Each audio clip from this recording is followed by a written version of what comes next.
what's up? Is tea and pot not good enough for you now? No, it's fine. I'm drinking this for my energy levels. Wayne told me about it.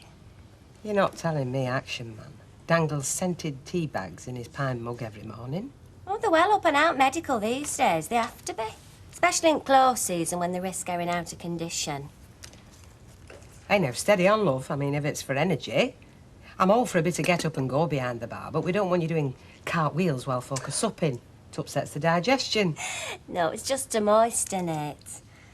I put 'em on my eyes whilst I drink it in bath. Does Wayne do that? No.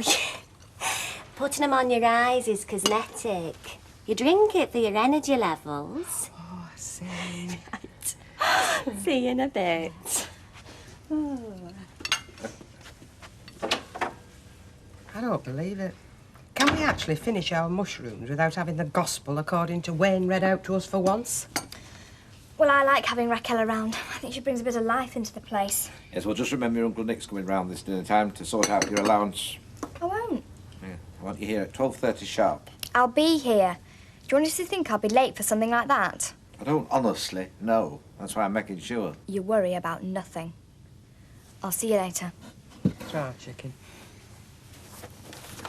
So, Raquel droning on about Wayne the Wonder Boy is a bit of life, is it? I think I could be forgiven for not realising. Yeah, well, if it's life she's after, let's hope Uncle Nick's sons bring her up sharp this dinner time. That's what that young lady wants. Look, love, I think you should come back to work. It'd stop you brooding. I couldn't, Mary. I couldn't face it. I can't face all them girls asking me how my husband is, and I can't tell them because I don't see him anymore. Oh, love. I don't know what I'm going to do for him. Oh. Well, I'm here if you need me. Right, love. That'd be great. Right, I'll leave you to it then. I'll have to come out and see if I'm... Oh, hey! So where are you two Terrors going today, then? We're going to the fun fair with Martin. Oh, yeah. Well, if you go on that big dipper, hold tight. You don't want him falling off, do you? It's all right, love. I'm on a tipsing. Here, get some ice cream. Thanks. Right, I'll see you, love. Right, love. Have a nice time. Bye-bye. Thanks, Granddad, we're going to a fun fair. Granddad's out, Sarah. When are we going to see him then? He said he'd be at hospital by now. Well, your granddad doesn't live here anymore, Nicky. Why not? Nicky. No, it's all right, Gail. Come here. He wants to live on his own, just for the moment. Because of his foot?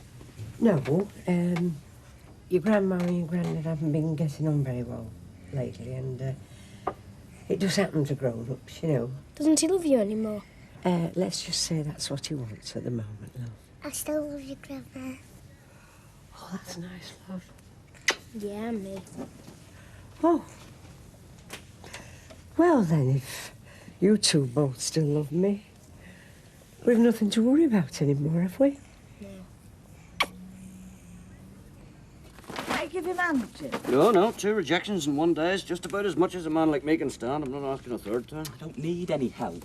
Oh, no, don't worry. I mean, I only used to lead survival courses in the Cairn Gorms, but if you wish to choose not to take my advice on how to pack a rucksack, that is entirely your prerogative. You're taking far too much stuff. You'll not be able to lift it at this rate. I will. Oh, don't worry. It's going to be a lot lighter once he's given me James sweatshirts back. I haven't got them. Oh, we were very good in the night, were we? Come on, I just want back. Come on then, let's see how it looks. You don't think I'm going to be able to lift this, do you? No. Oh, yeah, I just want to see what kind of strapping young lad I've produced, that's all. I can manage this, you know, no problem. Come on, then.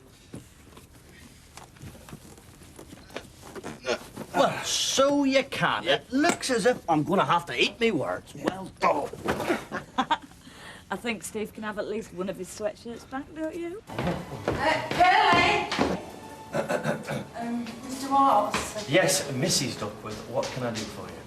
Well, I was just thinking about Ivy. You know, she's having a bad time with Donny's amputation and that. Yes, it has been brought to my attention several times in the past few weeks. What of it? Well, instead of going on about her having time off, why don't you call round and see her, wish her well? Yeah, well, I'll think about it. Thank you. Well, why don't you go around this dinner time? It only take 10 minutes. No, I can't go this lunchtime, no. Why not? I've got an engagement. A business lunch. I'm going in the place of Mr. Holdsworth. Skiving off, aren't you? Do you mean skiving? While the cat's away. Where you going, Paul? I've told you where I'm going. Yeah, well, there's something going on, I can tell. Why should I need to lie to a shelf stacker like you where I am going? Because you're feeling guilty, aren't you? Well, don't worry, I won't snitch on you. I don't have to listen to this. Aye, well, don't worry, secret's safe with me. Yeah, you owe me one, though. I tell you what we could do. We could go for a walk in the park and listen to the brass band. They have one playing every afternoon in the summer, you know. Oh, that'd be nice. I just feel... Oh, Ted. Oh, love, are you all right? Of course I'm all right. It's only a drop of tea. The way you carry on, anyone would think it were nitric acid. I'm not an invalid, for God's sake.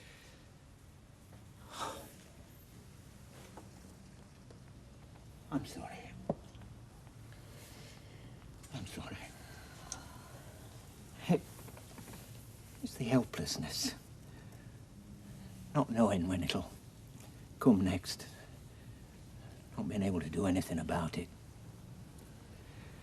It's like being a child. A big, useless child.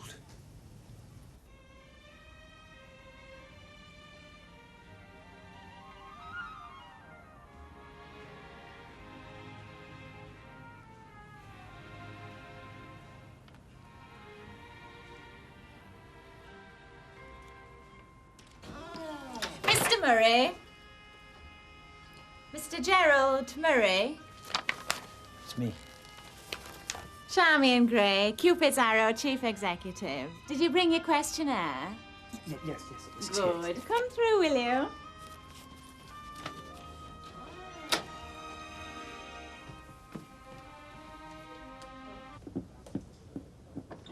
He's in here. Come on through, Nick.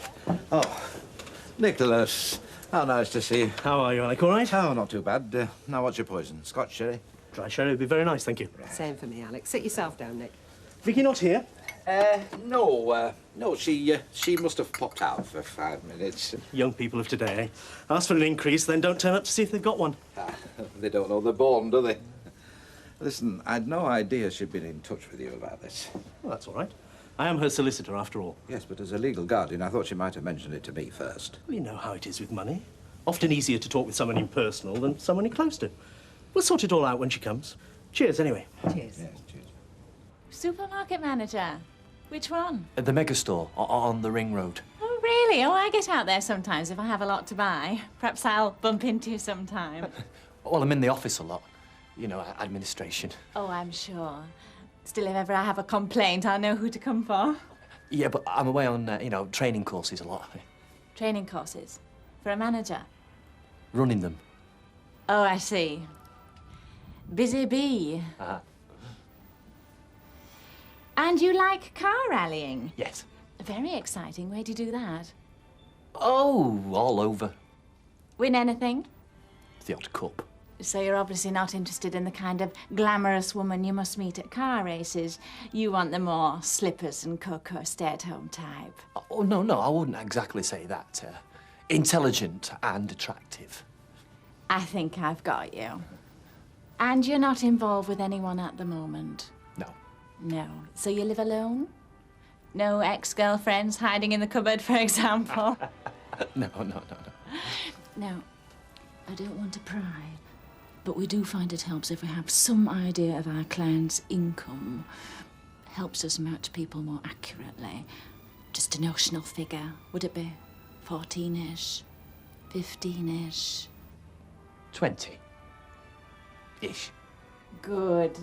Well, I'll just feed the full details into the computer later and see what I come up with. Is there a time scale on this? Well, we try to keep things moving as quickly as possible. How soon were you thinking? Oh, tomorrow night. Really? I'll see what I can do. Although this is a dating organisation, not an escort agency. Love is for life is our motto. The perfect match isn't always found overnight. Yes, I understand that. Although a client of your caliber, I'm sure there'll be no shortage of takers. I'll give your application priority status. That should speed things up. Thank you very much. And I'll be in touch soon. And I won't do anything until I hear from you. Goodbye, Mr. Murray. So, oh, yes, of course.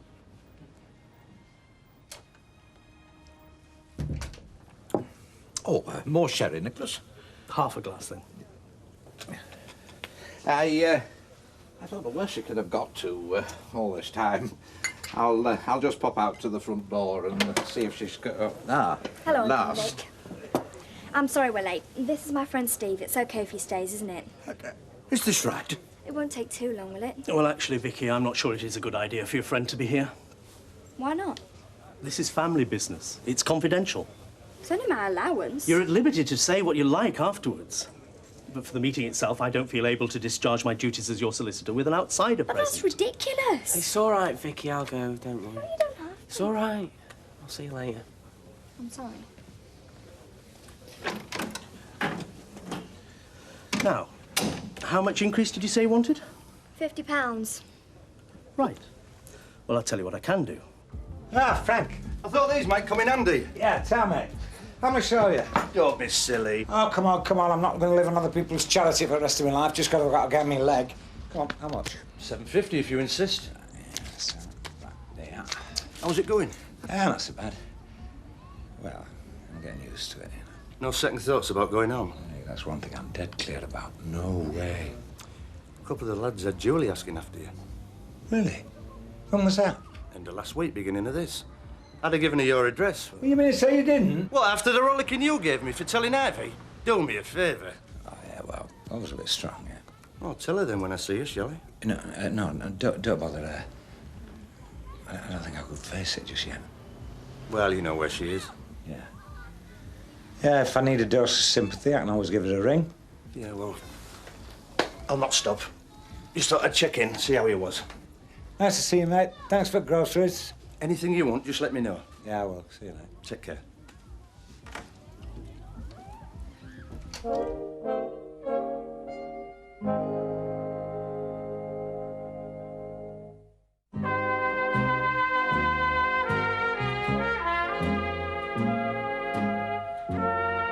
It was so humiliating. I'm really sorry. Don't keep going on about it. It doesn't matter. And then his measly increase. Alec was really gloating. Don't know what you're complaining about. 20 quid a month's a lot of money. It's a 40% increase on what you're already getting. I wish someone would give me that. Yeah, but it's my money. Yeah. Well, I suppose that is different. What reasons did he give? There was something in the rules of the will about protecting me from making unwise decisions. I'm nearly 16. They talk about me as if I was a 5-year-old. Well, he'd be protecting you from gold diggers like me as well, I expect. I'm sure that's how Alex sees me. Bang goes the bike I was going to buy you. Really? Listen, I'm not too crazy about going back to them stables in a hurry. Why not? Well, the horses are dead boring, and he's full of snobs, that place. Anthony's not a snob. He's nice. He was really nice to you. Exactly, that makes it even worse. When they're nice to you and they're out of your league, it's the ultimate put down, is that? No red sails in the sunset. Oh, hello, Angela. Had a nice day. Same as usual. What you got there? Oh, just some ties I saw going cheap. Silk ties, cheap. Well, you know, end-of-line stock. Going somewhere flash, are you? No. Oh, well, you can come down the road for a meeting if you like. Well, you see, I might have to stop in and do some paperwork. I'll get that. Hello? Yeah. Yes. OK. Yes, I will do. Yeah, thank you. Bye-bye. Who was it? Oh, it was just the building society. Something about a standing order I have to sort out. Not interested then? What? In the Rovers. Have you been on the cooking sherry again, or what? No. No, thanks. I'll have to pass on that tonight. I thought you were the one who said you never meet any women. Well, you're never going if you stop in all the time. Well, I never meet them when I go out either. So I might as well stop in. I mean, you never know your luck, do you? The red sails. Right, that through there. Then down there.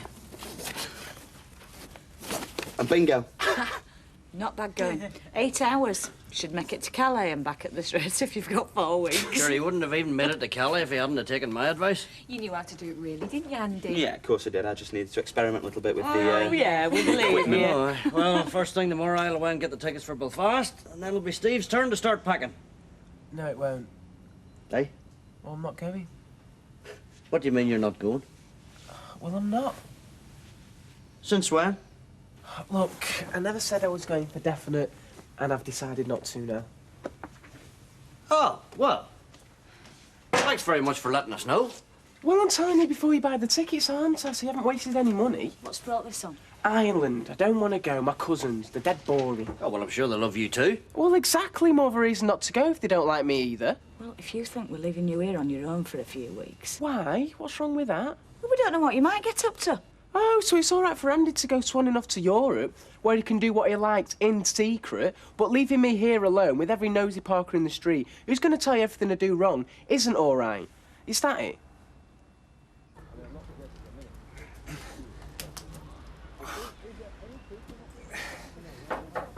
Oh, come in! Girl! Are you receiving visitors? Yeah, of course I've come in. It's not much of a place for visitors, but... Oh, I don't know. Seems friendly enough. Got me some chocolate cake. Oh, tell love. Can I get you a cuppa? No, thanks, I've had me tea. Right, come on, sit down. I didn't expect Ivy sent you. What makes you say that? Well, I can't think why else you want to come see me. I came because I'm concerned about you, Don, believe it or not. That's very thoughtful of you. Nikki and Sarah Louise were asking after you this morning. Oh, that's nice. Be nice if they could see a bit of you. For your sake as well as theirs. Yeah, well, I miss them, actually. Quite a lot, as it happens. Then why don't you come and visit us sometime? No need to think the world's turned against you just because your marriage to Ivy's broken down. No, I suppose not. And your friends who miss you, Don. Have I, really? People care about you, Don. Don't punish yourself more than you already have by shutting yourself off. My door's always open. I mean that. Yeah, thanks, girl. That means a lot.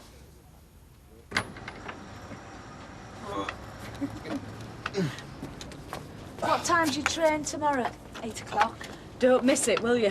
And my auntie lives on Victoria Line, so we'll be all right. Right. Now, you sure you've got everything? Yeah, I think so.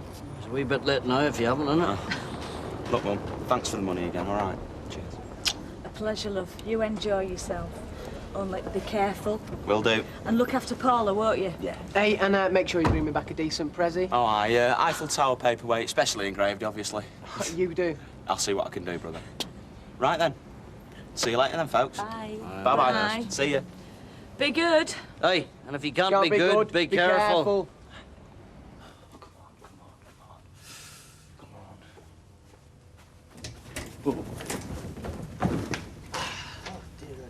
Can't persuade you then?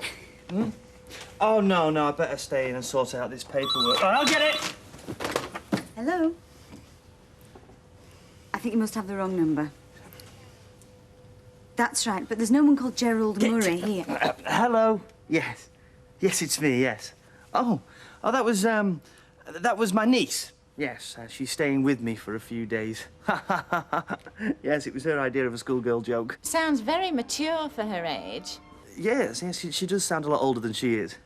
Anyway, I'm delighted to say I found you your first partner. A Miss Janet Shaw. Lovely girl. Something about her told me you'd have a lot in common.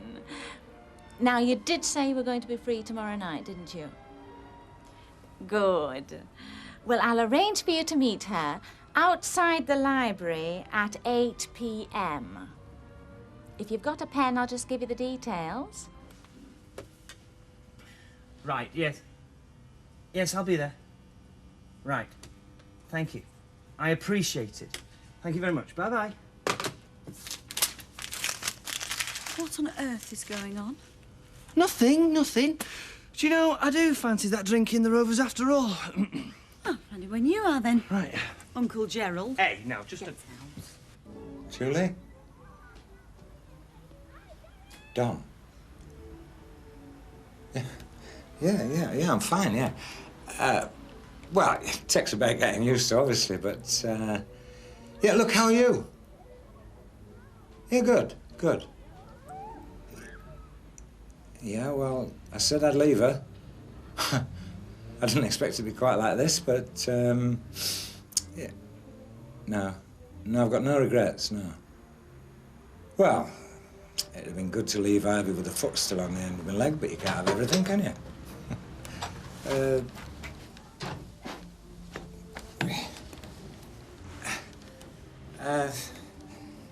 Listen, be nice to see you sometime. No, I don't think I could get to your place. Yeah. Yeah. Well, if you're sure, yeah. Well, look, I'll give you the address then, right? 191 Ashdale Road. Yeah, it's on the ground floor. Yeah. Yeah, I'll look forward to seeing you then, Julie. Yeah, all right, you too. Take care.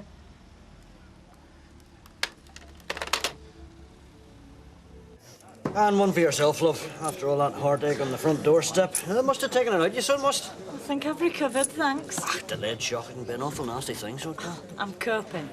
Anyway, shouldn't you be saving your pennies for your holidays? I've no need to now, have I? I mean, now that this buck agent has decided he's not coming, I'll tell you what, you're saving us nearly £200 on this trip. Maybe it's worthwhile after all. Well, I'm glad I have my uses. Well, maybe it was just one of his off days. I mean, they go up and down, don't they, with that sort of condition? It's not just his condition that's carrying him down, Mavis. It's the effect he thinks it's having on me. Well, he's a caring man. He's bound to worry about how you're taking it. But, you know, ironically, I don't find it half as hard as he thinks I do. I tell him, of course, but he don't believe me. He's making it a burden for himself out of nothing. It's a downright liberty, that's what it is. Can you hear yourself? You make Percy Sugden sound like Mother Teresa. I don't care. Dragging a good-for-nothing oik into a family meeting like that is a disgrace. Keep your voice down. You don't want Jim hearing you talk like that about his son. Listen, it's Vicky's fault, isn't it? She needs a damn good hiding. And where do you think that'll get you, eh? She probably only did it in the first place because you take umbrage at everything. You know what kids are like at that age. I do. That's why I say she needs a damn good hiding. Anyway, be off to Ireland tomorrow morning. That's one consolation, I suppose.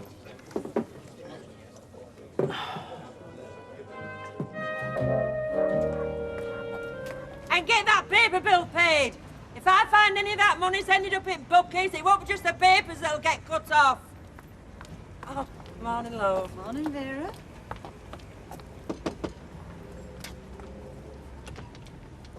Are you fit then?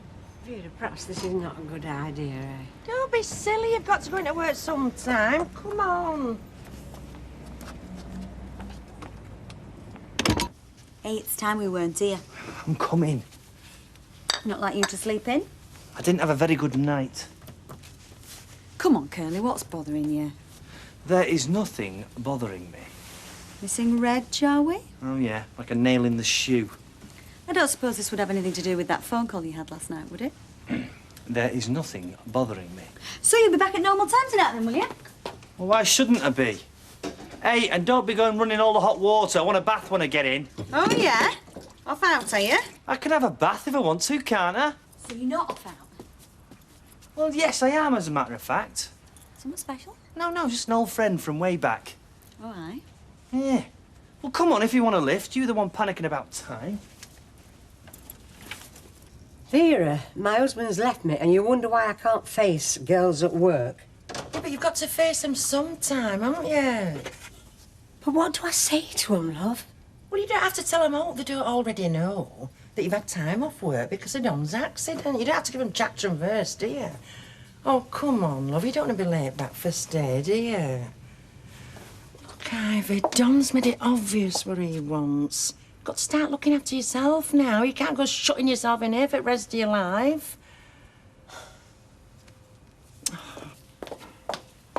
Vera, you're never going to be able to thank me for what you've done for me. I know that.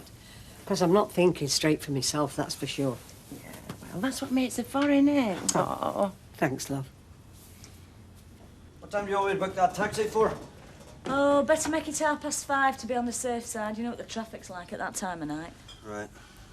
That's the shopping list. You can get it all from Alf's. Shopping list? Yeah, just stuff for Steve. He'll need it while we're away. Well, Steve can get it himself. I mean, he wants to start looking after himself. He can start right now.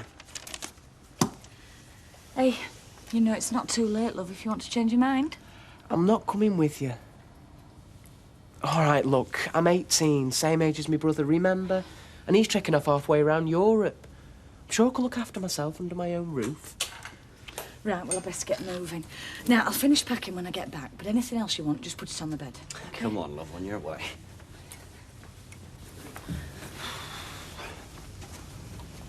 I'd still feel much happier if he were coming with us. Yeah, well, so would I, love. It's not the thought of him stopping here on his own.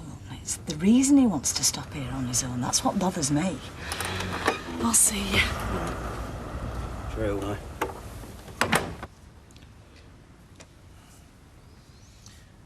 You not going to the stables this morning, then? No, not this morning.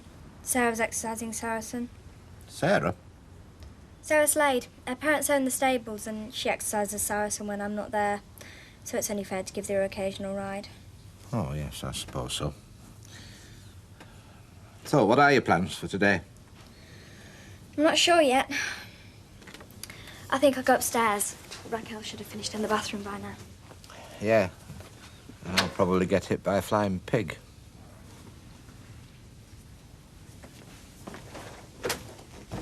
Oh.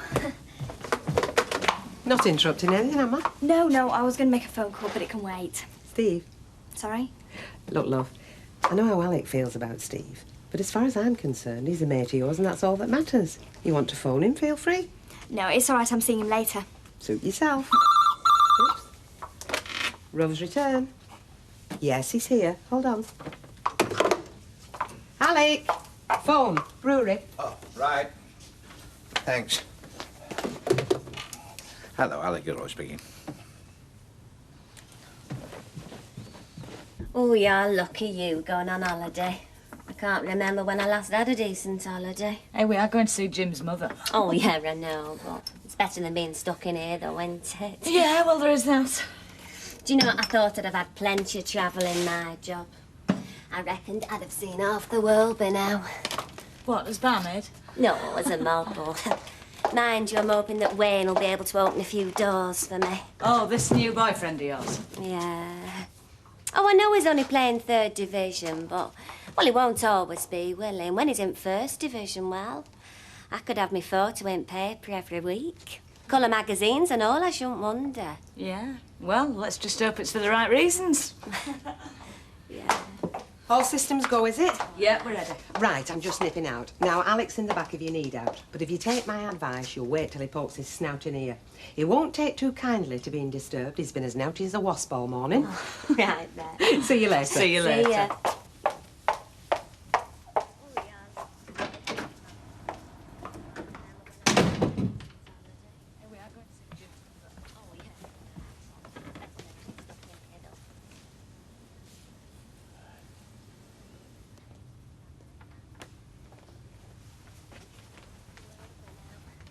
What, as bad?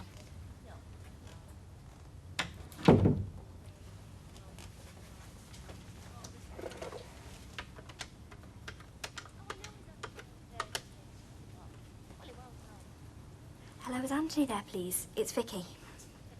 Thanks. Hello, Anthony? No, not today. It's about Saracen. Oh, are you all right, love? Yes, thanks, Vera. Yeah. You see, things aren't half as bad as you expected, have they? Now we've got you over that hurdle, we can start thinking about Plan B. Plan B? Yeah, facing up to your mates at home. Look, we're going Rovers tonight for an hour. Oh, no, I can't. I'm not up to that, Vera, no. Yeah, well, he said that this morning and things are all right, aren't they? Listen, if anybody says one word wrong to you, they'll have me to answer to. Excuse me, lady. ladies, I'm sorry to interrupt, but do you think it'd be possible for you to carry on with the work that you're being paid for? Do you know there's no living with him? Now he's boss, you know. You don't know you're born, Vera. Well, it is her first day back, you know. I know. I haven't got a problem with Ivy.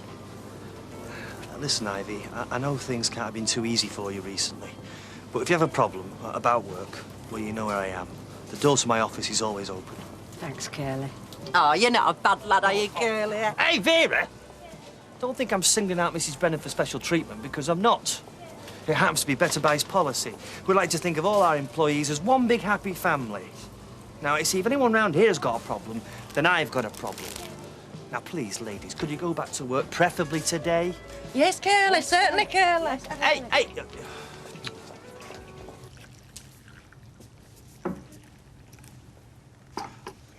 Oh, how are you feeling, love? Better, if I didn't feel so tired. Well, you're bound to feel tired, love. It's the drugs. Still, if the pain's gone... Yes, it has. Well, you're certainly looking better than you did yesterday. Am I?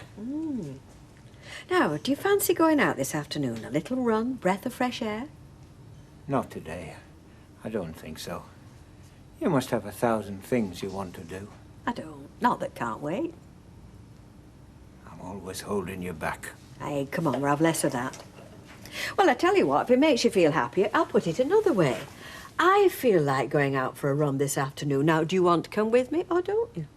Well, if you put it like that. Right then, that's settled. Now, come on, drink your tea before it goes cold.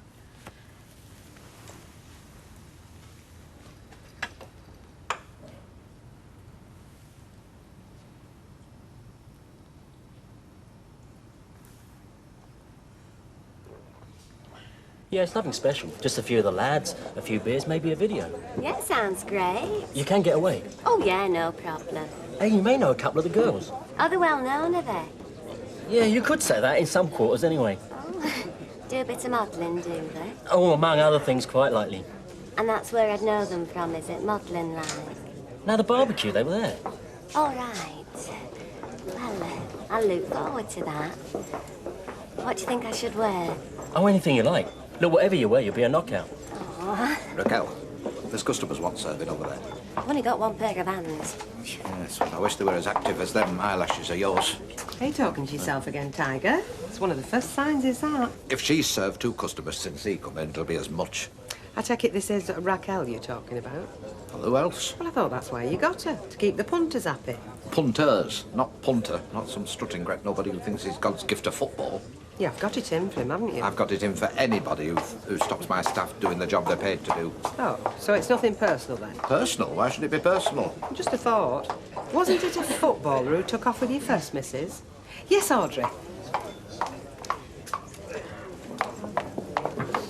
What, have you given your order yet? No, I'm waiting for Derek. Right. I didn't expect to see you today. Oh? Well, with going away tonight, I'd have thought you'd quite enough to do. Oh, no, I mean, packing does itself, doesn't it? Washing, ironing, you just wave a magic wand. At least that's what fellas think, especially Alec Gilroy. Come on, Audrey, there's something going on. I thought Don was supposed to be coming home last week. Get yourself a drink and get yourself round here for 5 minutes. All right, I'm coming. Julie. Tom. Well, come in.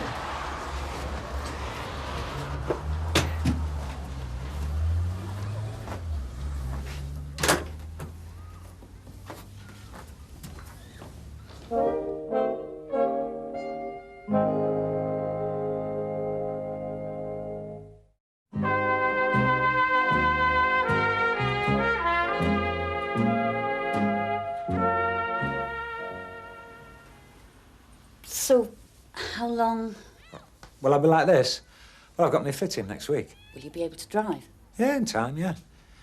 Mind you, my taxiing days might be over. What will you do? Well, I'll face up to it when I have to. I'm lucky to be alive. I'm grateful for that. As I wasn't at the time. Couldn't care less what happened to me. Don't, please. Don't you think I've got enough to blame myself for? You? You've got nothing to blame yourself for. There's only one person to blame for all this, and you're looking at him. If I'd had the guts to make a clean break with Ivy when we first... I didn't, did I? I believe you me. That is something I will regret for the rest of my life. I could hardly forget, could I? I've got a constant reminder, haven't I? So, where'd you go from here? Well, I haven't thought about it much. We can't stay here forever. Oh, I'll do for now. I've made the break. That's the important thing as far as I'm concerned. Ivy is history. It doesn't change anything, you know. Change anything? Between you and me. No. Well, I didn't think it did. Well, I'm not sure I wanted to right now anyway, because I'd never be quite sure whether that's what you wanted, I mean, really wanted, or whether you were doing it out of pity, and that's something I couldn't live with. No. Anyway, you won't say no to a cup of tea, will you? Don't bother for me. No, it's no bother. I fancy one myself. Will your landlady make it? Well, she would if she was here, but she didn't. I'll see to it. No. Look. I'm going to do it myself. I want to show you how I'm getting on. Promise me something. What? That you keep in touch. That you won't walk out of that door and walk out of my life. I'll keep in touch. What's all this about then? Couldn't tell you on the phone. Tell me what. I've sold Saracen. You've sold Nobody knows. Nobody must know, not until the deal's gone through, especially Bet and Alec. They don't know. Oh, yeah, do you reckon they'll let me keep the money? Well, keep it. How much? £1,000. £1,000? He's probably worth a lot more than that, but I had to know he was going to a good home. Sarah's going to have him. Sarah. Anthony's sister. At the stables? They always ask for first refusal if I was going to sell him, so I phoned today and he's all theirs. Well, I would like to be in your shoes when Alec does find out. Oh, I can handle Grandad. Anyway, by then the money will be in my bank account. How is he? Well, not one of his better days, I'm afraid. Has Ted Gardening magazine come in? I've got it. How do you mean exactly not one of his better days? Thanks, Derek. I mean exactly what I say, Mavis. If you don't mind, I'd like to get back to him now. Oh, see bye. you. Bye, Rita. Bye. And don't forget to check the back doors locked when you go out. I won't. Watch what you get up to and all. And just what am I likely to get up to? You know what I mean, Steve? She's 15. Not that again. Yeah, that again. Oh, so what'd you take me for? I take you for a normal male who's got this place to himself for a couple of weeks, with a girlfriend down the street who's besotted with him. A girlfriend who's 15. And it worries me, Steve. It worries me to death. You could land yourself in all sorts of trouble. All right, Mum, I get the message. I wasn't born yesterday, you know. Yeah, well, you just think on. Think about the consequences. Alec Gilroy can be a very vindictive man, and he would have the law of the land on his side. Right, is that it? Yeah, that's it. And you, young fella, you're going to behave like an absolute saint when we are away. Otherwise, you'll have me to answer to. Yeah, all right, Jim, we've been through all that. Ah, well, as long as you understand. I do. Right, that'll be the taxi. I'll see you. Don't forget what I said. See you, Mum. Have a good holiday. Come on then, the meter's running. Steve, all the best, mate. Have a good time and look after the place. I will. You look after yourself as I well. will. Bye, love. See ya. Yes, I.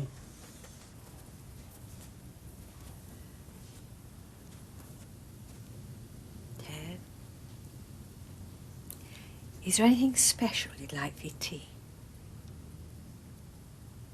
How are you feeling? Tired. No pain? Not that I can do anything about. But I thought the tablets were working. It's not my head, Rita. It's here. Inside. Gnawing away at me, eating me up. Oh, now come on, we're not Oh, any it's of true, that. love. I know my head may not be what it used to be, but I can still see what I'm doing to you. Oh, now look, you have nothing to blame yourself for. I was the one who asked you to marry me. And I was the one who said yes. knowing full well what I was letting myself in for. Now, look, if you had said nothing about this and kept it to yourself, you would have had something to blame yourself for. But you didn't. You told me everything. I went into this with my eyes wide open. I thought I could handle it. I really did. But you are. Oh, you're very good. You're giving me strength. And I hope I'm doing the same for you. Yes, you are. And I wish I could thank you for it, but you deserve better than this. Oh, now, less of that. Look, we said we'd make the most of what we've got. For my part, nothing's altered. Are you saying it has for you? That's more like it. Tea will be 20 minutes.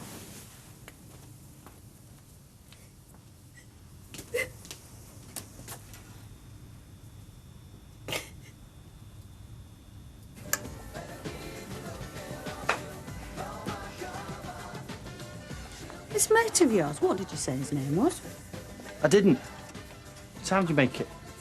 20 past. 20 past? Well, what's all the panic? I thought you were just meeting an old mate for a drink. I am. This mate of yours. Passion to aftershave, is he? I'm off. Oh, come on, Kerry. Who is she? She? Well, you've not gone to all this trouble for someone you knew on the bins. I'm going. What time do you reckon you'll be in? I don't see that's any business of yours. Keep your nose out, Angie. That is the most sensible thing you've said all day. In fact, that's the only sensible thing you've said. It's nearly 25 past. Oh, fine. I'll see you later. But why? Not tonight, Vera. Look, you didn't want to go into work today, did you? But everything turned out all right, didn't it? Yes, and that's quite enough for one day, thank you. Oh, that'll be Gail. Gail? Yeah, she's coming and all. Vera, I know I'm never going to be able to repay you for what you've done for me, I know that. But can I please make my own decisions?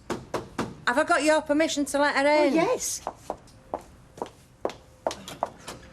Hiya, Gail. Hiya.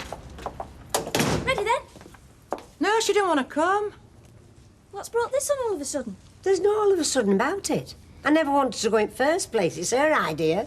Look, I've told her she's got to pick up her life sometime, hasn't she? She can't shut herself in here forever. Vera's right.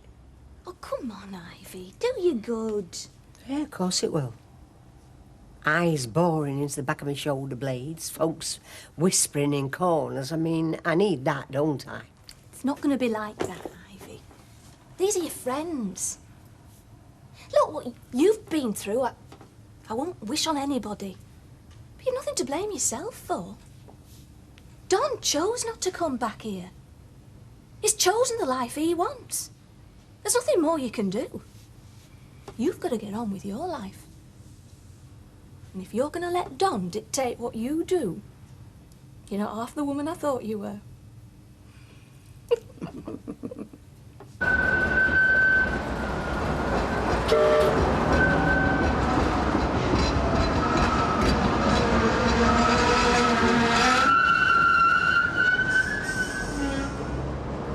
Hey, you don't mind if we join you, do you? No. Well, wonders will never cease. And you can shut it. One wrong word out of you and you'll have me to answer to. Ivy's been through enough without you hopping in with both feet. All right. It should be all right now we've got her out. It was like pulling hen's teeth, but we managed it. Good girl. Great to see you back, Cock. Do you know, Alec's been worried stiff the way his takings have taken a dive since you stopped coming in. Matt? Look, love, I'm not going to pretend I don't know what's happening, because I do. But I just want to say how sorry I am. And that said, I'll say no more. Thanks, Matt. Here. What the heck are you doing here? I've called to see Vicky. Could you give her a shout? What, you were supposed to be on your way to Ireland? Well, not me, my mum and dad. I mean, you're stopping here, in that house, on your own? Now, Alec, calm down. Calm down? Do you know what he's just said? Yes, I did hear. But as far as I know, there's no law against it. The lad is 18. Yes, and my granddaughter's just 15, and if he thinks I'm letting her out through that front What door... the heck is up with folk round here? You go on about me? It's you lot who only have one thing on the brain. Vicky's in the back, Steve. Come on through. Come on. Now, just a minute. Go on, Steve. Look, I'm not having this met. And what do you propose to do? Chain her up in the backyard? Look, she's my granddaughter. Yes, I do know that, Alec. And if you had half the sense that she's got, you'd know that she's more than capable of looking after herself. So if I was you, I'd keep those chubby little chops of yours firmly shut before you drive the pair of them into doing something daft, just to spite you.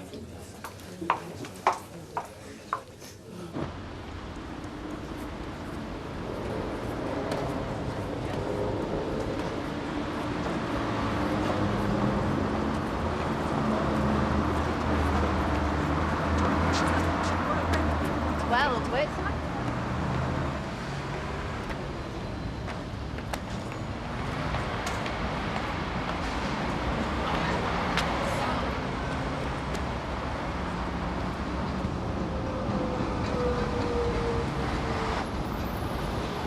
Miss Shaw? Yeah? Kimberly? Curly?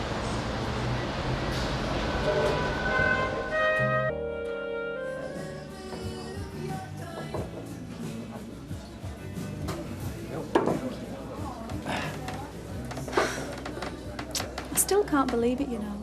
Can't you? Of all the people I could have been matched with. Are you disappointed Disappointed? that it were me that turned up? That Janet Shaw turned out to be me? No. You? I'm glad it turned out the way it did. I'm sure I couldn't have coped with anyone else, a complete stranger like. I nearly didn't stop, you know. I was so nervous, I just wanted to go home. Another couple of minutes and I would have. I know how you felt, but I'm glad you didn't. No, I think it's important to keep yourself fit, whatever your job. You didn't have anyone special in mind when you said that, did you?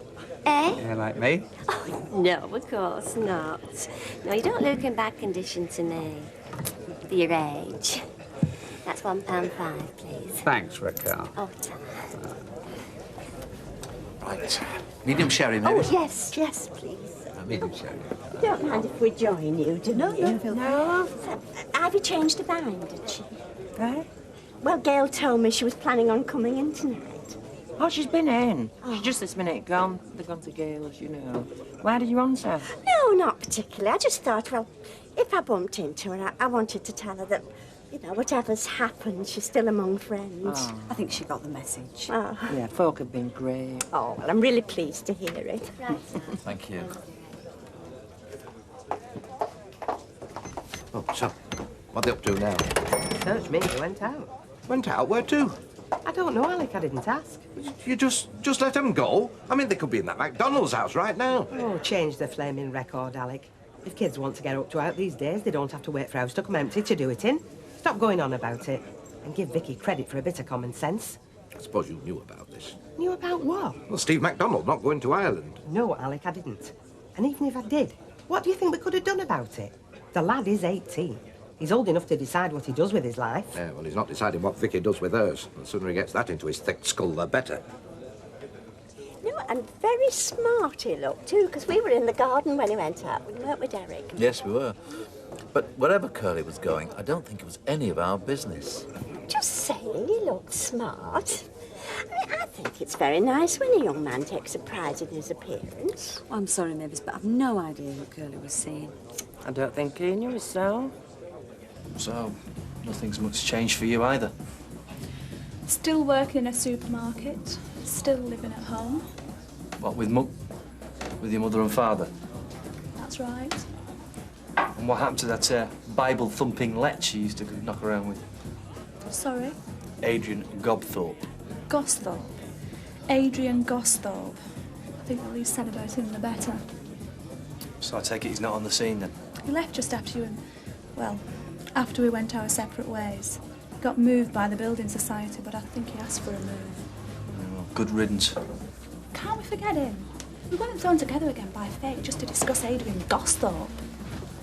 So there's been no one else since? Well, the under manager in the butchery asked me out a couple of times, but I didn't fancy him. That's why I decided to go to that dating agency. I'd given up all hope of finding Mr. Right any other way. So I decided I'd see if science could make a better job of it than I could. According to Sharmy and Wilson at the agency, if the computer did come up with a match, well, it should be my ideal mate.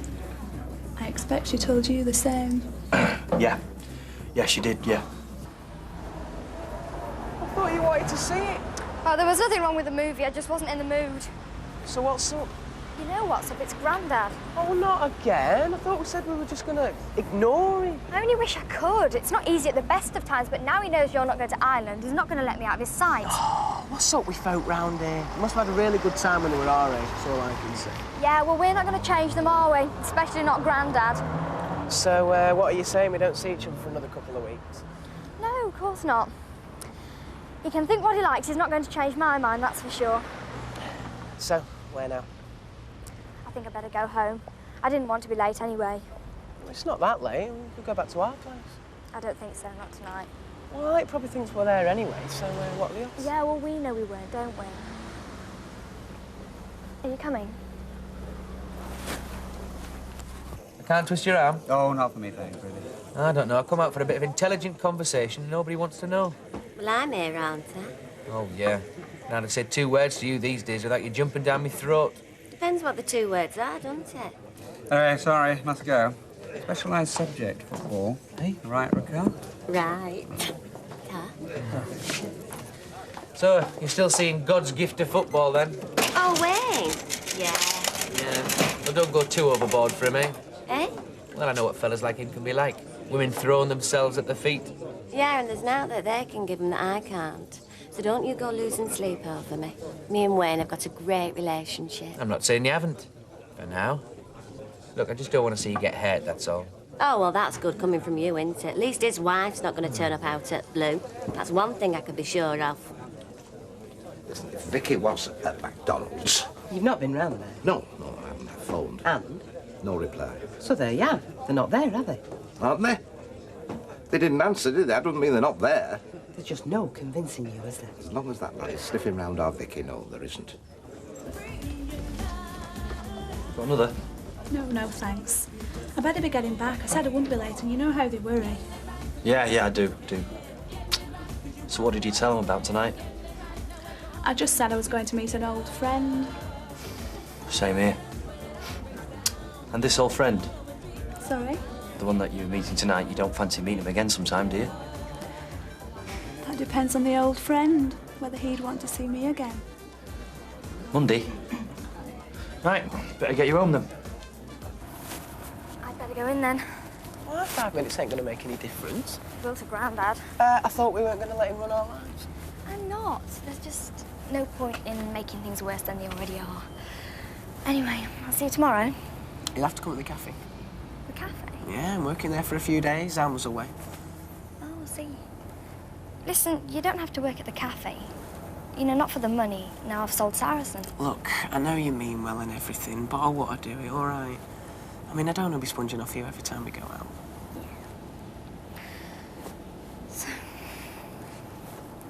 So I take it Alec doesn't know yet What about? about Saracen. You're joking. It'd still be in orbit. I'll see you tomorrow then. Yeah, I'll see you tomorrow. Hiya. Angie? On your own? Why shouldn't I be? Just wondering. Good night, was it? Yeah, I enjoyed it, yeah. He turned up then, did he? This mate of yours? Yeah. And you had a good old natter about old times, right? Right. You reckon you'll be seeing him again? Probably. Right, I'm off to bed. Don't you want a drink? No, thanks, no. Kettle's just boiled. No, I'm fine, honest. I'll see you. See you in the morning. Good night. Night, Curly.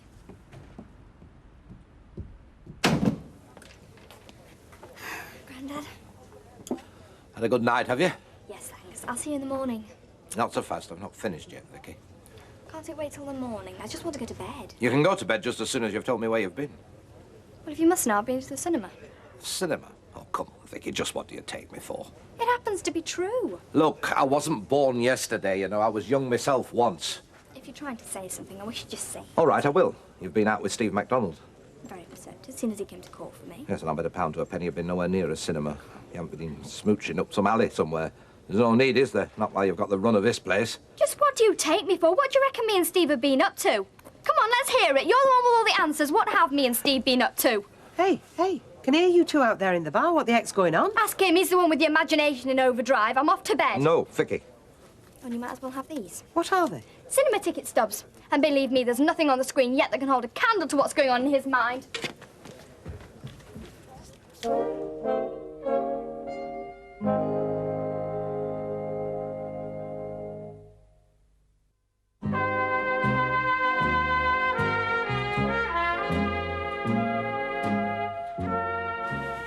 You can't just clear this lot away from me, can you? Sure, it's all no can do. Should have opened up 10 minutes ago. Oh, it'll just have to wait till when I get back. I want the mornings to oversleep. Look, just calm down, will you, eh? Well, I can't be late this morning, can I? Because Gail's opening up that cafe. What difference is a couple of minutes going to make, eh? Morning. Morning.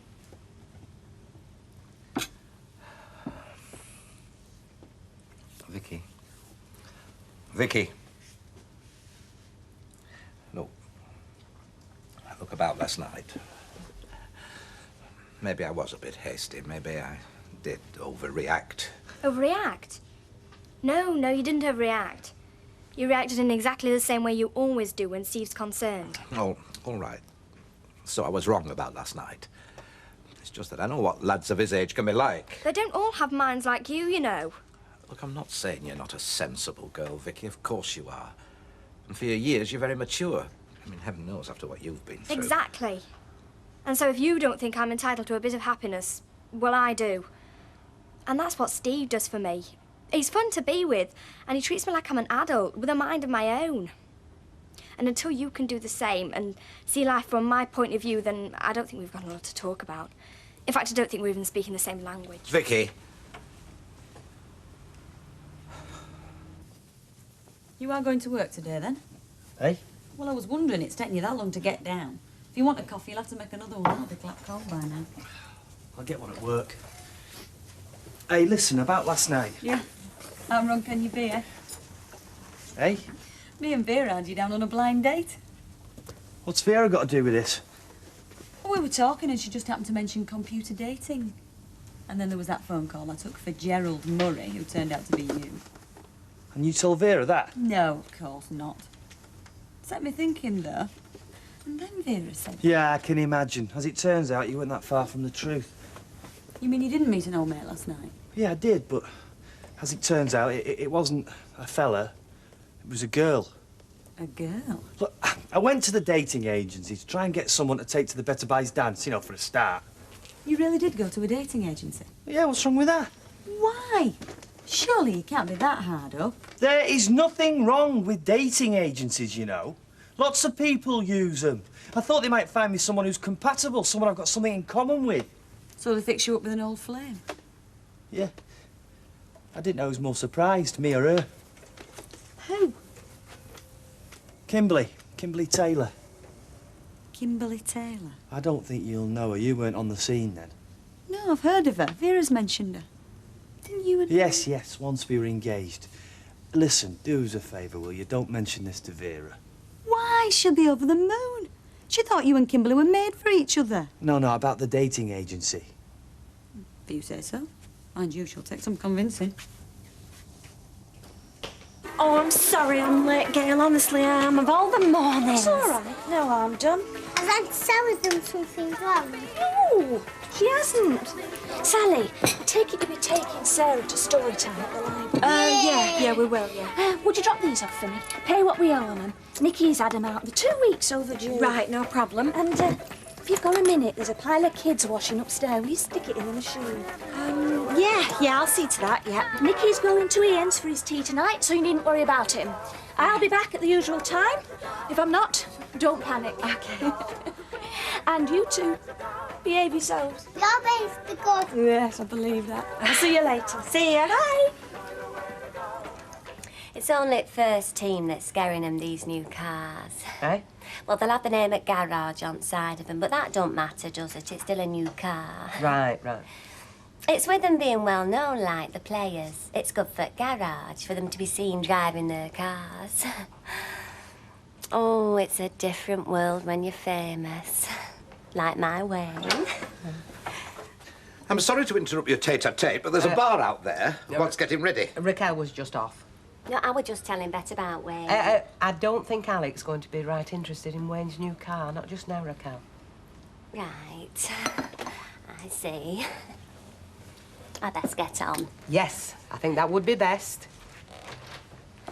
Why I put up with that girl... All right, Alec, calm down. There's no point upsetting the staff and all. Where is she? Vicky, I take it? Yes, off out with him again, I suppose. No, she's not, as it happens. She's gone into town on her own. He's working at the cafe today. Not that there's anything you could do about it if she did decide she wants to go out with Steve. Well, I thought you'd have been on my side. At least tried to see things from my point of view. You know what that lad's like. He's no different from any other 18-year-old as far as I can see. He's a MacDonald, isn't he? And she's just 15. She needs protecting. She needs guidance, I'll grant you. And she'll only get that through talking things over, confiding in us. She wants to talk to us, Alec. She wants to trust us. But what encouragement are you giving her? She's still a child. No, Alex, she's not a child. She's a young woman. And from what I remember of that age, a very confused young woman. Her mind's telling her one thing, her body's something else. She needs us, Alec, more now than she'll ever need us. And we're failing her. Well, you are. Because you're driving a wedge between you as wide as the M6. Oh, no. No, if anybody's driving a wedge between us, it certainly isn't me. Melissa Crabtree, you're joking. Saw her last week, didn't we? Yeah, with the baby. Got married 3 months ago. So there's hope for you too, yeah? Oh, hasn't changed, has he? Still got a tongue like Fort Lightning. She used to fancy you, you know. Oh, do us a favour. She's dead with her. No, she was never your type, was she? Not like some. We had a few laughs, didn't we? Me and you. I suppose so. When you give your keeper the slip. Pardon me for breathing, I'm sure. So, what are you up to now? Not a lot by the looks of things. Oh, get in, Mr. Wonderful. I suppose you're just doing this while you're waiting for your next film. How did you guess? So it was your Ferrari parked round the back? At least some of us are working. Seems like we've got quite a lot to catch up on then. Well, you know where to find me. Steve, are you going to stand there gassing all day? Come in. You were saying about knowing where to find you. Well, all you have to do is walk through that door. Right, okay. See you, Steve. Well, your fan club's gone. Would you take them two to them two over there? Sorry to interfere with your love life. I've got a cafe to run. Love life, don't you? Joking. Ooh, that one with the dark hair didn't look like she was joking to me. Thank you, ladies. Sorry. Miss Alec. It was Steve I wanted, actually. Do you think it'd be possible to have a word? Oh, you don't mind me. It's open house as far as Steve's concerned today. Hey, Mr. Gilroy wants a word. I've got a pile of washing up to do. Yes, well, this won't take long. Shall we sit down?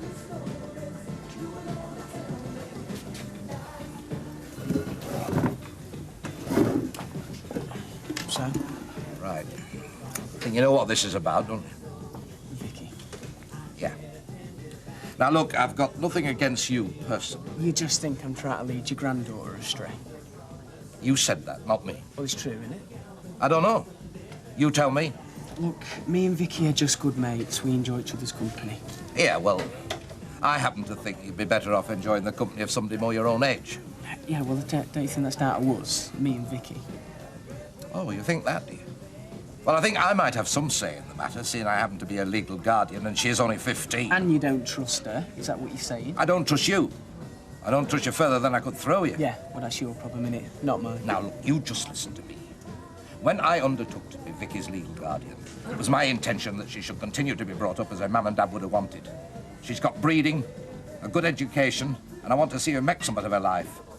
She's never going to do that round here, mixing with the likes of you. Now, if you think anything of our Vicky, think about what I'm saying, and realise the truth of it. And you'll just leave her alone to get on with her own life. Are you going to be much longer, Steve? I'm coming. I don't think me and Mr. Gilroy have anything more to say to each other. Come. Hiya. Is it a problem, Vera? Yeah, about last night. How did you go on? Do you know I was thinking about you all night? Yeah, I bet you were. It went very well. Thank you very much, Vera. Oh, that's good. Because you never know how it's going to turn out, do you, these blind dates? Blind date? Well, yeah, that's what it was, isn't it? Me and Angie sussed it out. Well, you worked it out all wrong, didn't you? Eh? Look, if you must know, last night I met Kimberly. Kimberly? Kimberly Taylor? I thought she'd fixed herself up with some Bible-thumping cousin or something. Yeah, well, that's all history now. Hey, you and Kimberly, eh? Oh, I am pleased for you. She's a lovely girl, Kimberly. I've always thought you were made for each other.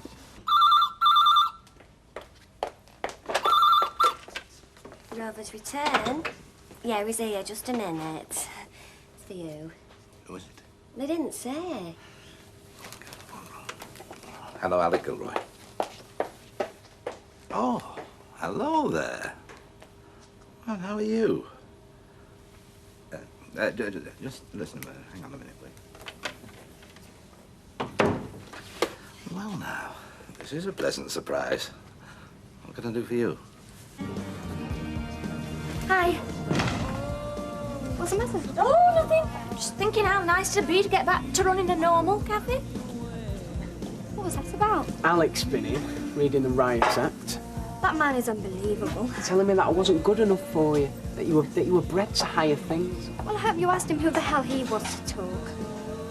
Look, Vicky, I know what this is doing to you, so if you think it's best that we stop seeing each other. Is that what you want? You know it isn't. Right. What time are you picking me up tonight? Well, I'll see you on Monday then. Well, I hope so. It's a heck of a long way to come for nothing.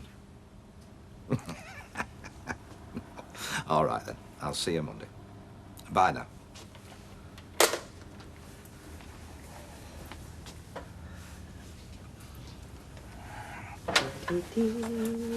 Well, that was a surprise. Oh? Yeah, phone call. It was the cruise line, you know, from Southampton. Cruise line? Yeah, they want me to go down for a chat on Monday. And you told them to get lost, I hope? No. I said I'd go. You are? Well, it's only for a chat, you know. Yes, Alec, of course it is. About the weather? About what was on telly last night? Well, about this and that, you know. Oh, yes, Alec, I know. They've offered you another cruise, haven't they? Well, I'll tell you this. You take it and you won't find me here when you come back, and that is a promise. Look, now, hang on a minute. I don't know what they want yet. I mean, not exactly. And I mean, I made it very clear, you know, last time. If ever I was to go on a cruise again, I would not be going alone. You weren't alone last time, were you? Miss Jamaica Sunrise saw to that. No, Alec. N-O, no. If you think you're going to swan off into the sunset with a pina colada in one hand and a slice of Caribbean crumpet in the other, leaving me to cope with this lot and Vicky, you must be addled. Look, Bet, will you just listen for a minute? Look, I told them. Any plans they had for me had to include you, otherwise it was no deal. They could forget it. Just what do you take me for? Hey? Look, it's true, isn't it? I mean, do you think I want to go through what I went through last time? No way. No, I promise you. If they want me for anything, they include you, otherwise it's no deal. Alec? Besides, you wouldn't mind a month in the sun, would you? Alec, if you're organising the acts, you'd probably have me spinning plates twice nightly with matinees thrown in Tuesdays and Saturdays. Oh, come on. You have the time of your life, I promise you. That's if that's what they want me for, of course, but don't go back in the sun cream yet. No, I mean, all they've said was they want to talk. Oh, what have I got to lose? If nothing else, it'll get me off Vicky's back for a couple of days, won't it?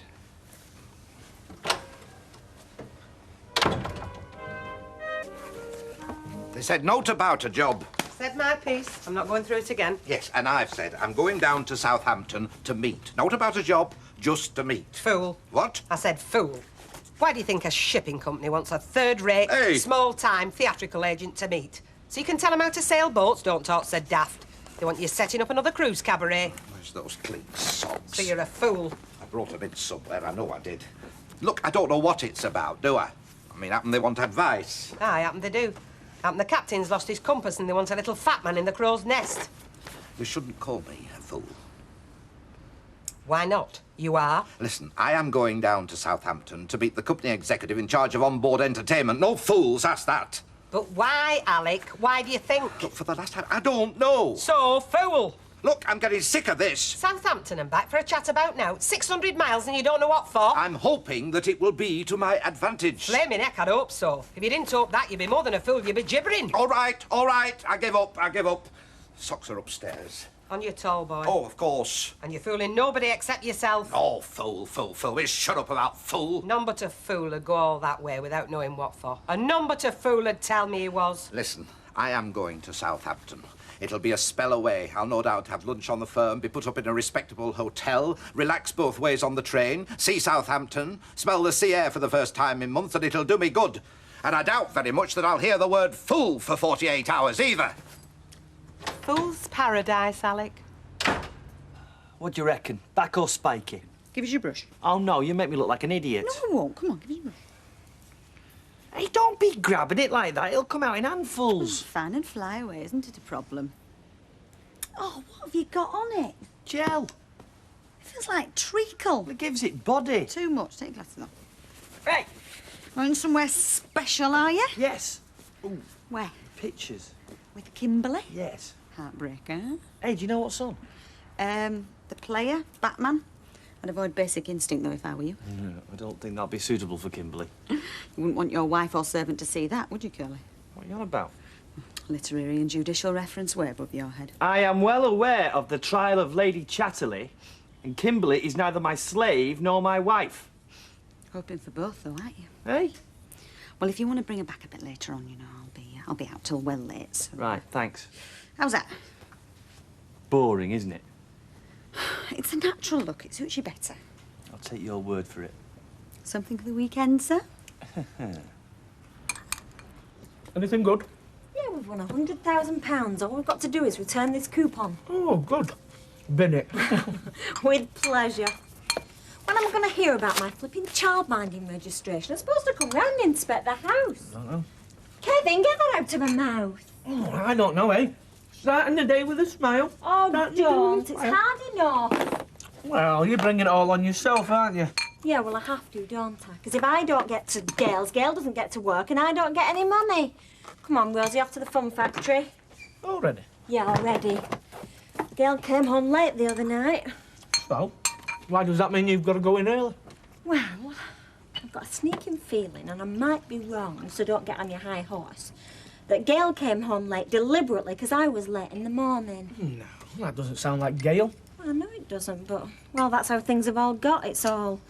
Oh, I don't know, it's all niggly. I don't like being in their house. Well, it looks like it's going to be a nice day. You could go to the wreck. Oh, yeah, great. Thanks for the suggestion. What a help. Now, is your feeder cup Yep, it's in the bag. in here? Great. I tell you what, how about if I come across at lunchtime, eh, and bring a couple of cans with me? Oh, yeah, that'd be good, wouldn't it? Gail comes home from work to find you and I swigging ale and the 3 kids are all on the rampage. Great. See you later. Bye-bye. Bye-bye. Nicky, you're supposed to be dressing him, not torturing him. He likes it. He might. I don't. Sarah, breakfast. Nicky, hurry up, will you? We can eat then. I don't want Sally to catch us before we've washed up. What? What? Snails. Oh, yes, very nice. Look at your hands. Go and put them outside and get washed. Let's have a look, Sarah. You can eat snails. You can eat them with garlic. Yeah. All right, then. Let's put them on your toast, eh? Give them... Well, then, take them outside and wash your hands. I'll get it. Oh, who the heck? David, you stay there. Sally. Oh, no. Sarah, be quick. Hiya. Has my watch stopped? Oh, well, I didn't want to be late again, Gail. I felt terrible. I'm not even dressed. Martin's just gone to work. Got some snails. Let's have a look. Oh, aren't they smashing? We're gonna have them for breakfast. Sarah, I won't tell you again. Now take them outside and get washed. Shall I do the breakfast and you go and get yourself ready? No, it's all in hand. If you want to do something, you can get David dressed, seeing as Nicky's not competent. Hiya. Then why haven't you done it? I'll do it. I'm sorry, Gail. I came because I thought I could help you. You know, make up for last week. I feel invaded. Well, shall I go? No, not now you're here. See to the breakfast. I'll go get dressed. What in God's name's going on here? Oh, sorry, Grandad. What are you doing behind here with that in your hand? I was only having a go at pulling it. A new letter? Oh, aye, we must have had, what, half a dozen pints each. Then I got sick of pulling, so Vicky had to go. Oh, yes, very funny. I haven't drunk any, Grandad, honest. You defeat me, Bet. You really do. I'm trying to bring her up respectable and you have her pulling herself pints. She just felt like a go, Ali. Look, I haven't drunk any, Grandad. Oh, wonderful. Perfectly good ale down the sink. Oh, get to Southampton, Alec, for heaven's sake. And then what happens? Do the youth club come in for a poker school? No, we've got the Chippendales booked in. Listen, I want you to look after her now. You know what I'm talking about. I'll do whatever I think is needed, Alec. Yeah, well, I'm relying on you, Bet. You have to, haven't you? Vicky, bye, love. Oh, bye, Grandad. And be sensible, won't you? Of course I will. Yes, I know. I'll see you as soon as I can tomorrow. Hey, Mum, Tiger. Bye, Grandad. Bye. Why is he going to Southampton anyway? Oh, he's pretending it's for a free lunch, but he fools no one. He'll say he's after another cruise. How do you feel about that? Furious. But that's between me and him, so we'll forget it till he comes back. Now, what's you going to do today? Can I go round to Steve's tonight? Well, I don't see why not. But remember, your granddad isn't daft, despite what I keep telling him. And he said be sensible, so see ya. No later than 10 o'clock. Promise? Thanks, Bet. But then again, I might have something else on, so play card, right? Oh, Steve! Yeah? What are you doing? Well, I'm taking an order, aren't I? What for? Well, I don't know yet. They're just thinking about it. What is it? Diet Coke. Me too. Do we get a discount? Yeah. 2 Diet Cokes. Steve! Here. No rest for the best? Look, clear that lot up. And then, and only then, take them cokes. And then it's washing up. And no talking to anyone, do you hear? Nobody. Yeah, I hear. You got a problem. Steve, I warn you, don't cheat me. I'm not in a mood.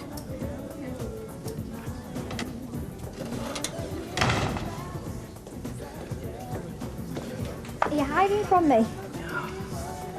Can't talk. I'm in solitary. Bet says I can see you tonight. Do you fancy a meal? Eh? I'll cook you dinner at your house. You? Why not? Okay, yeah. Sounds good. Give me the keys then, I'll go and get some stuff. So, what are you going to cook? Spaghetti? Fine. I said no talking. It's my fault. I'm leaving. Oi, cradle snatcher. Where's our coats? Every morning it's the same when he wakes up. Honestly, Phyllis, he's so predictable. I'm not prying. Oh, I'm not talking about private things. What are you talking about? It's breakfast. You know, as soon as the clocks go back, it's porridge. Then it's porridge all the way through the winter till they go forward. Then it's cornflakes. I said, honestly, Arthur, why don't you try something different? I mean, like Weetabix, muesli even sometimes. He says muesli. My stomach wouldn't know what hit it. He's quite right. You can't trust muesli with a heart condition like that. So it's fried eggs and black pudding, eh? Oh, hello. How are you? Fine. Oh, look at that complexion. What would you give? Oh, my worldly wealth, Phyllis, and a bit more. You looking for something, sweetheart? I need spaghetti, a tin of tomatoes, some tomato puree, mixed herbs, olives, and have you got any Parmesan cheese? Oh, you cooking better meal? No, not Bet. Who then, love? Phyllis? Oh, there I go, poking my nose in. I didn't mean it, love. Oh, it's okay. I'll tell you what. Buy some candles while you're at it. Them and the soft music will set the tone for a lovely evening. And the train's coming. All right. And in we go. Good boy. You all right, Sarah? Good girl. Come on, Rosie. Here we go. Good girl. And now back to you. And the little train comes along. It goes, yes, good boy. You're not still feeding them? What's the matter with you, Nicky? I'm doing my best. It's taking ages. I'm starving. Well, hard luck, so am I. Come on, Rosie. Big deal. Nicky, stop bouncing that ball. Why? Oh, Rosie, look at you. Oh, Nicky. What's happened? It's messed my jigsaw up. Nicky, I said, stop bouncing that ball. It's okay, it's only a jigsaw. Right! I said ball out!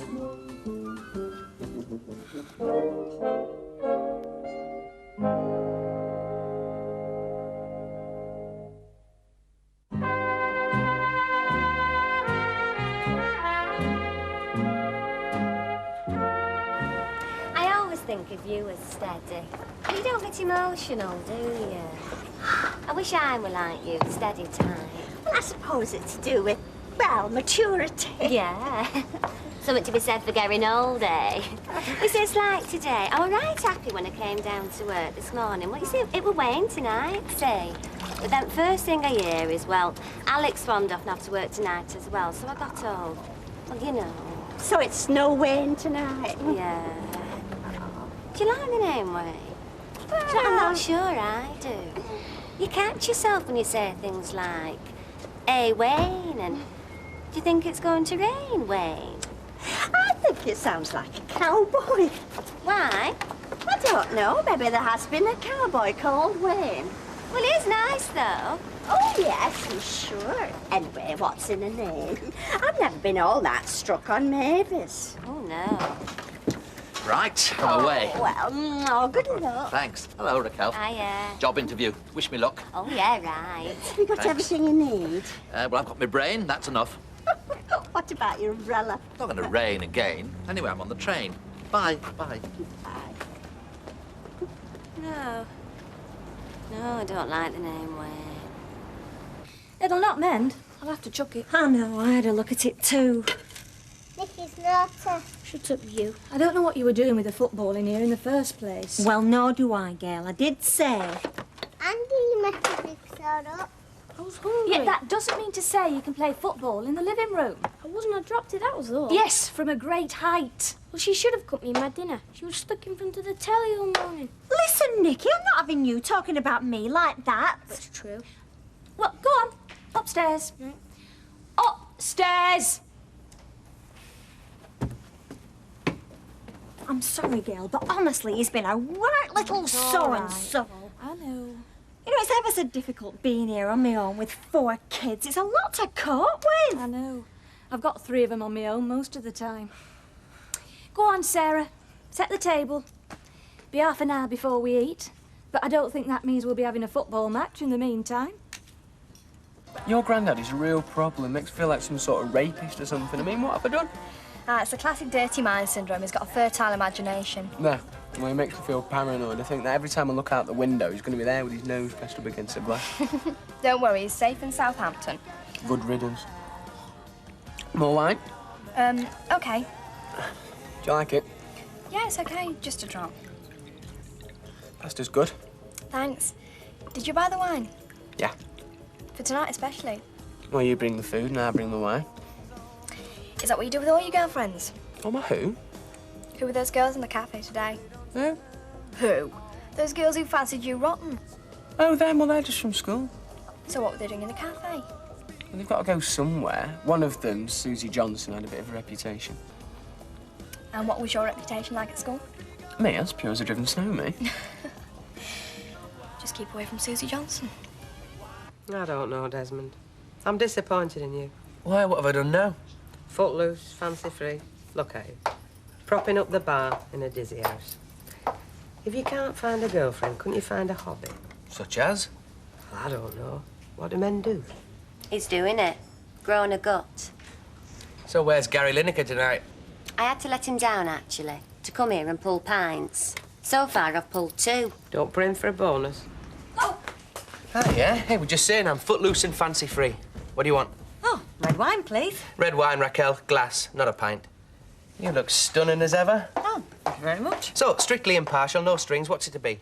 Cinema, bop somewhere, meal for 2, or around my place to hell with the net curtains? Well, what a choice. Let me see. Oh, sorry, clean forgot. Party. Hello. Thanks for the red wine, Des. It's coming on nicely, isn't it? It's 105, please. The little so-and-so, he said I hadn't cooked his dinner because I was sat in front of the television all morning. Well, it's good, isn't it? Children's TV. Don't blame you. I'm sorry. You see, the thing is, Gail believes him. I mean, I know she sent him upstairs for being cheeky, but I know that she thinks I just sit around all day. That flipping table lamp now, smashed beyond repair. She's going to be sat there now telling Martin all about it. Yeah. What with this and just taking David to the hospital, she must think I'm a total incompetent. Nah, she wouldn't have you in the house if she thought that, would she? Well, she's got no choice. Of course she's got a choice. There's tons of childminders out there, Sal. Yeah, but none so handy, are they? Oh, come on, you don't leave your kid with a homicidal maniac just because they're handy. Kevin, she feels obliged to. I know she does. Oh, come on, Sal. Hey, give it a rest, eh, now? You've been going on about this now all the time. Give us both a break, eh? Oh, wonderful. I have to sit here a month in, a month out and listen to you going on about Baldwin, but then I'm not allowed to say a word. But, well, I suppose yours is the proper job, isn't it? You give me a break.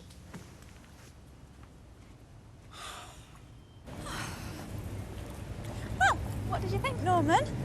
Well, my problem is I saw the perfect film a long, long time ago. And nowadays, any film that attempts pathos pales into insignificance beside it. Well, I liked it. Yes, well, perhaps you can say what you like. Under the terms of structure and context. I mean, especially the pulling of the old heartstrings. And in a sense, why not?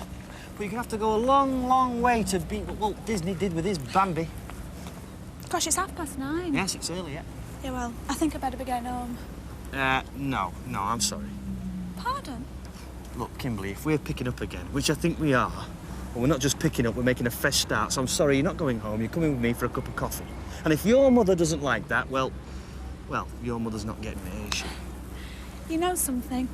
You seem a lot stronger these days. Well, I think they call it experience. And let's face it, Kimberly, you could be out until, gone 11. I said she'd be in by 10. Oh, bless her. She were in buying food for this meal she's cooking. Phyllis, of course, suggested she buy candles to make it all romantic. If Alec knew where she were, he'd be on the first train back from Southampton. Is it that firm he works for? It is. He says he's gone for a free lunch, but what's the betting? Next thing he's gone for a jaunt round the Caribbean. Oh, well, can you blame him? Yes. Hiya! Oh, hello. Evening, ladies. Hello. Hi, guys. What can I get you? No, let me. After all, I'm here to work, aren't I? Oh, fair seeker. On my night off. It's half a bitch and a sweet sherry, isn't it? Oh, you've got a good girl here, Bet. Ain't she gold dust? So, how did the job interview go? Oh, no good, I'm afraid. Oh. Looking for a job, Derek? No, it wasn't a job, really, was it, Derek? Well, of course it was. No, I'll pay for these, Raquel. That'd be nice, Tara. No, I'm happy as I am. Get on. I am my own boss. No one to answer to. Get up when I want, go to bed when I want, with who you want. Desmond. Sorry to sound like an old fogey, Des, but after 3 wives, that sort of thing starts to lose its appeal. Oh, God help us. No, I've been thinking the same for the last 2 years, Desmond. But never mind. Ken and I have got our memories, and we love. What on earth was all that about, then? Well, you shouldn't spread it around that you're looking for work. Why on earth not? Because you've already got a job with me at the cabin. And if people know you're looking elsewhere, they'll want to know why. Well, we can't tell them, Derek. We can't say we're anticipating Rita coming back after Ted's passed on. Oh, Derek, no one must know. Steve, I have to go. Oh, you don't have to go yet. I said I'd be home by 10. Don't be like that. There'll be other times. Well, I thought he was coming home tomorrow. He is, but that won't stop us. Yeah, I bet. Well, it won't stop me. Go on, another 15 minutes. Steve, I'm on trust. Please. Steve, Please. if I'm home when I said, then bet's on my side. I need her, Steve. You don't have to cope with Grandad. Do you know what I bet? He was trying lumps at me in the cafe. Yeah, well, you'd have to live with him. Are you coming, or do I have to walk home on my own? Oh, strong-willed women. Oh, I hate them. It's nice, this wine. Well, I always keep a bottle in, you know, contingency. Cheers. Cheers. I like it here. Hmm. You've made it really nice, really imaginative. Oh, well, there's more to me than meets the eye. That's good. Are you busy a week tonight? No, why? Well, it's the Better Buys dinner dance. Would you like to come as my guest? Oh, Curly, I couldn't face it. All my old workmates and Reg Jolesworth leering. Ah, you see, they won't be there. I mean, your workmates. It's top management do, and Reggie boy, well, he's on holiday. Honest? I promise. Oh, then I'd love to. It'll be smashing. Well, you'll have to glam up. Would you help me choose something, Curly? Oh, well, I'm not very good at that sort of thing. Of course, I can tell by the way you've done this house. You've obviously got an eye for things. Ah, well... Could you get some time off on Saturday? We could go round shops together. And I'd love your advice, Curly, would you? Well, you see, I'm working Saturday. Hiya! It's me. Sorry, I know I'm early, aren't I? Got sick of fending blokes off. No, really, I've come up to change. I've got booze all down me. Don't worry, I'm not stopping long. You must be Kimberly. I've heard lots about you. Oh, Curly, red wine. I'd watch him if I were you, Kimberly. Who was that? Oh, that's Angie. What's she doing here? Well, like she says, she's come home to get changed. Home? What do you mean, home? Did I not mention her? What? Well, you see, she lives here, upstairs, in the spare room. She's a lodger.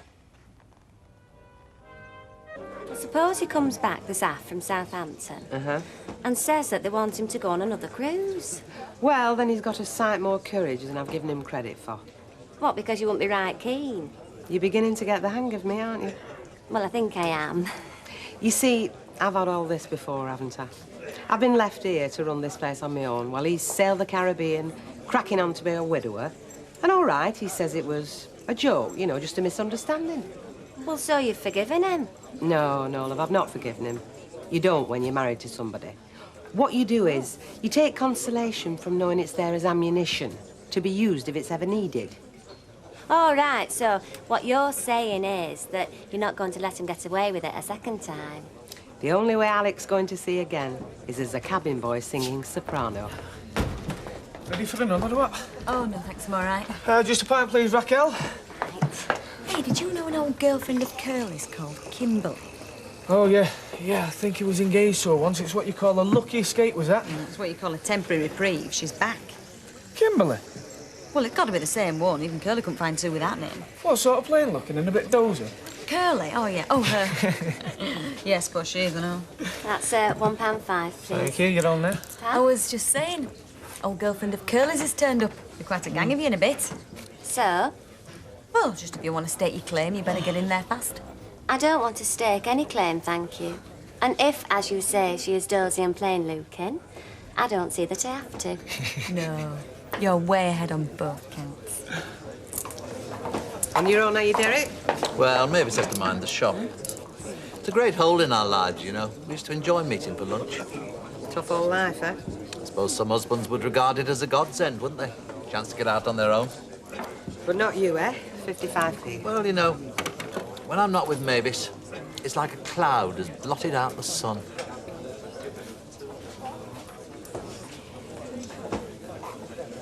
Why couldn't I have a husband like that? Derek? He says when he's not with Mavis, it's like a cloud has blotted out the sun. It's nice, is that? I tell you, if that little fat toad comes back here talking cruises, I'll blot him out. I'll blot him right out.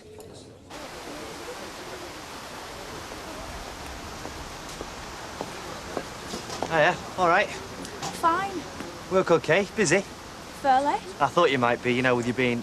Well, you're not really late. Hardly late at all, really. I've not ordered anything. I'm not really hungry. This is about Angie, isn't it? Angie? Oh, you mean that girl you're living with? I'm not living with her. Well, you share the same house. You're not denying that. I'm not denying No, that. I just think you can't. Look, order something to eat, anything, and then we'll sit down and we'll talk about Angie. I don't particularly want to, but I think we'll have to. Right. I'll have a plain omelette and a glass of water. Hang on, wait. What's up? I don't want you mucking up girls' furniture. Oh, not something else has been going on about now, is it? No, in fact, she's been very nice to me. Oh, yeah, Nicky, what do you want? I just wondered who'd come in. Oh, it's just Kevin. Yeah, he was going to sit on newspaper. What for? Well, he's got his overalls on, hasn't he? Now, I thought you were keeping an eye on the little ones for me, just for 10 minutes, and then I'll be out there. There's a good lad. No, it's all right to touch this plate, is it? Now, what was I saying? Oh, yeah, actually, Gail was really nice to me this morning. She said, don't worry about that lamp. It was obviously an accident. And I know that she's spoken to Nicky from the way he's been behaving. So, well, I just think that now we've got everything sorted out, you know, I don't want anything else messed up. Yeah, well, you shouldn't be looking after Nicky. You don't get paid for it. Well, I don't mind. He's a good lad, as you can see. Yeah, well, why take on the extra responsibility and not get any extra money, eh? Kevin, watch them crumbs. Oh, I tell you what I'll do, eh? I'll stand in the street tomorrow and you can pass me through the window. I just can't stop thinking about you both together in that house. How you must have breakfast together. No, we usually make our own. And there must be some nights when you're both in together. No, you'd be surprised how And seldom that... sometimes, well, it must happen that you see one another, well, not fully clothed. You, above all people, should realise I'm capable of exercising self-restraint. Sometimes for long periods of time. Months, years. Oh, so you do have to exercise restraint then? No. Angie's not a woman to me, she's just a tenant. And me, well, I'm not a man to her, I'm just a landlord. Even so. Look, how did I meet you? Well, through that agency. Well, there you are. I mean, would I be going to an agency if I had everything a man wants on tap in the next room? No, I don't think so. I wouldn't go near the place. But I did. And the reason, well, all I've got in the next bedroom is a lodger. And do you swear I swear! I'm sorry, carry on. Do you swear that there's never, ever been anything between you? I swear. All right, then. You believe me? Yeah. Good. Although... What? Well, I'm not sure Mummy will. Just think, 20 years ago, I'd got fellas queuing up for me. But I thought I was clever making them wait. Look at me today, they've all died on me. I'm on my own. Oh, I don't have anyone queuing up. No, because you've got used to your own company, love. How long have you been in that flat now, Ken? Well, I must be coming up for 2 years. There you are, habit. And the longer habit goes on, the harder it is to break. Oh, hello, Alec. Did you have a good trip? Yes, very nice, thank you. Have you called time? No, not yet. Well, don't you think you should? Eh? Come on, time, gentlemen, please. Can I have your glasses now? Thank you. No need to shout. There's only a pair of us in. I thought I recognised that voice. Yeah, opening all day now, are we? And look, empty glasses all over the place. Never mind the empty glasses. You go through and put your feet up. Look, I'm away, what, 36 hours? It's like the place has been left to run itself. He gets like this when he travels. It's since they banned smoking on British Rail. I'll give you a hand in a minute, love. Yeah, OK. Although I think sometimes you're better on your own, aren't you? It's nice to see you and all. And I want to hear all about your trip later. But right now I'm going to see Steve. Oh, now I thought I made that quite clear. All right, it's all right. I'm not going to his house. Anyway, he's not there. He's working at the cafe. I'll see you later. Bye-bye, love. Has she been to that house, has she? Now, didn't you give me strict instructions? She hadn't got to go anywhere near? Yes, I did. Well, then, let's get you sat down. I just feel that I can't turn me back. Of course you do now. First things first. Ashtray. And then a little drop of Irish. And you'll soon begin to feel yourself again. Delivery's OK, were they? Yes, and I took the money to the bank and it's all on there for you to have a look at when you've got your breath back. Right, thanks. Now, I'll go and give Raquel a hand. But before I do, they've not offered you another cruise, have they? Another... Cruise. You know, like the last one, when you left me on my Todd and you went off sunning yourself. Now, I want you to think carefully before you answer. They haven't, no. Oh, well, that's all right. You just relax. We'll talk later. We will. You had to go home and at least the place was empty. I'd have half an hour to myself before collecting the kids. Now Sally's there with them. Well, she has to be till she's registered. And Martin used to do a lot more than he does now. You're wishing you weren't doing this nursing course, aren't you? I never said that. No, I'm saying it for you. Hi, Laurie. And on top of all that, there's Alma. Alma's not here. Ah! So how long will you be? Well, I've got all this lot to do, so... Listen, she is in the first flush of marriage. Obviously, she wants to spend time with her new husband. It'll soon wear off. You think so? Well, it'd be very unnatural if it doesn't. Excuse me, would it be all right if I help Steve with the washing up? Yes, if you want to. Thanks. There's your answer. You employ one, you get the other one free. Take the notice of me. I'm just feeling sorry for myself. Sweetheart, now you are entitled. Now, you can always call on me, you know. So, Have they asked him, do you know? Go on another cruise? Well, he says not. Oh, well, that'll be a relief. Well, I'll wait till I've had a blow-by-blow account. He's one of them fellas, you see. If he's been anywhere, he's got to tell you just what he said to them and then just what they said to him. Every blessed word sometimes. Well, I'm going out anyway. I'm meeting Wayne after his practice. Are they not still playing cricket? Oh, well, yeah, but he's back in training. He says this is hardest part of the season, you know, getting his fitness back. And you help him, do you? Well, he sometimes gets me to rub him down with oil and stuff, yeah. We're both handmaidens in our different ways, aren't we? Bye, love. See ya.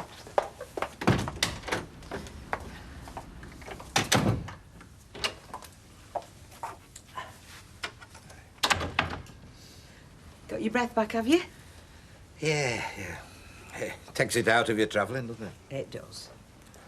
So, what did they have to say to you in Southampton? Oh, well, they talked about the cruise I did, last year. Yeah. And I think they were impressed. Well, in fact, I know they were. They said as much. But they didn't offer you another? No.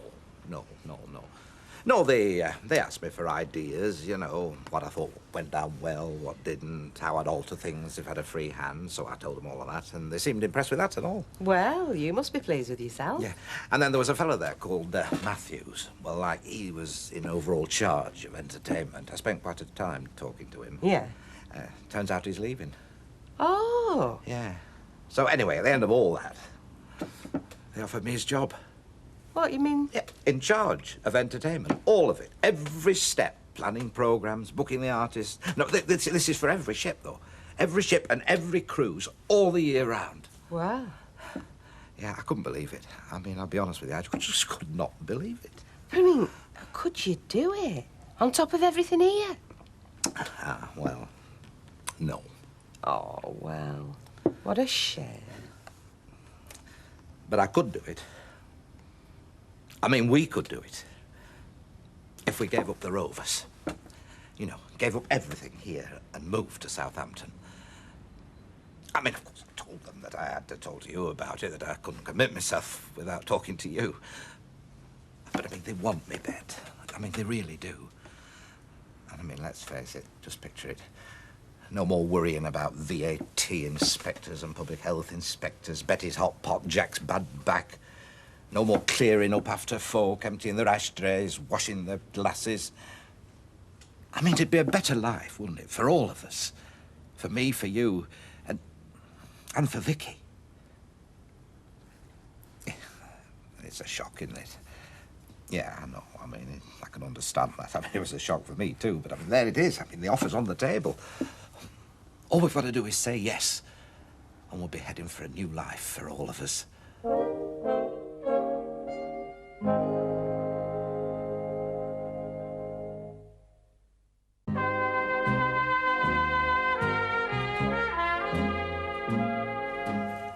You need time. Of course you do. Me, I had all last night and then 250 miles to think about it. Well, yeah. So, take your time. I'm not expecting a reply straight away. Good. Mind you, they won't wait forever. Alec, is there not some way you could do it from here? Then we can still keep the pub and you... No. I've thought about that. There just isn't. They wouldn't wear it anyway. No, I mean, it's a job down there and the house down there. I mean, you've got to be on the spot. But we'd be together, wouldn't we? It wouldn't be me just swanning off, would it? And if there were the odd cruise, a perk of the job, well, we'd be together on that and all. Oh, it's all... I know, love. Of course it is. Look, I tell you what. I'll go upstairs, get myself sorted out, eh? Think about Vicky, eh? Think what it would offer her. A chance for us to give her some back of what she's lost.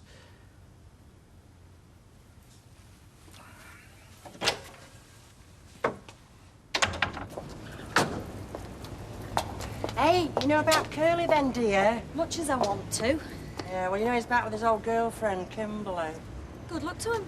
Yeah, he's saying that now. But what if they want to get wed and they want the house? Where will you be then? Well, somewhere else, I can promise you that.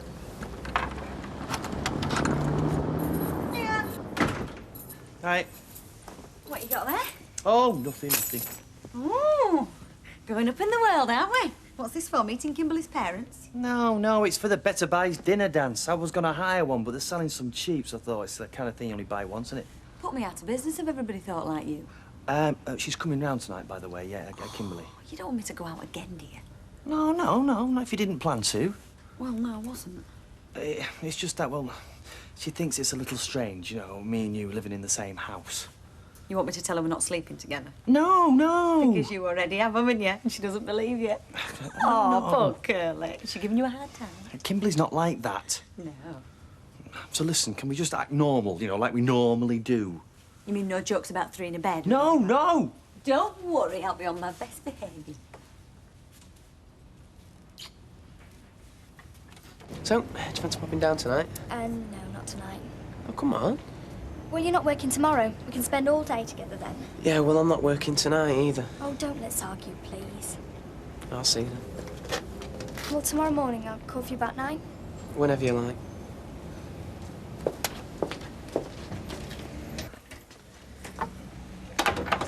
Oh, you're back. Yeah, I should be staying in for the rest of the night, so you've no need to worry. Not that you would anyway. Vicky, something that Bet and I have been discussing. Have you ever been to Southampton? No. Oh, it's very nice. It's on the south coast, you know. It's a very cosmopolitan sort of place. Is it? Yeah, only it's on the cards that we might be moving down there. What would you say to that? I mean, you'd still be going to the boarding school, of course, but it won't make any difference, really, except when you come and see us. Instead of this scruffy hole, you'll be heading for the south coast with France just across the channel. Anyway, it's something for you to think about, eh? He's not serious, is he? Southampton? Yeah, he says we'll be moving down there. They've offered him some sort of job.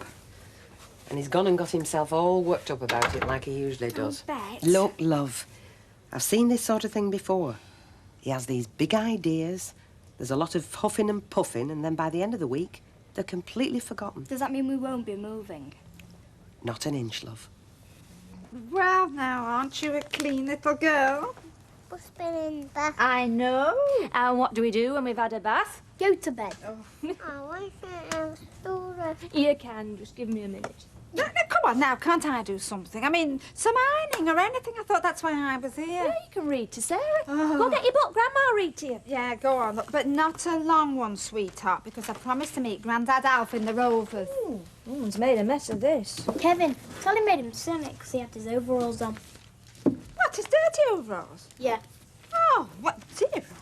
All right, it's not even today's. Yeah, I'm not worried about the newspaper. I mean, well, I think Sally should know better. I mean, letting a garage mechanic into your living room in his dirty overalls. Garage mechanic. It's her husband.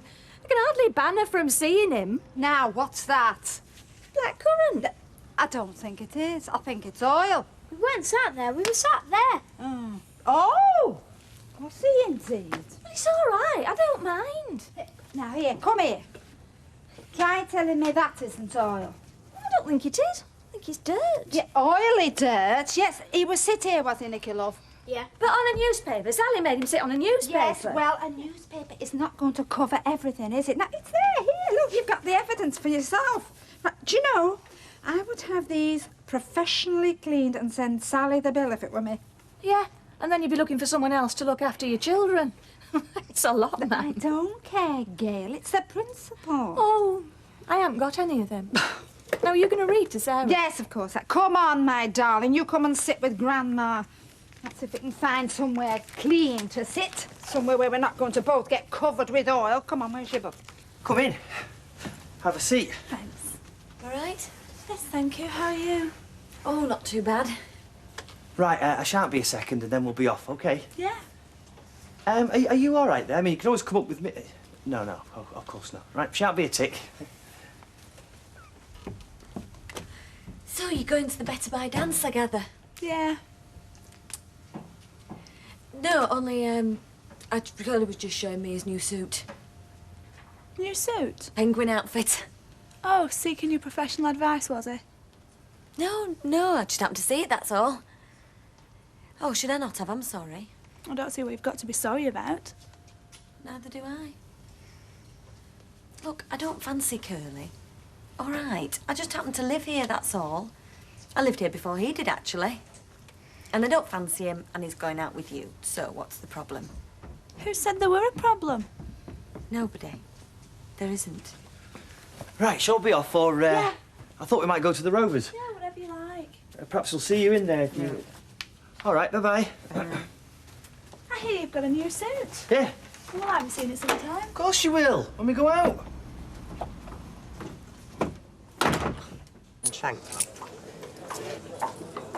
No. I mean, it's been all right here. We've made the best of it, but do we want to grow old here? I'm not sure I want to grow old anywhere.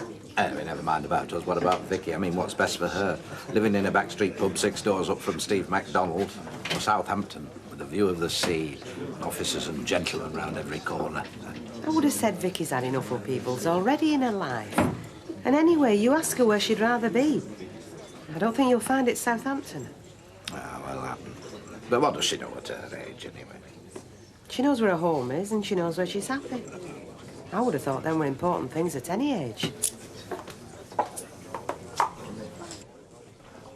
Are you going away anywhere this year? No. No, it's the shop. It's too tiring. What about you? Are you? No, well, there's not much joy going away by yourself, is there? Tell me, Des, are you actually separated from Steph? I mean, legally?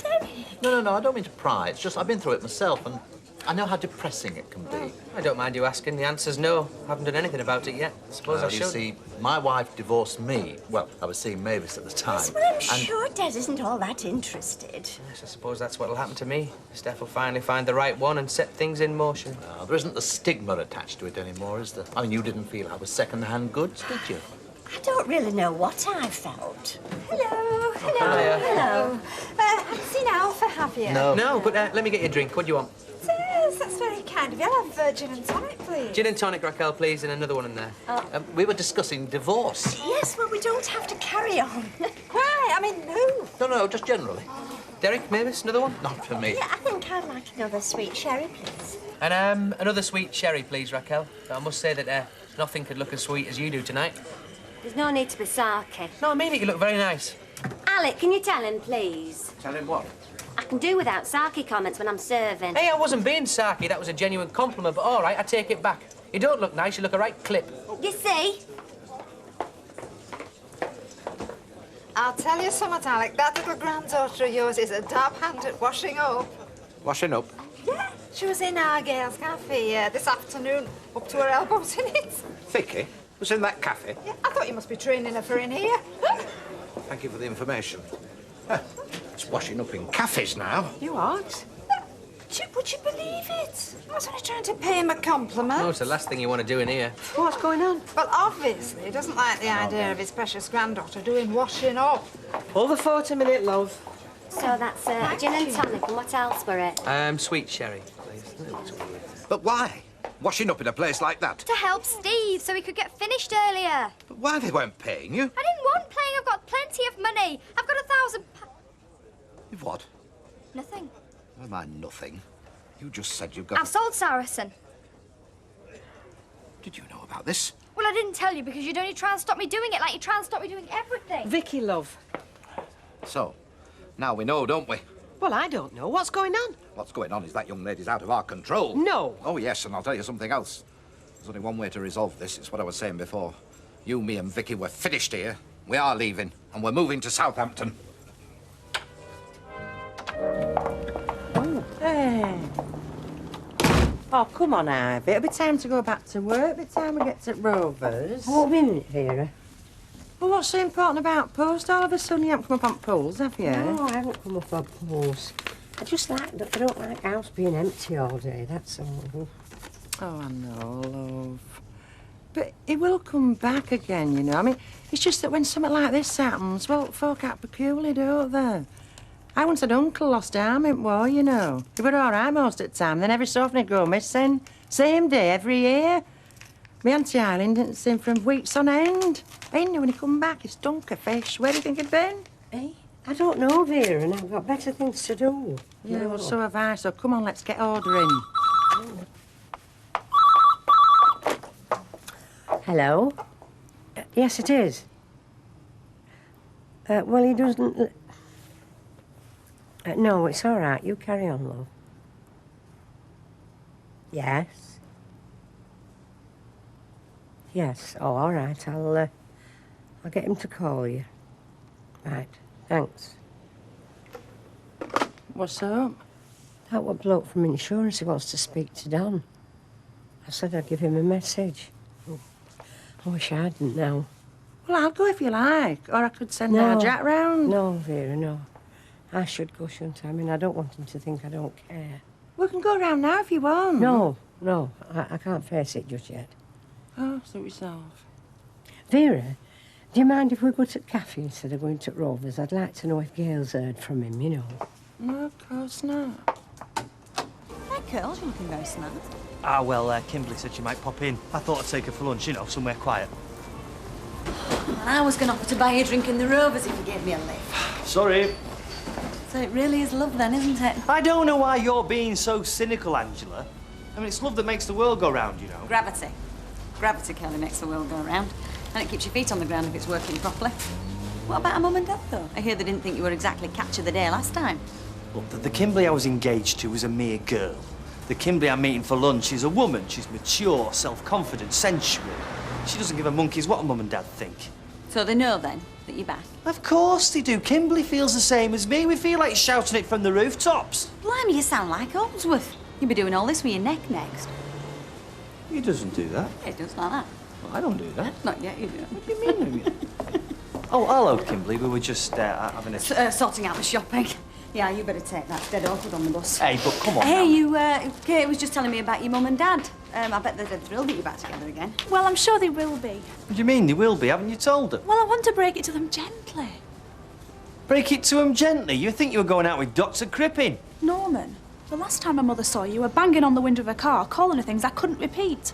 Besides which, I don't wish to discuss it in front of a stranger. Angie's not a stranger. Angie's the girl I live with. Oh, is that right? Right, I'm just off. Oh, don't bother, I'm just off myself. What about lunch? Have lunch with the girl you live with. Rovers? Rovers. Got a nice rooftop, you could shout from there. Listen, girl, before I go, I don't know if you've noticed, but, well, David's walking a little bit funny, and I think those shoes are getting a bit too tight for him. Right, well, let's see what I can do about it this weekend. Great. Come on, kids. Come on, let's go. Say goodbye. Bye. Bye. Oh, darling, this is a surprise on a weekday, isn't it? Oh, yeah, the whole family together, just like Christmas. I thought you liked it when she brought the kids in. Well, I don't. It's unsettling for the kids, and it's a nuisance for me. It's not unsettling. It might be to start with, but they're just as happy to be with her now as they are to be with you. Thank you, Anna. Oh, look, I didn't... No, you're probably right. I mean, they're probably better off with her, aren't they? She checks the shoe size, they don't. In fact, I don't know why her and Kevin don't just move in. I mean, they're perfectly at home there, judging by the stains he leaves on the settee. Bye then. Bye, everybody. Bye, darling. See you, Mum. Bye-bye, darling. Come on. Hey, come on, then. 2 bacon butties, love, and tea. Right. Gail, have you got a minute? Oh, yes, we've always got a minute at the family drop-in centre. Hey? Go on. Well, What can I do for you? Well, I wonder if either you or Martin would call round and see Don for me. Only I've had, well, he's had a phone call from insurance people. And they want him to phone them back, but they've got a couple of queries. Sure. Oh, thanks, love. And try and find out if he's looking after himself, love, will you? Tell him I asked about him and tell him, well, nothing else, really. Ivy, I don't think I should go. I think you should go. Oh, well, if it's any trouble. No, it's not any trouble, and you know it's not. But you owe it to Don to keep on trying. I mean, he's very depressed. You've got to keep reaching out, for better, for worse. I don't need you to remind me my marriage vows, Gail. And I have tried. I've tried very hard, as a matter of fact. You must see he's given up on himself, Ivy. He's got to have a reason to go on. Well, I can't be that reason. He doesn't want to know me. He doesn't want to even speak to me or see me. In fact, I think he hates it. Maybe he just needs time. Hey, I said that. I was telling her about my Uncle Larry. Sea lions, by the way. He used to go to the zoo to watch sea lions. All day, days on end. Yeah, keeper got that used to him. He used to let him feed him. Don't miss Dunkerfish. Anyway, when my Auntie Eileen found out, she went round to the zoo and dragged him home. Never went again. In fact, I think he was bedridden after that. No, I think I'll see you back at work, Vera, all right? Eh? Yeah, I'll get it. Oh, I thought that had all died out, the gentleman paying. It's nice to see there's still some men with a touch of finesse. Oh, I opened the doors for her as well, you know. Oh, of course I bought his T-shirt. Oh, well, it's very nice. It's very flamboyant. I chose it for him. Oh, well, no, Derek's mother used to choose all his clothes for him. I think she thought of him as a little doll. Vicky, I just dropped in for a box of matches, you know. I think you'll find about 200 boxes under the bar, Grandad. You're not very good at spying, are you? No wonder they threw you out the KGB. Yes, well, your lunch is waiting. If you'd like to go home, we can talk properly there. Well, we were planning on eating the cafe today, actually. I'll see you later. I'll see you in the cafe later, Mr. Gilroy. Awkward age, isn't it? They say they grow out of it. Well, they are becoming quite a couple, aren't they? What? Well, I mean, I wouldn't have dreamed of buying Derek's clothes till we'd been married several years. She bought him clothes? Well, did you not notice that rather garish T-shirt he was wearing? Well, she bought him that. I mean, she must be very self-confident. Well, I mean, a T-shirt like that, it's more of a statement, isn't it? I mean, it's not like buying a pair of socks. Still, he's not lacking in confidence either, is he?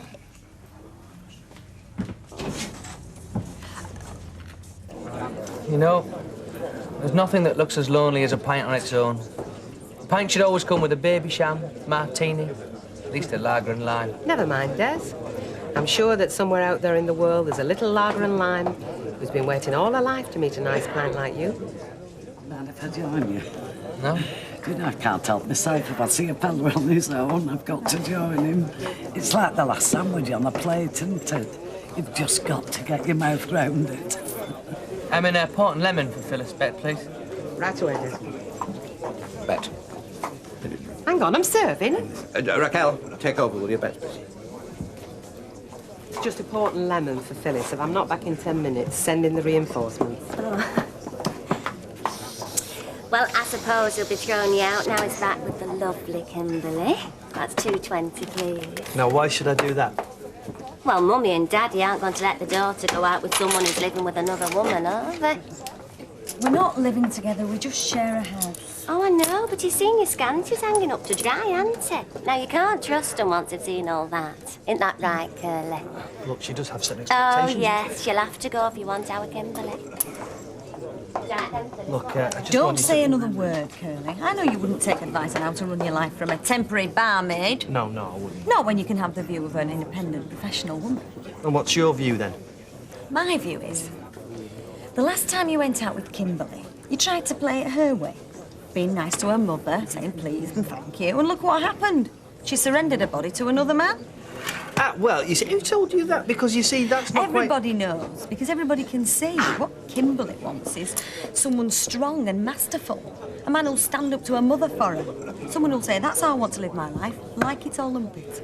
And you think she'll like that? I think she'll love it.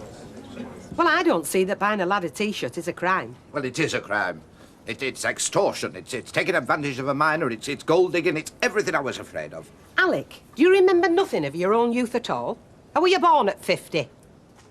No teenage lad is ever going to let his girlfriend spend money on him. It's all a matter of male pride. Did you never have male pride? Listen, she isn't his girlfriend, though, is she? She's his meal ticket, his own little flexible friend. Oh, come on, Alec. Look, she's a kid. He's a young man, an unemployed young man, a yobbo on the make. Well, I'm going to put a stop to him once and for all. Now, come on, Alec. We've had enough trouble with the McDonald's. This is not to do with the McDonald's. This is my master plan. Your what? We're going to sell up and move out. I'm taking up that job in Southampton.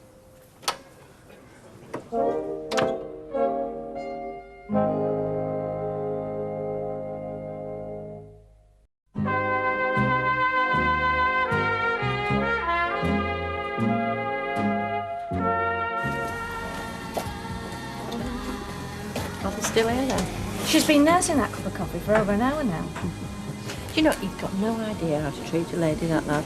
I mean, she'll be up on the red wreck making daisy chains and boating on the canal. She don't care where she is, you see, just as long as she's with him. Oh. I ought to be getting back now. Why? Well, you can have too much of a good thing, you know. No, you can't. You might get bored of me. Never. Well, you might get bored of this cafe. Okay, let's go back to ours. No, I really did ought to be getting back. We'll later come round tonight. No, I can't. You mean your granddad won't let you? Oh, Steve, there's no point in antagonising him if we don't have to. He worries about me. He's supposed to worry about me. If you start letting him tell you how to run your life, then that'll be the end of us, won't it? He's not running my life. Then come round, then. No. Do you mean he won't like it if you... I just think it's best not to, that's all. Oh, so you don't trust me any more than he does? Oh, Steve, you're being stupid now. I make my own decisions, all right? Yeah, I know, and everyone else is, and all. What's that supposed to mean? It means we're all right so long as I'm doing what I'm told, wearing what I'm told, and you're buying me stupid little gifts as if I'm your baby brother or something. Steve, hang on. Steve! Don't it bring it all back here?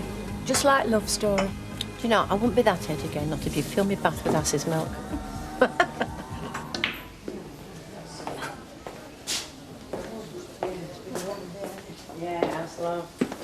Oh, are you, love? Did you manage to patch it up with little Kimberly then? I don't know what you're talking about, Vera. Yeah, well, we saw going off enough before. Listen, love, don't worry. Path of true love never did run smooth. It's the only thing they told me that turned out right. It don't run smooth, does it, Ivy? No, it doesn't, Vera. You know her trouble, don't you? She's insecure. Now, why should Kimberly feel insecure? Well, there you are, living under the same roof as another woman. I mean, what if you saw that Angie unawares? Women don't like to make comparisons, you know. It makes a woman feel... Listen, Vera, I won't go home with you. I'll go down and see Don. If you see Gail, will you tell her I don't need that message doing anymore? All right, love, yeah. Listen, Vera, you were telling me about Kimberly feeling insecure. Yeah, well, I mean, how would you feel if that Adrian Gosthorpe was staying in the same place as Kimberly? Well, Now, listen, love, you tell that Angie to sling her hook. Move Kimberly in. Give us all a break, please.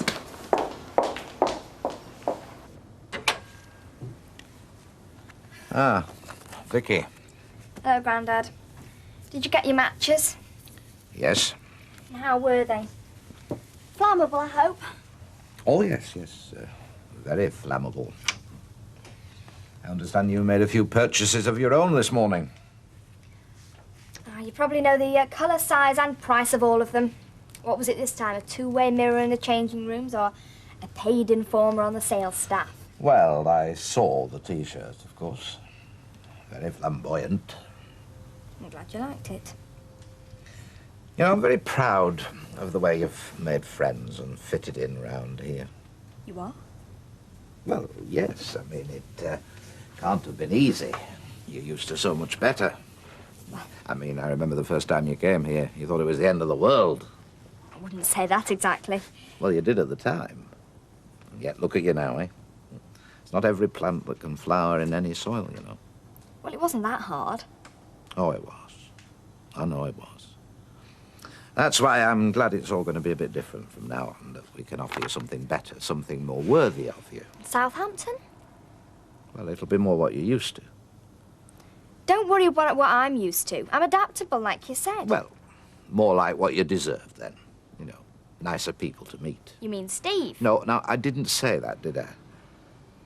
Well, surely you don't want to spend the rest of your life upstairs from a backstreet boozer.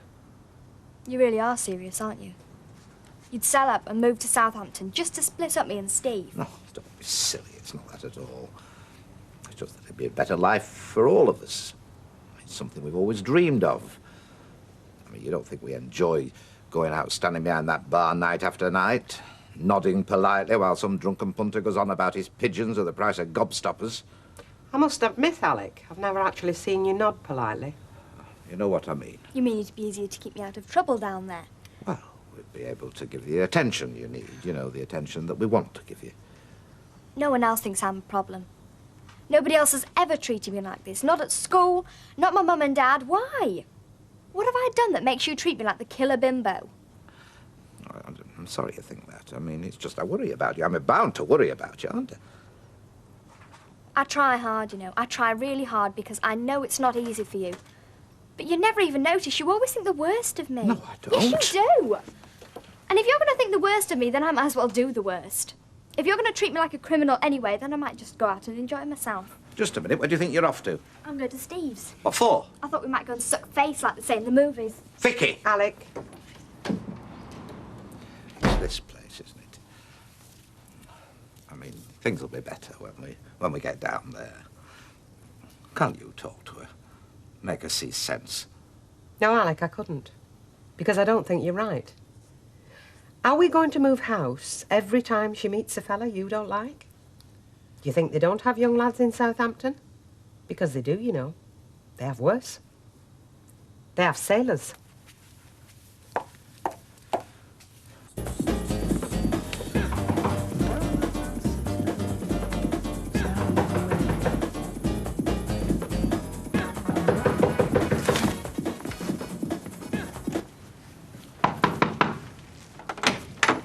Oh, yeah?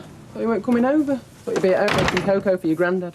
You're right, he does hate you, but I don't care because I hate him. What's brought all this on? From now on, I've made a decision. I don't care what he thinks, I'm just going to enjoy myself. Curly's not in. Is he really nodding, or is he just nodding to me, if you know what I mean? No, I don't know what you mean. Well, he's not hiding upstairs. He's not upset over what happened at lunchtime, is he? Oh, no. Oh. What are you doing? Sketching. Oh, is that an evening dress? You know Curly's taking me to the Better Buys ball. Mind you, I think that'd look a bit out of place there, wouldn't it? Should hope it would. I think they'd be wanting something a bit more classical, you know. Besides, that wouldn't really suit me, would it? No, it's meant for someone tall and shapely, really. You can tell me this, you're in fashion. Why is it they only make clothes for freaks? How do you mean, freaks? Well, you see them in the magazine, don't you? 6 feet tall, straight up and down like 2 yards of piping. Oh, I see what you mean. Elegant. Well, surely they're not all that shape themselves. I mean, you're not, are you? Actually, I'm 6 feet tall. It's just whenever you see me, I'm either sitting down or cringing. It could be nice, this room. Could it? We could have one of those Spanish arches. I love them. Mum hates them. How many bedrooms has it got? 2? That's right. One for me and one for Curly. Smashing. We could have a little guest room, you know. Well, until we need a little nursery. Who is we? Me and Norman when we get ourselves together. Which I should imagine will be sooner than later. How can you be so sure after what happened last time? Well, last time Curly wasn't so sure, was he? But this time he's crazy about me. So what did this insurance bloke want? Well, I've written down his name and his extension number. He said there were a few things that he hadn't made clear on the form, mostly about the cause of the accident. He wants to know if there was another car involved. Right. And he wants to know if there was any mechanical failure. I mean, do they think that you put yourself in intensive care and have your leg amputated just to fiddle them? It's a disgrace, Don. It's all delaying tactics. They sit round umming and ahhing while you're stuck in this place. They know you weren't drinking, so what else do they need to know? Shut up! What? Just shut up about the accident, OK? I don't want to talk about the accident. Oh, I'm sorry, I didn't realise. You don't really like talking to me, do you, Dan? No. Right, I'll go. No, stay. Look, I don't get many visitors. Just stay. Just for a few minutes, all right? I'll stay as long as you want, you know that, Dan. And TV specials, all speculating, of course, about her life. Hi, any calls? Surprise! Hi, Kim! Oh, did you think you were never going to see me again? No, because if you hadn't have come round here, I would have gone to your house, kicked the door in and dragged you to the ball. Oh. That's probably why she came here. Eh? Well, she didn't want you going round to her place. Doesn't want you to meet her mother, does she? Dr. Crippen. You keep out of this, you. So I take it she still doesn't know. I haven't seen her. Look, Kimberly, I know you're having problems dealing with your own mother, so I've come to a decision. What's that then? Well, look, last time I did everything I could to please your mother, and what did we get, eh? Agony and separation. Well, it's not going to happen this time. What are you planning on doing? Well, I'm going to call round to your house tomorrow at 8 o'clock. And if you haven't told her by then, well, then she can see for herself that we're together. And this time, we will not be parted. Oh, Norman. I think Gail's finding it a bit hard because, well, Martin can't help her as much, you know, with all his studying. And Nicky is still a little terror. I'd like to see it. Well, you should come round, Don. They'd only be so happy to see you. In fact, we'd all only be so happy to see you. I don't think I'll ever go down Coronation Street again. Don't say that, Dom. I know. It's no great loss to me. Dom, I've walked up and down hours here trying to pluck up courage to come in. And do you know why? Because every time you reject me, it hurts me more than the first time. And then I look around this place and to think that you'd rather be stuck here on your own than living at home with me, well, that really hurts. Where do you get off, Ivy? How dare you talk to me about hers? No, you listen me out, Don. I keep coming here even though you keep telling me you don't want me. Because, well, I want you. I want you to know I'll always go on wanting you. There'll always be somebody that wants you, Don. I want you to know that so that it might help you. Help me do what? Well, help you to get out of this depression. Ivy, I'm not depressed except when you're around. It's your presence that depresses me. Once you're gone from here, my heart will be singing like a bird. Come on, Don. All this anger and everything. That's what people go through when they've been in a big trauma. They try and take it out on other people, love. Vera was only telling me this morning. So Vera's a clinical psychologist now, as well as a shelf stacker. She's taken a lot on, isn't she? Look, I came here to tell you about the insurance man, because I thought I was doing you a favour. Shall I tell you why the insurance man is asking so many questions? Because he thinks I tried to top myself. Well, I suppose they have to ask that of everybody. Oh, no, they don't. But they're asking me because I've got it written all over me, because I did. There. I did try to top myself, and you drove me to it. And that is why I'm never coming back. Because you cost me a leg and you damn near cost me my life, and you will never do that to me again.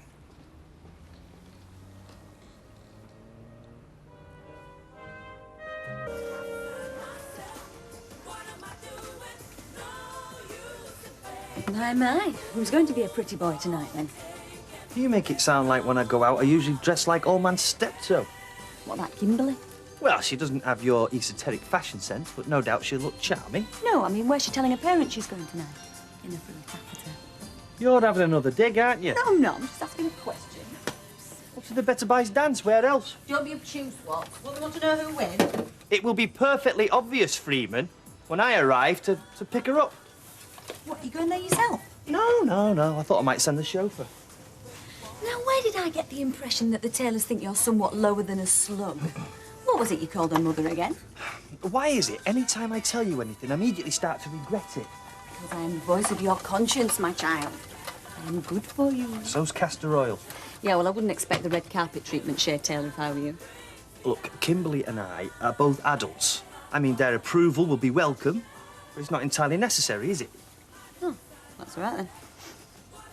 I'd wear a bulletproof vest under that all the same. The sequined one, of course. You see, on a lovely day like this, the three of us could go for a nice stroll in the forest. You know, get some exercise, breathe some nice, clean, fresh air into his lungs. It's propaganda time again. You're not very subtle, are you, Gramps? He means a new forest, which happens to be near, I wonder where. But what about all those cute little ponies? You've left them out of your hard sell. Oh. Look, never mind yourself, cousin miss. I thought you liked horses, or I did, until you sold yours. Oh, Alec, give it a rest. You've been hammering on at the pair of us until we've got brain ache. I just want you to get the complete picture, don't I? I mean, take Bournemouth, for instance, or Poole. Two classy resorts right on your doorstep. You're always going on about class. No, Tiger, you're the one who's always going on about class. Anybody who's ever worked for Annie Walker knows there's only two types of folk in this world.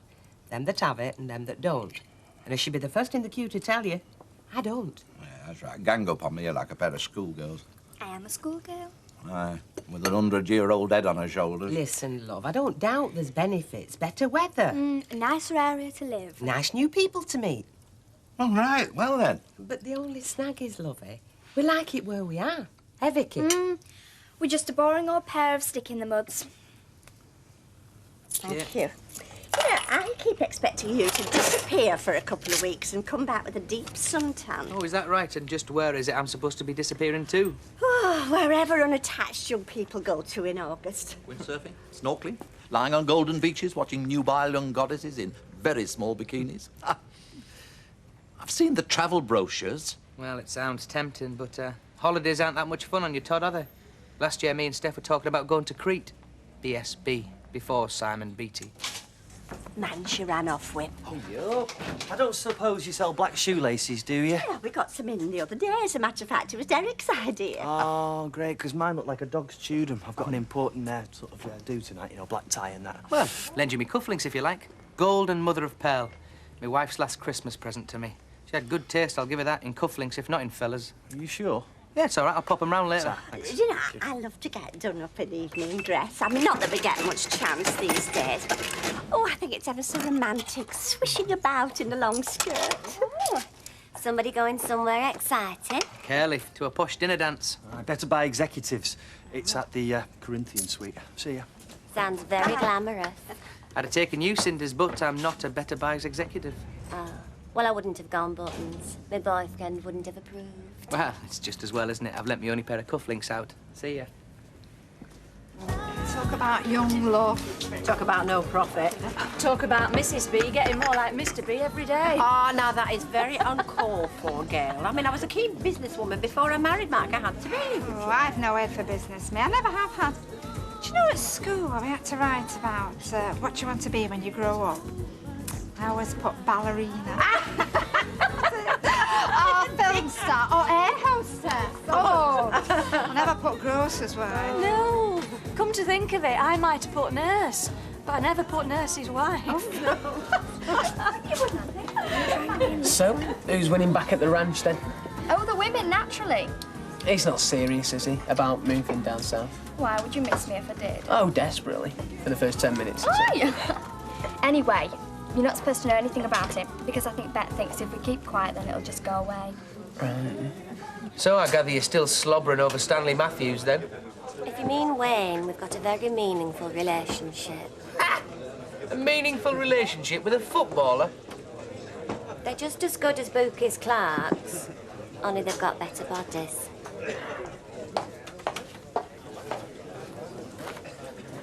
She used to live with me.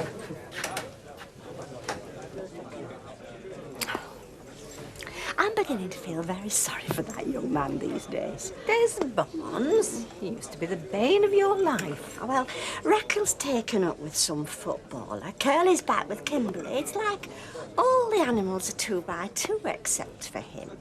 It's about Angie. Oh, I don't think that was ever serious. She's too much of a career woman. Oh, no. I think if you ask me, he's still missing Stephanie, you know. And he mentioned her a lot this morning. I always liked her, in spite of her rather forward behaviour. It's a very sad thing, a marriage breakup at such a young age. It's a sad thing at any age, Emily. I mean, look at Ivy and Don.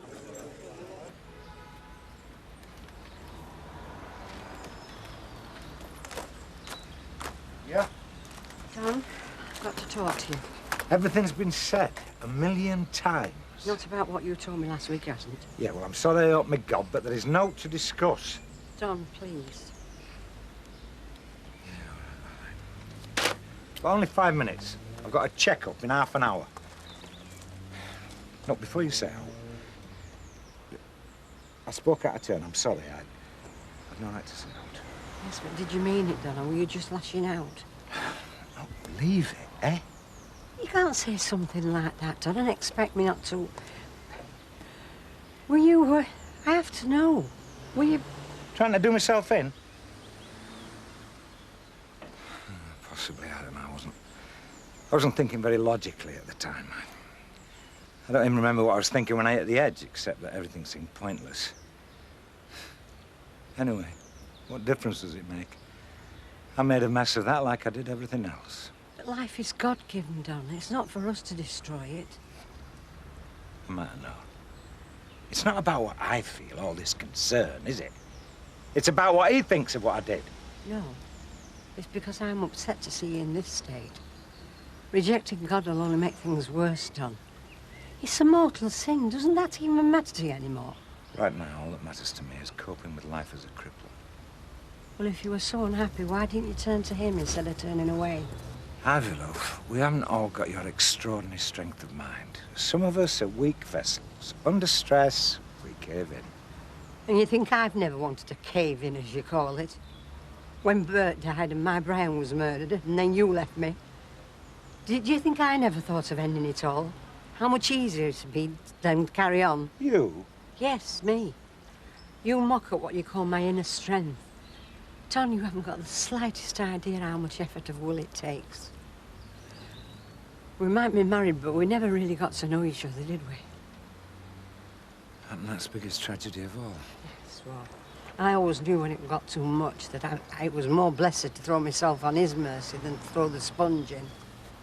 And has that brought you happiness? And has what you've done brought you happiness? Oh, Tom, what have we done to ourselves? How did we get here? Look, there's no point, Ivy. I don't want to hurt you anymore than I already have. Right, well, before I go, will you promise me one thing? Will you go and see Father O'Rourke? For another ticking off? No. For a bit of peace of mind, Don. I can't give you that anymore, I know that. But maybe he can.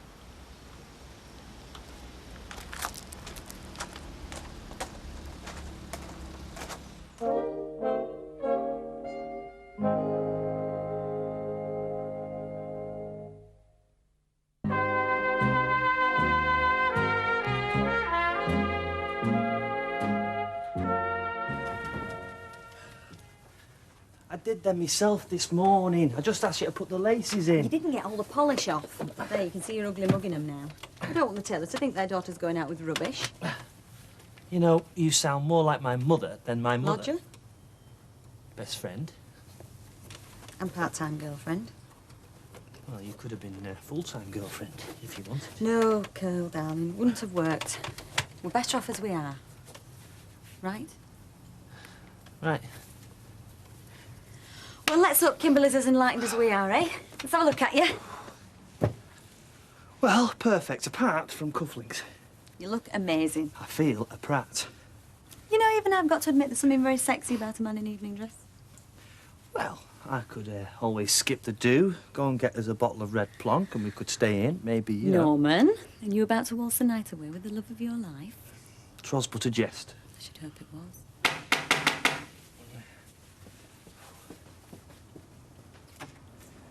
Hey, Dan, all right. He's not gone, has he? Hey, jolly good show, old chap. Up the buffs and all that. Belt up, Barnes. Hey, couple of medals, you'll be ready for inspection. It's better buys old B, not the regimental dance. Loosen up. Get off! I've been dying to do that. There, now you look perfect, really. Right, I'm off. Hang on a minute. Right. Enjoy yourself, but remember to leave before the clock strikes 12, otherwise you will turn into a hapless drudge, doomed to be at the mercy of ugly sister Holdsworth forever. You're a nutter, you know that. Right, wish me luck. Bye. Yeah, see ya. See ya. Well, there goes one happy little fella. I hope it works out for him this time. He's had his fair share of knockbacks, poor love. Haven't we all? He's not as tough as you. Oh, nobody is. Cast iron through and through, us Barneses. You fancy a drink? No, I've got things to do. Lucky girl. Hello. Hiya. Well then. You look lovely. Thank you. So do you. Well, not lovely, handsome. Have you told them it's me? I had to. What did they say? Well, you know, have a nice time. I bet they did. They really liked you. They were very happy for us to get engaged. It was just that... Yeah, I know, until a better prospect came along. Don't spoil it. We're back together again. Isn't that the most important thing? Yeah, I suppose you're right. Oh, this is for you. I hope it goes with your dress. An orchid? Oh, thank you. It's lovely. Nothing's too much for your ladyship. Right then, I suppose we'd better get in. Yeah.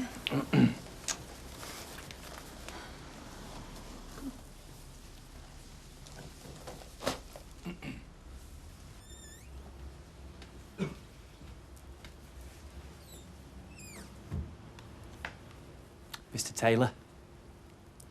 Mrs. Taylor. I trust you both well. That's as well as can be expected. Thank you. Oh, brought you these. I seem to remember you were partial to chocolate ginger.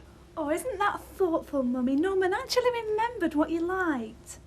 Most kind, I'm sure. And look, he brought me this. It's a real orchid. Isn't it lovely? Right, I shan't be a sec. I'll just pop upstairs with my bag, OK?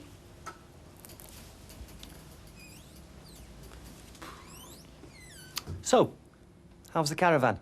Still tripping down to Barmouth? I haven't been away myself this year. I was toying with the idea of going to Corsica. But with Mr. Holdsworth away, naturally the running of the whole establishment falls to me.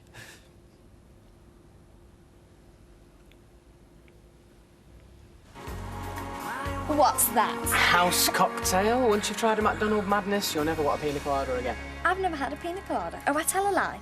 I did have a sip of my mum's once in Ibiza, but I didn't like the rum. These aren't. Don't worry. Just relax. Even Grandpapa couldn't disapprove.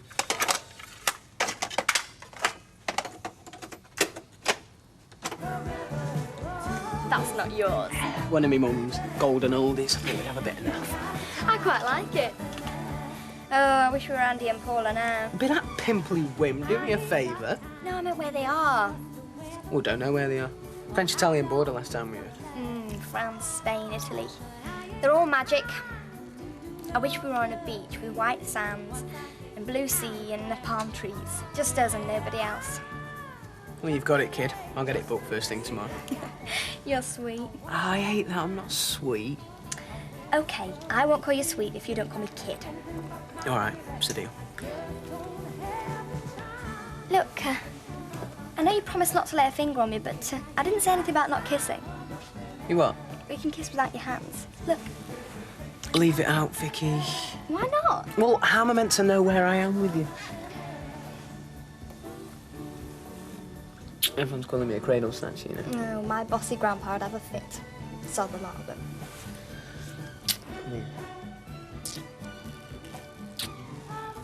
Steve, don't. What's up with you now? I just don't want to, that's all. You just said you did. I only meant kissing. I only meant kissing. Steve, don't spoil everything. Well, Vicky, I'm a bit old for postman's knock. I'm not playing games. Then what are you doing then, or don't you have a clue?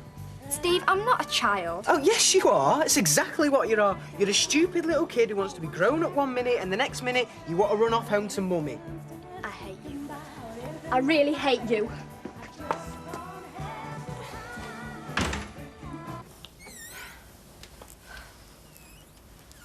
Do I really look all right? I expect they'll all be terribly smart. You'll be the belle of the ball. It's just that it's a rather high-powered evening for senior better-buy executive. Didn't I gather that you were merely acting as your boss's stand-in? I never said that. I just said you was representing the branch while Mr. Holdsworth was away. Well, that amounts to the same thing. Does it matter, Mummy? I'm simply making the point that Norman is not eligible to be invited in his own right. I will be next year, though, Mrs. Taylor. I've definitely been told I'm being groomed for higher things. Otherwise, I wouldn't have bought the house if I wasn't sure of my prospects. House? What house? You never said anything about a house, Kimberly. It's the one he's renting. He's bought it off Mrs. Fairclough. Well, Mrs. Sullivan now. And it's ever so nice, and you've got all sorts of ideas for doing it up, haven't you, Norman? Has it got a garden? No, but I'm planning on building a paved patio with a trellis up the fence, you know, for green plants and so forth. Well, Daddy can give you some advice on that. He's an expert on shrubs in tubs, is Daddy. Oh, that'd be lovely, wouldn't it, Norman? Yes, thank you very much. Are you ready? Yeah. Oh, there's no hurry, children. I mean, these dues never start on time. Oh, and we haven't even offered you a sherry. Daddy, where are your manners? Aye, thanks. Right. Vicky? Vicky, what's up, love? Nothing. I don't want to talk about it. Oh, love. Look, I don't want to make you unhappy. You're not. Look, if it's that lad you're crying about, I mean, Southampton's it's less than 250 miles away, love. It's nothing to youngsters nowadays. Look at his brother. I mean, he's trotting all around the continent on a shoestring. Look, I'm not an unreasonable man, sweetheart. If you want your friends to come round and visit you when we're down there, I shan't mind. Even MacDonald, if that's really what you want. It's not. What I want is to get as far away from here as possible. I don't care if I never see Steve MacDonald again. Thank you. Oh, that was a delicious meal. Never expected smoked salmon. Well, if a major supermarket chain can't provide the best for its employees, who can? I hadn't thought of that. Shouldn't have had that third glass of wine, though. I'm going to have to go and powder my nose again. You will wait, won't you? I don't want you dancing with that blonde in the strapless blue dress while I'm gone. No, thank you.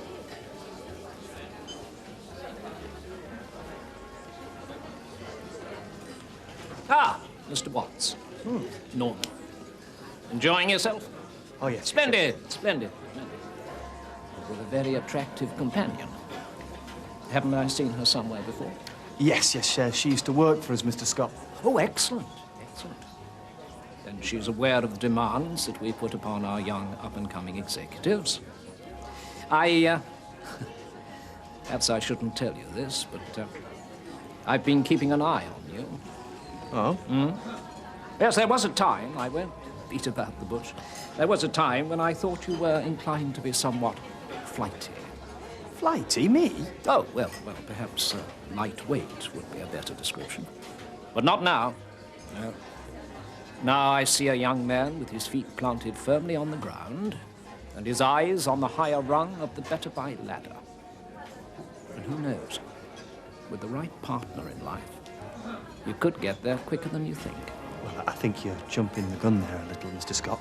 No, not at all, not at all. You see, we see a married man as being a responsible man. Strictly between the two of us, naturally. Mr. Holdsworth would have gone on to higher office himself by now, had it not been for a certain cavalier attitude to the sanctity of marriage. These things don't go unnoticed, Norman. Bet they don't, Brandon. Honeymoon didn't last long, I see. Oh, no, Mac's in London on business overnight. I didn't want to leave Gail on her own. Oh, you don't kid me. You two ravers fancied a night on the toot. Cigarettes, whiskey and wild fellas. Yeah, first house pictures and a pizza. You can't get wilder than that, can you? Well, I wouldn't have minded going mad just for once. Yeah. Break out of the boring old routine. Oh, well, we'll be doing that soon, won't we, love, eh? Alec?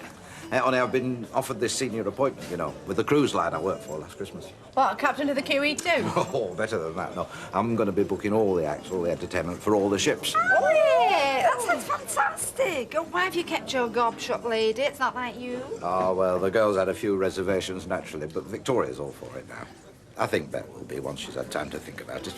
I wouldn't count on that, Tiger. So you're enjoying yourself, then? Oh, more than I ever dreamed.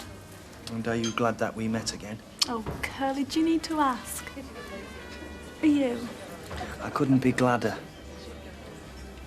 It's just that when we're together, it feels so right. With the other girls, I just didn't feel comfy. Not the way that I feel when I'm with you. That's not very romantic, comfy. Well, is this romantic enough for you?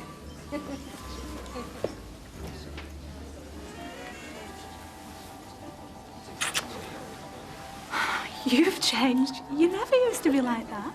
Well, you never let me be like that. Perhaps I've changed too. We did a lot of stupid things last time, didn't we? I don't want to talk about last time. It's this time that counts. We are lucky to have another chance. Yes, we are. And I don't want to make a mess of it this time. I don't want to let you get away a second time. You see, Kimberly, I've got a lot of plans for the future. And they all include you. I love you, Kimberly. Please, will you marry me? Because I want you more than anything in the world. Did you have a good time last night? Yes, very much, thank you. I've not heard any groaning. You've not touched the aspirin. Are you sure you had a good time? You don't have to get like a rat's backside to enjoy yourself, you know. Hey, there's this guy from Ripon, totally legless, giving Brendan Scott a hard time about the new computer system. Oh, yeah, moaning like you do to me about what a load of old crap it is. Yeah, but the difference between you and Brendan Scott is he's responsible for it. So you spent all night sucking up to the big chiefs, did you? I don't have to suck up. Bet you did. Listen, when it comes to applying saliva to the posterior, you can't compete with Reg Holdsworth. As a matter of fact, though, I did do myself a lot of good. Ah. No, I mapped out a lot of my future last night. Carry on like this and the tailors are going to approve of you. As a matter of fact, they already do. I mean, she got the sticky buns out last night and the sherry, you know, the mother. How many sticky buns equals a fatted calf? Ah, well, you see, the fatted calf is the next course because they've got to pay... They've got to pay for the wedding. The what? I proposed last night. Did I not mention it? And you were sober? Frankly, I take that amiss. Oh. No, Congratulations.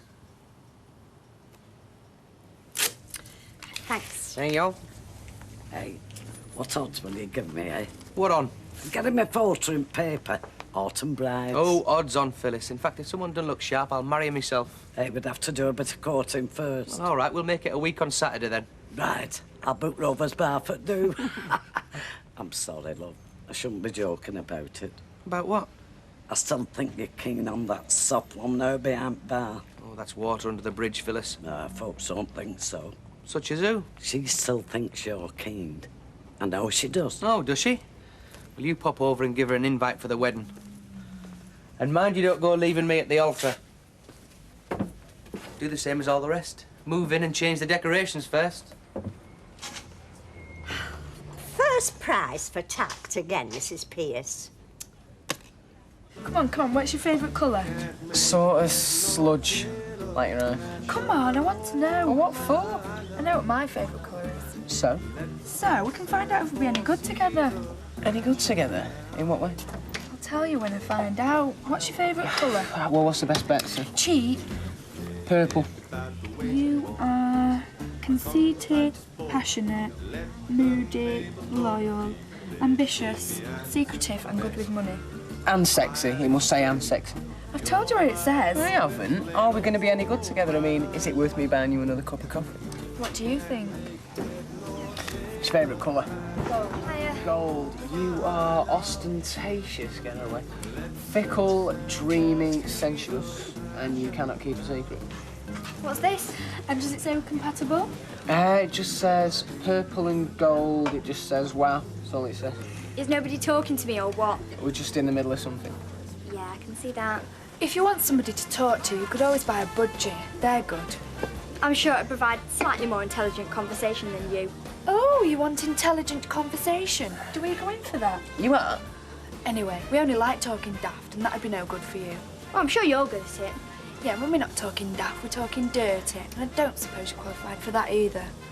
Congratulations, Steve. You seem to have found your ideal girl. You're a bit rotten, weren't you? Well, she needn't come talking posh to me. She can't help talking posh. She's dead stuck up. Favourite food? All the same. Not going back to her and him the way he is. Well, I mean, if they want to stew in their own juice, that's their business. do you know, I love hearing you talk. You're so ruthless and down to earth, so wonderfully unemotional. Oh, I do admire you. All right. I mean, if you'd have taken your own advice, I wonder where you'd be now. Look, laugh, I don't care. You just leave them to sort themselves out. Well, I have an interest in seeing them sort it out, Alma. I mean, you know what Ivy thinks of Nikki at the best of times. If she decides Nikki's all she's got, my life's going to be unbearable.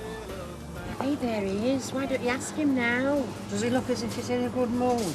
Well, he's been funny all morning. I think he's on drugs. You know, I don't see him with it. Mr. Watts, Ivy wants a word. Yes, Vera, but she doesn't have to use you as a megaphone. What is it, Ivy? Well, I'd like to slip off an hour earlier this afternoon if it's all right with you, Mr. Watts. Ivy, we're right in the middle of the holidays. Go on, just got a trouble. Don't be mean. Vera, what are you doing? Look, Ivy, it's all right. Just stick with us till 4 o'clock, all right? All right, thanks, Mr. Watts. Ah, Mr. Scott, we weren't expecting you. Well, it doesn't show. Ah, well, if it does, I'm afraid the book stops here. No, Mr. Holdsworth. I'm not unaware, Mr. Watts.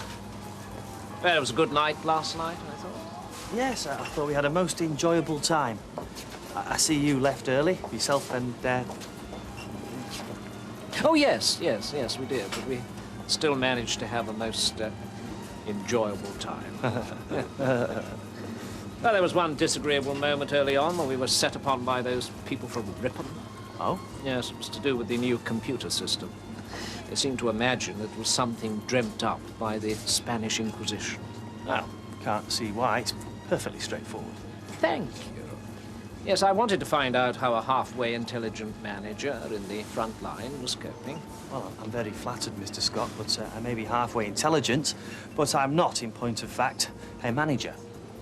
No, and if you were looking around you last night and wondering why, I can't say I'm surprised.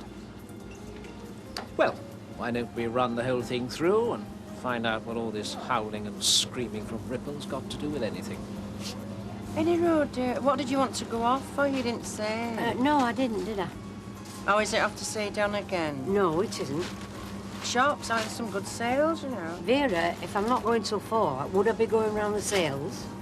Oh, suit yourself. Oh, come on, tell us where you're going. It's my business. Where's she got to? Has she been in for a dinner? No, she hasn't. Did she say what you were doing? She said she was going out. Oh, did you ask her where to? Yes, she said nowhere in particular. Look, I like to know where she is. And that ought to be where you say, I suppose.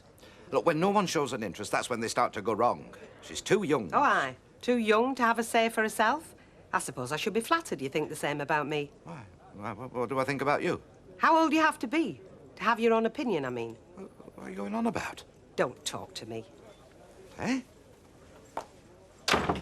It's a definite improvement, Mr. Scott, no question. Well, that's why I pushed it through.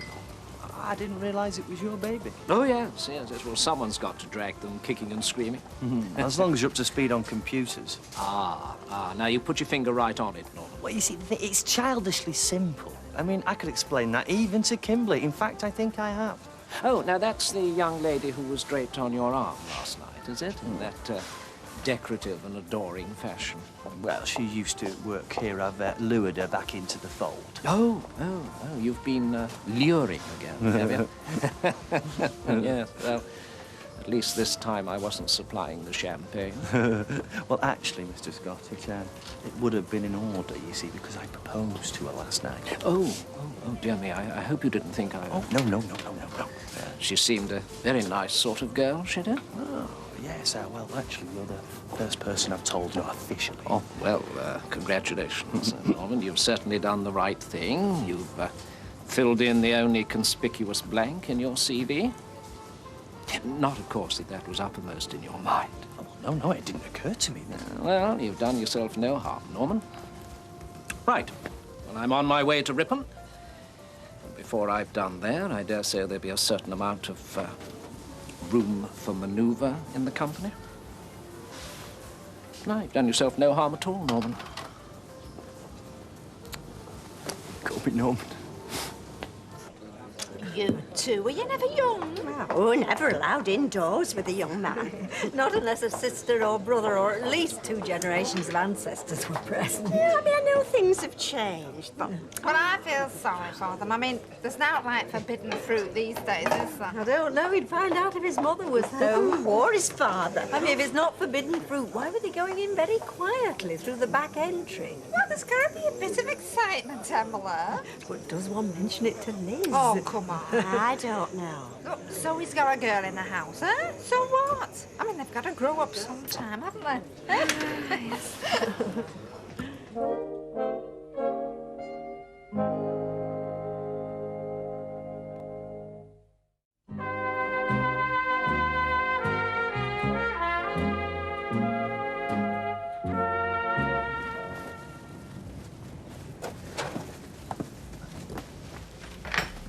Hey, you. I know you're there. It's no good pretending I know you're there. I'm talking to you, MacDonald. I can hear your jungle music. I know you're up there. And I want that young lady down here, now. I mean it. Otherwise, I'll be in through this door, locked or not. Ah, I knew it. I knew you were there. Have you gone nutty or what? Listen, don't give me any of your old book. I've had enough of it. I want that girl out of there, now. I know what you're up to. We're eating pizza. Listen, I wasn't born yesterday, you know. Now, I've told you and I've told her, so let's have no more of it. Well, you've got no right. Oh, haven't I? Haven't I? You've got no right coming here yelling. Listen, I'm not standing here arguing my rights with you, young man. You don't know right from wrong to start with. Now, is she coming down here or am I coming up there? Nobody's going anywhere just because you say so.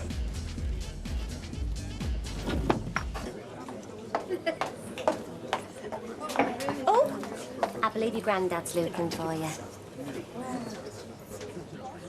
No, you're not going up there. I don't care who you are. Look, either she comes down here or I go up there. You're mad. Vicky's not up there. Look, I want you down here now, this minute, young lady.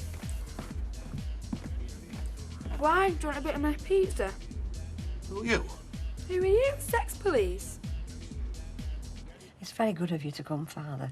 No problem. Now, tell me what it is I can do for you. I wish I knew. It's hard sometimes, isn't it, to find the right words to wrap a thing in? Yes, it is. And tell me now, what were the first animals off the ark? I don't know, Father. The ones nearest the door. So, no matter what they are, the first words that come to your lips, just let them out. My husband hates me. Is that what you believe? It's what I know. And is it things he said, or is it... Said and done. Actions speak louder than words, don't they? There's no doubt. He's come out of hospital, but he won't come back. He doesn't want anything to do with me. And the way he is, there's nothing I wouldn't do for him. But he won't have it. He hates me, Father. He lost the foot, isn't that right? Well, do you not think that maybe this is a time to make some allowances? I mean, the effects of an accident like that. He says it wasn't an accident, Father. And what does he say? He says he wants to do away with himself. You mean he crashed the car deliberately?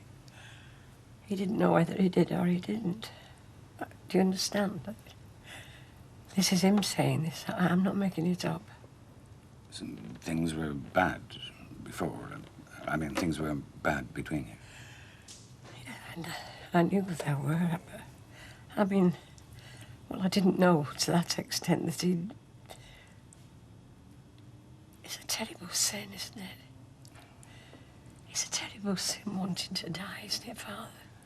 Well, it is a sin and a sorry state. Oh, and if he burns in hell, is that my fault? No, let's not anticipate the day of judgment. Was there anyone else? I don't mean in the car. I mean, was there anyone else in the picture? Yes, but he's not with her. Oh, he's not? No. But he'd rather do away with himself than come back to me. I see. If he died, he'd burn in hell, wouldn't he, Father? I mean, if he died even now, he'd burn in hell for wanting to die, wouldn't he? Well, now, is that God's judgment on him, or is it yours? Or is it mine you want? Do you want me to say yes, he's going to burn in hell? No. No, I don't, Father. I hope I don't. Maybe I do. Why is he doing this to me? We can't look into his conscience. We can only examine our own. It's all we can do. Father, I've... I know you've had a lot of trials, Ivy. I do know, but did you forgive God? Now, sometimes I feel that you find this hard, and it can be, but we must forgive God. I try, Father. When we don't, it's like poison in the soil. You may have a beautiful garden, but the fairest fruit of the best tree is itself poisoned, and that fruit is love. Now, if you had said to me that Don had run off with another woman, I might have said, well, that's meant for you, but you said he hates you, did you not? Yes, Father. Now, if I'm wide of the mark, do forgive me, but look inside yourself and seize the seed of hate within you. I wake up some mornings and for a minute or two I can't work out where I am. But, generally I keep cheerful, I do. Honest. I have my ups and downs, but no, generally. Look, I'm sorry about this. I've got no in. I haven't even got a biscuit to offer you. I'm off biscuits. Ivy brought me some ginger snaps into hospital. It was the day that I'd made up my mind to tell her to stop coming. I said, I don't want you to come anymore, Ivy. She took out these ginger snaps. She said, I brought you these. Might as well have them. I couldn't eat them, you know. I gave them to a fella to the side at ward. Right to the end. She's got this way of doing something good that makes you feel bad. She don't mean it. That's what I used to tell you. But she does, Gail, and you know it. So, what are your plans? Start and finish is to crack this business with my leg, then get myself back to work. You'll still be able to drive and everything? All right, get a car adapted. It's not going to change my life. Well, I've given up the idea of playing centre forward for City, that's about all. That and being suffocated by Ivy. All right. How is she? What do you expect? I'm not here to plead Ivy with you. No. Me, of all people, but she's down, you know. Well, she'll get over it. All she's lost is a rotten, lazy husband. Good for naught. It's not true and you know it. Yeah. How's Nicky and Sarah Louise? Getting on all right? Bouncing along. Do they know about this?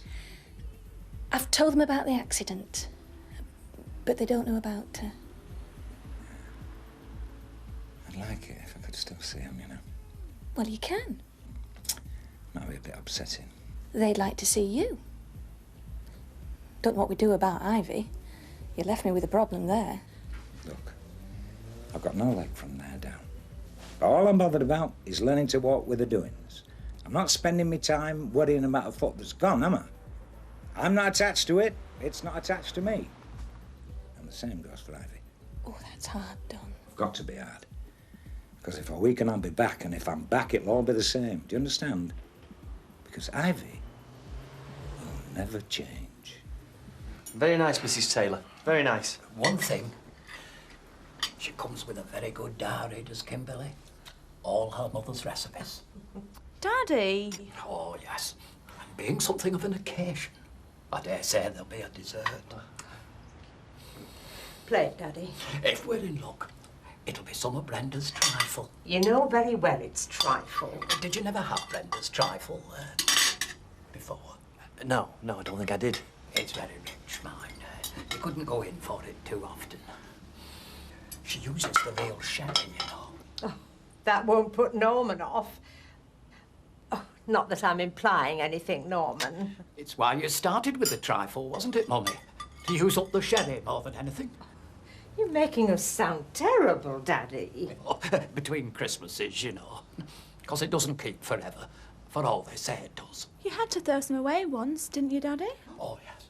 The better part of half a bottle. I don't claim to be a connoisseur, but it had definitely gone off. And complain, and they just laugh in your face, don't they, Daddy?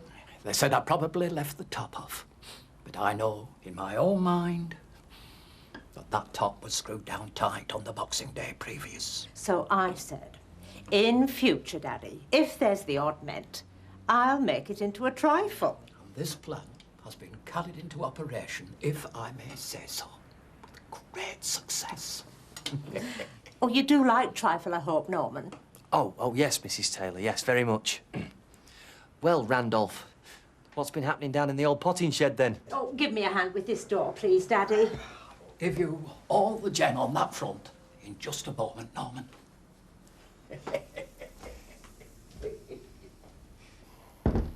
Squeeze me leg. Norman? I want to see if all this is really real. I know. I have to keep pinching myself too. I still think it's a bit quick. Well, he has settled down. And she's not getting any younger. She doesn't need to be in any rush. Now, when our Marjorie's Dawn was married, who was it said she ought to be getting her skates on? It was a light-hearted remark in the spirit of the occasion.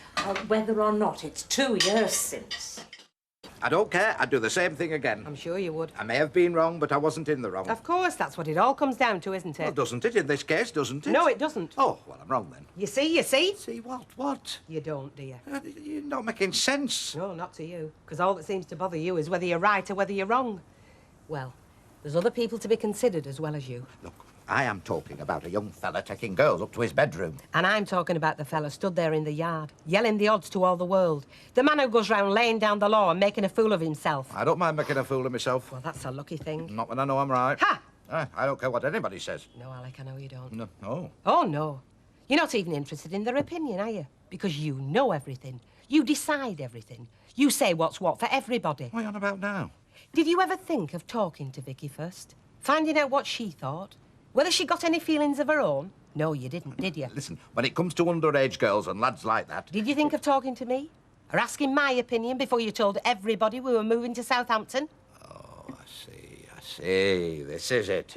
You told anybody and everybody we were going to Southampton. Well, we talked about it. And I thought we were still talking about it. I've never even bloody seen Southampton. Where have you taken me now? I mean, what are we talking about? Are we talking about the one thing or are we talking about the other? It's all the same thing, Alec. Because we're talking about you and the way you carry on.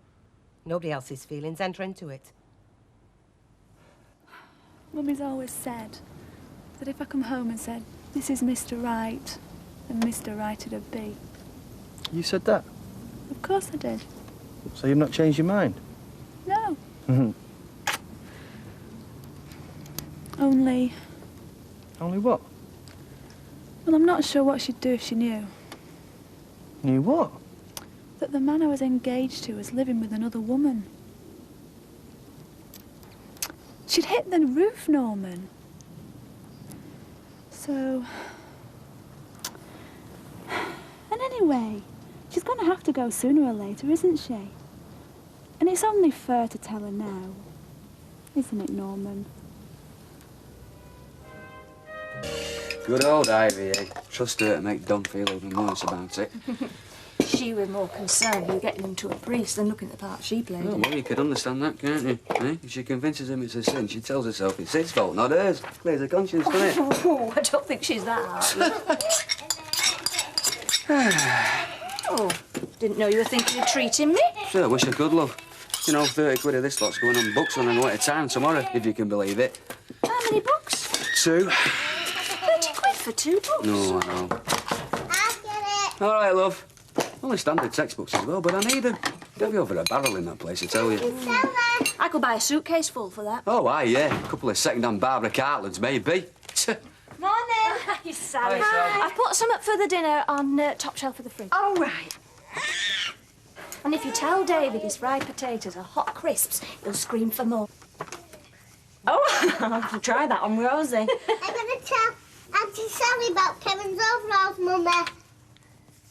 What's this? Well, it was nothing. Sarah just found a spot of grease on the chair. Wanted to know where it had come from. Well, Granny Audrey found it. She blamed it on me till I told her Kevin did it. I didn't know there'd been any grease stains. Sally, don't worry about it. It was nothing. Are you sure? I wouldn't have mentioned it. Come on, you lot. Get yourselves sorted before I go to work.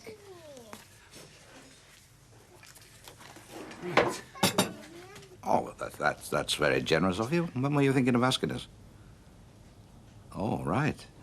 Well, I'll just have a word with the good lady wife and then I'll get straight back to you. Oh, no. She's over the moon about it. She can't wait. It's just the new lease of life we've been looking for.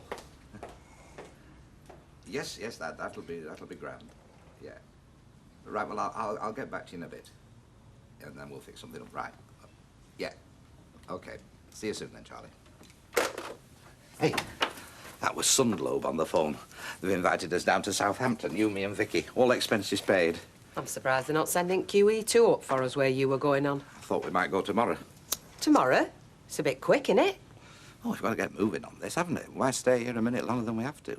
Well, let's wait and see what Vicky says first. She might not want to go tomorrow. She'll be on the first train out of here when I've told her about Steve MacDonald. You just keep your mouth shut about that. I don't want her upsetting. Oh, you prefer she's left in the dark, would you? Find out third hand, perhaps in a couple of weeks' time when the rest of the street know. She'd really thank us then, wouldn't she? Girl, that'd look ridiculous. All right, Alec, but gently. I don't want you gloating. Give me some credit. She is me granddaughter. So anyway, how about it, eh, tomorrow? Well, I suppose we might as well have a look at the place. Be a day away from here, wouldn't it?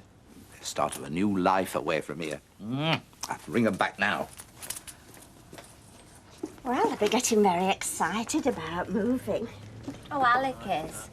Not sure about that. She keeps blowing hot and cold. That's because she's a woman. It's the female reluctance to leave the nest. What? Well, it all goes back when we used to live in caves. I mean, the men have a natural instinct to go foraging, and the women stayed at home with the children and became homemakers. Well, that's what's happening now at the Rovers. Bet ain't got any children. No, I know, but it explains the difference between men and women, and it's the same thousands of years later. Isn't that right, Derek? Absolutely. Strip off this veneer of civilised behaviour with nothing but a bag of primeval instincts underneath.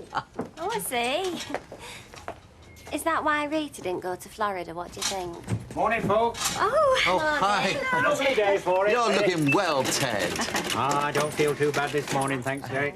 Oh, well, that's good. 20 years younger, I'd have been heading for the hills on a day like today. Map, compass, cheese sandwich in my pocket, walk all day. Not a care in the world. Those are the days, eh? Still, I won't complain if I can get up to the house and do a few bits and pieces. Oh, well, do go easy, Ted. Don't you worry about me, Mavis. I never felt better. Ta-ra, folks. Bye now. See ya. Has he been poorly then? No.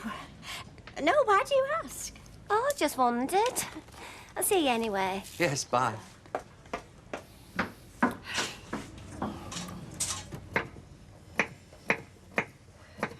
Smashing day out there.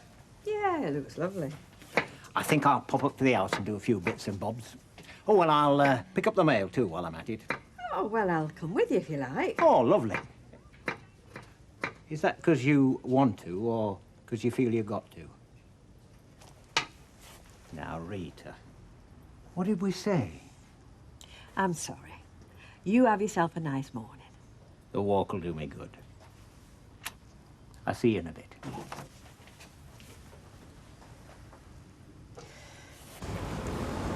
Oh, there's Mr. Sanderson.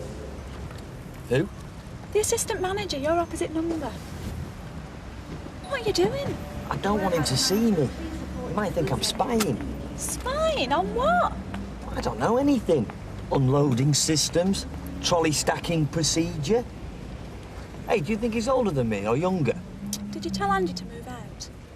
No, I couldn't this morning because by the time I had got up, she'd gone. Well, when are you going to tell her? Soon.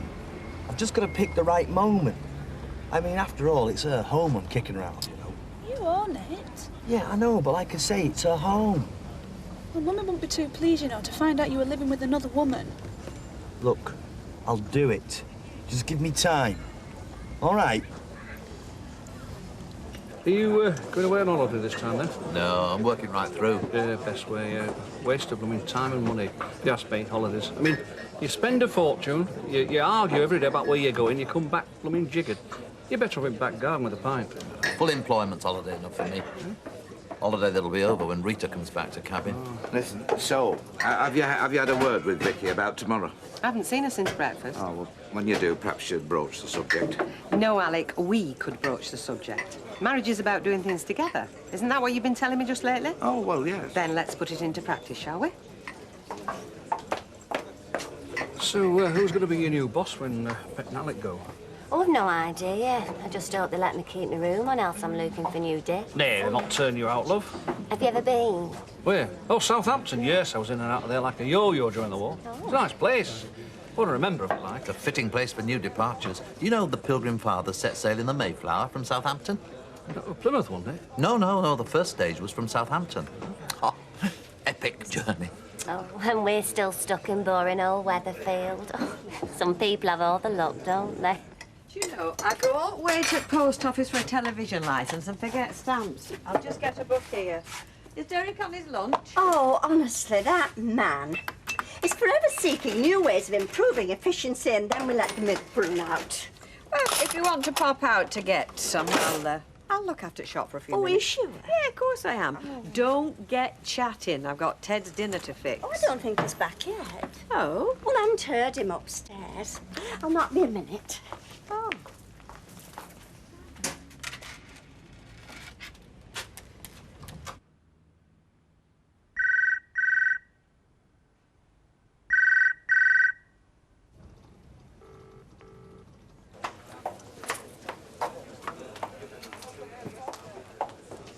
No answer? I've been trying to get hold of Steve. He seems to have disappeared. I've been looking for him all morning. Your granddad and me'd like a word with you, love. Have you got a minute? Yeah? Ah, Vicky, love. Come on, sit down. What's wrong? Oh, nothing's wrong. No, it's just we wanted to let you know the latest on our plans for Southampton.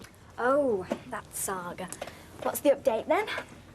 Well, obviously, I mean, it's a very big step we're contemplating. And I mean, quite frankly, it would be silly, wouldn't it, just to uproot and move to a place with no real experience of, without any kind of informed judgment. So, in plain English, we're off there for the day on Monday to see whether we like it or not. We would like you to come with us. How about it? Be a nice day by the sea. Stay over in a top hotel, first-class train fare, all paid for by Sunglobe. Yeah, it sounds nice. Good. Only I don't see the point. Eh? Well, what does it matter to me what Southampton's like? I'll be at school most of the time, so it's you two that's got to live there. Yes, but I'm trying to make this transition, you know, a little bit smoother for you. I don't think there really is going to be a transition for me at all. So you're not interested in any kind of family life that I'm building for you? Of course I am. And it was very nice of you to ask me, but... You'd rather stay mooching around a back street in Weatherfield at the beck and call of some young layabout who's got you twisted round his little finger. Alec. No, I'm sorry, she needs to know. No, what? What are you saying? I'm saying that I caught that Prince Charming you're so besotted with prancing around half naked with another girl yesterday dinner time. Steve? Yes, and he didn't seem to care who knew about it either. Well, if you want to waste yourself on a bonehead like that, get on with it. But don't come crying to me when you find out he's been using you. If you can't see now what it is he wants, then you're a fool.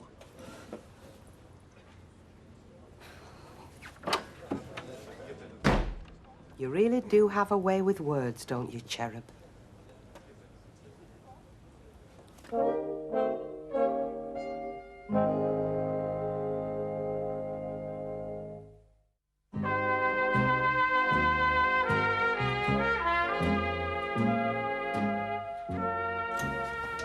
Ted!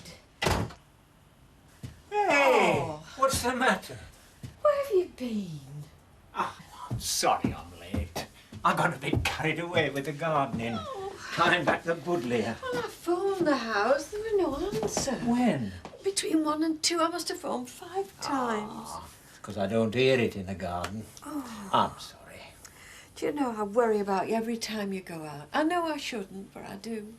Well, I'm safe back now. Oh. It's all right. There's nothing happening. Oh, now don't leave me this long before you ring me again in future, will you? I promise.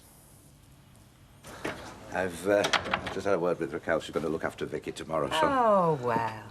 She'll be all right, then. We've no need to worry, have we, if we're leaving Luby Lou in charge? How come people need a reference from the Queen Mother to look after her 1 minute, and then when it suits you, she's dumped onto the nearest bimbo available? The hell's the matter with you this morning, eh? I've had no but sarcasm since you got out of bed. I thought we'd settled these differences the other day. And so did I. I thought I'd finally got it into your thick skull that I'm fed up with you doing things behind my back. You've ridden roughshod over me, and now you're doing the same thing to Vicky. Don't be so ridiculous. Well, then why drag her feelings across broken glass like you did this dinner time? All right, she had to be told. But there is such a thing as tact, Alec. I got carried away. I'm sorry. Well, that's our trip to Southampton kiboshed anyway. What do you mean? Well, we can't leave Vicky on her own overnight now, can we? But I've told them we're going now. Well, then we'll just have to go down and come back in the same day, won't we? Southampton? We'll have to get up at 4 o'clock in the morning. Sail with the early morning tide. That's something you'll have to start getting used to now, isn't it? Horatio.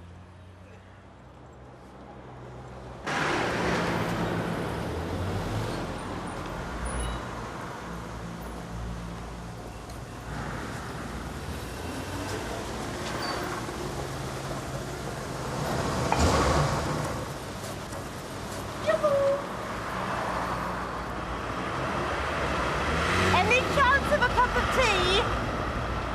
Taylor, hello. I'll just lock up.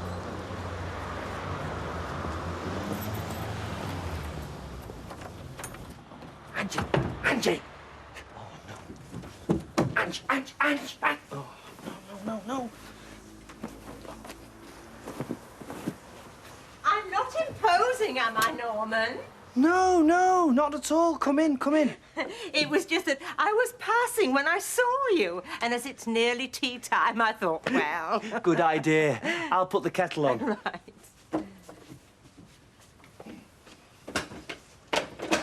It's an odd time to be home.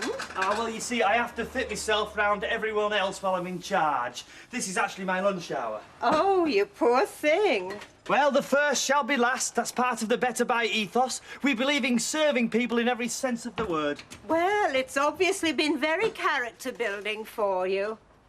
Oh. That's an interesting lampshade. Is it yours? No, that's not mine. That's a fixture and fitting. It came with the house. Oh, I see. Yeah, I've been meaning to do the place up. I just haven't got round to it. But when Kimberly moves in, she can settle down and she can choose whatever she's... Oh, I'll just move this. This is my ironing. I've been very busy recently, so... Oh, dear. I wonder where that came from. More to the point, who left it there? Well, it's not Kimberly's, if that's what you're thinking. Not Kimberly's. Then whose is it, then? Yeah. But on second thoughts, yes. It does look like one of Kimberly's, yes. Look, let me get this straight. You are saying that not only does my daughter take off her underwear in your house, but other women do the same as well? No. Let me explain. It needs no explanation. No, you've got it wrong. Is that or is it not Kimberly's? Look, there's been a mistake. Mistake being the operative word. You clearly have no respect for the sanctity of human relationships. I see no point in your engagement to Kimberly going any further. But, Mrs. Taylor, please, you see, it's not actually... It doesn't belong to... Flaming thing. Are you passing a chemist on your way into town tonight? Oh, I dare say I could, yeah, as it's you. What do you want? Denture cream? Hair dye? Conditioner. Have you had £5 out of this lot? No, I've had 20. Shut the cafe and took Alma out. No, come on, Gail, I'm serious. I had £35 here this morning. There's only 30 now. Yeah, 30, haven't you? No, I have 30 for my books, but I had another £5 for other odds and sods. Are you sure? Gail, it's a £5, of course I'm sure. Well, have you looked in your pockets or your wallet? I put it in this drawer this morning and I remember doing it. Gates, do you know anything about this? Martin's lost a £5. No. Maybe you counted it up wrong. Gail, I've lost £5 and someone who's been in this house today has taken it. All right? And you examined it to see whose it was. I'd love to have seen that. It wasn't funny. Sounds pure farce to me. Are we the same size then, or what? You've ruined everything. Oh, come on, Curly. You're not telling me a road crossover's going to wreck your wedding plans. Why don't you just tell her I live here? What's the big deal? You don't know what she's like.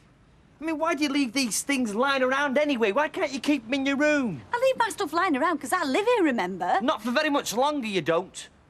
What does that mean? It means, as far as I'm concerned, you can get your bags and start packing. Are you serious? It's my house. I do what I want. I should have done this long ago. Except I felt sorry for you. Well, you've left it a bit late, haven't you? According to you, a mother will never let you near Kimberly again. I might as well stay. Hold your hand like I did when Raquel ditched you. Only don't expect any special favours this time.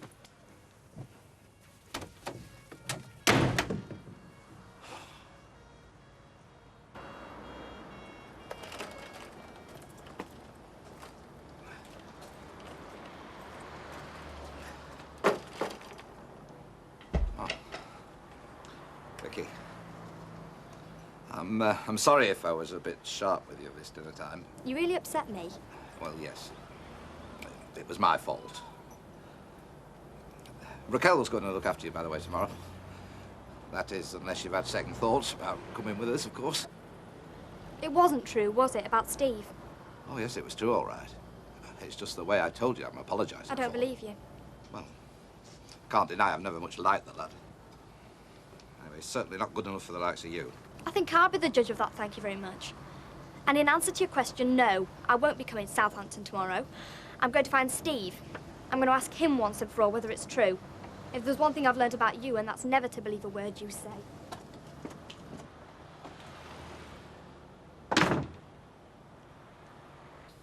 I should have known. A leopard never loses its spots. Do you seriously think I'd want to marry him if he was doing what you think? Oh, so you tell me what a foundation garment is doing on his sofa. It was with his ironing. He probably got there by mistake. A bra in his laundry. And you're trying to say they're not intimate. She's just a bit disorganised, that's all. Untidy. Oh, so she's a slattern. No. Mr. Taylor, can I come in? Well, yes, I suppose so. How you've the nerve to come in here, I do not know. I have the nerve because there is nothing on my conscience. What happened today was a misunderstanding. What you found belongs to a platonic girlfriend of mine who just happens to rent a room in my house. There is nothing going on between us. Then why lie to me? Because when it comes down to friendships between men and women, you have a tendency to think the worst. But what can you expect when I find women's underwear all over your house? This is 1992, Mrs. Taylor. Men and women do share the same house without sharing their beds. And I will not let your misunderstanding of that come between me and Kimberly.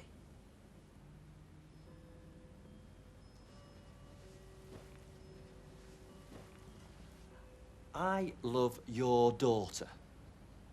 There is no other woman in my life, and I'm going to marry your daughter, with or without your consent. You are looking at your future son-in-law. So let's try and make the best of it, shall we?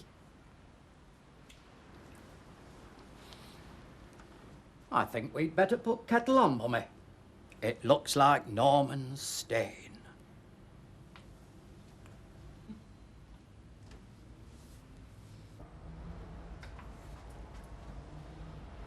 Oh, you're here. We're all locked up. Shan't be doing that for much longer, will we? Well, it makes you want to get away more than ever, doesn't it? On a night like this. You'll have your strolls on deck, gazing at the stars at night. Nice new job. What will I have, Alec? You'll have a new life. Stuck on my own, watching telly in some poky little flat in Southampton. You'll soon make new friends. Anyway, I mean, I'll be ashore more than I'll be away. Just think about it. We have to get away whenever we want. Without this albatross hanging round our necks. Drives out to the New Forest. Weekend breaks in France. You're only an hour by train from London. Just think of the shopping you can get done when the mood takes you. God help me. I am part of the equation, then. I'll not get forgotten while you jaunt off and enjoy yourself. I'm doing this for us. I mean, the money I'm earning down there, we'll have a detached house in the town before long. I mean, where would you like to retire to in 10 or 12 years' time, eh? Somewhere like that? Or an end of terrace round here, eh? I don't care where it is as long as it's with you. I don't want this move to break us up. It won't. I swear it won't. If anything, it'll bring us closer together. I'll make sure of that. Right. Well, we best get to bed then. Long day ahead of us tomorrow.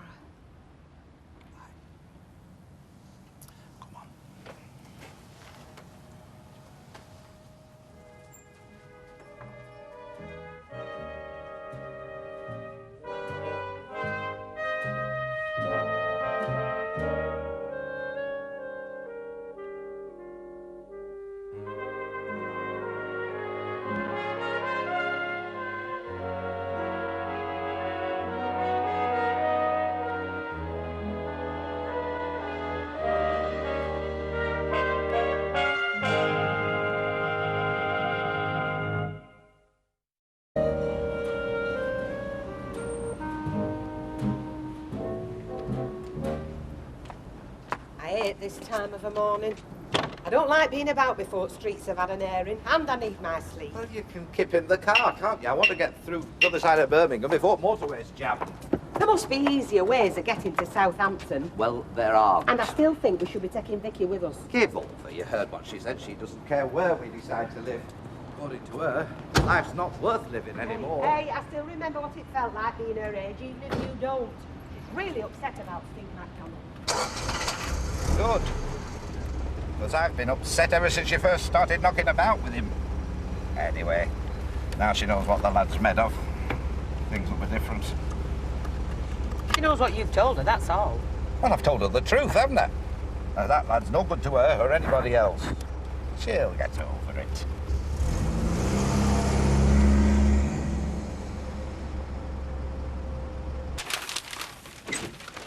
Oh, it's a lovely day out there. Good. I've just seen Mavis. She sent Derek off to the wholesalers with a list as long as her arm. So anyway, I volunteered to do a couple of hours in the cabin. You don't mind, do you? Of course I don't. Good to keep your hand in. Seeing it's a nice day, I think I'll go up to my place. Oh, well, I'll run you round then. Well, no need. I enjoy the walk. Yeah, I know you do, but take it easy, won't you? I will. Don't go mad with the gardening. I shall admire the flowers, listen to the birds. Might dead a rose or two, but that'll be all I'll do. Good lad. Oh, will you get Coming that, breakfast Kevin? Monday morning, me, Spence McDonald, till 9:30. Coming up very soon, the latest travel and weather situation. Wing Commander Johnson, very open. Martin! Yes, so. Oh, hi, Martin. How's it? Is there something wrong? No, I've just come over to say don't bother coming over to our house today, that's all. Because I'll be there. I've got a day off college. Yeah, I know.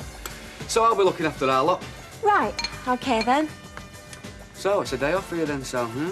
You'll be a lady of leisure. And don't forget, mate, and come over to our house for your dinner, because you won't get any. All right? Right, I'll see you then. I've got to be off. See you, Martin. Ta-da. Well, that's just dead typical, that is, isn't it? What? It's just when they feel like it. They decide they don't want me, so I lose a day's money. Well, you know.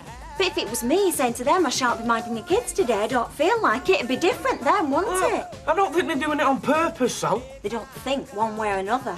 I'm just their mug. And that remark about you not forgetting where to go round for your dinner, and me. Well, what about it? Look, I don't think they meant anything by it. Blimey. That's not all, you know.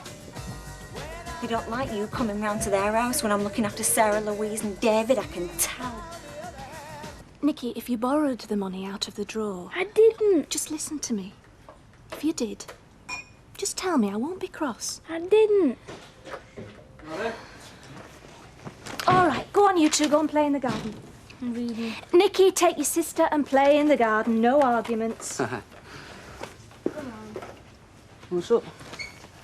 Well, I don't want to discuss this in front of Nicky.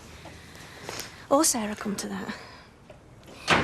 This money you think you've lost. Gail, I have lost it. Only it wasn't lost, it was taken. 1 minute it's in that drawer, the next minute it's a fiver light. Are you absolutely certain? Yes, I'm positive. I mean, you couldn't have just misplaced it. Or spent it on something and forgot Gail, about it. I'm sure I know how much money I had. Well, so you say.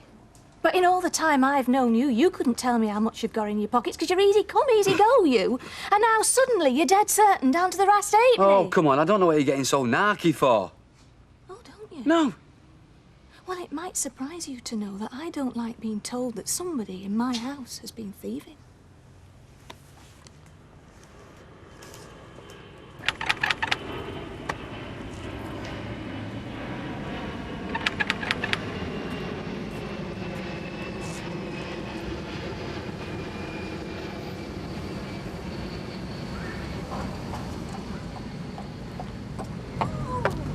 Hi, Vicky, love. Hiya. Isn't it today your granddad's gone to Southampton, showing Bet's the site and all Yeah. that? I would have thought you'd have wanted to go with him. No, I didn't want to. Oh, gosh, but I'd have wanted to go with him. I'd have wanted to see where they were thinking of going to live. Well, I don't really care one way or the other. It's up to them. Oh, I see. Well, doesn't look like he's in, does it? Or if he is, he's not letting on. They'll never leave here. Mr. and Mrs. Gilroy, never in this world. If they leave here, I'll plot sawdust. Well, I hope you're right, Mr. Sugden, because if they do, I'll be needing a job and a roof over my head. Ah, well, a man like Alec Gilroy won't fit in down south, be out of his natural element. Wouldn't suit him at all. Be like a pig in a palace. I can't see Bet leaving here after all these years. Well, I can. It's hard graft running a pub, isn't it? I mean, folk get fed up, you know. They do. And some people do silly things. Look at Mrs. Bishop here. Took it in her head to retire to Ross-on-Sea. Oh, it's nice, is Ross. It is, but it's no good if you don't know anybody. Anyway, in the end, she's all the sensible thing to do. Thank you, Mr. Sugden. No, I'm just saying.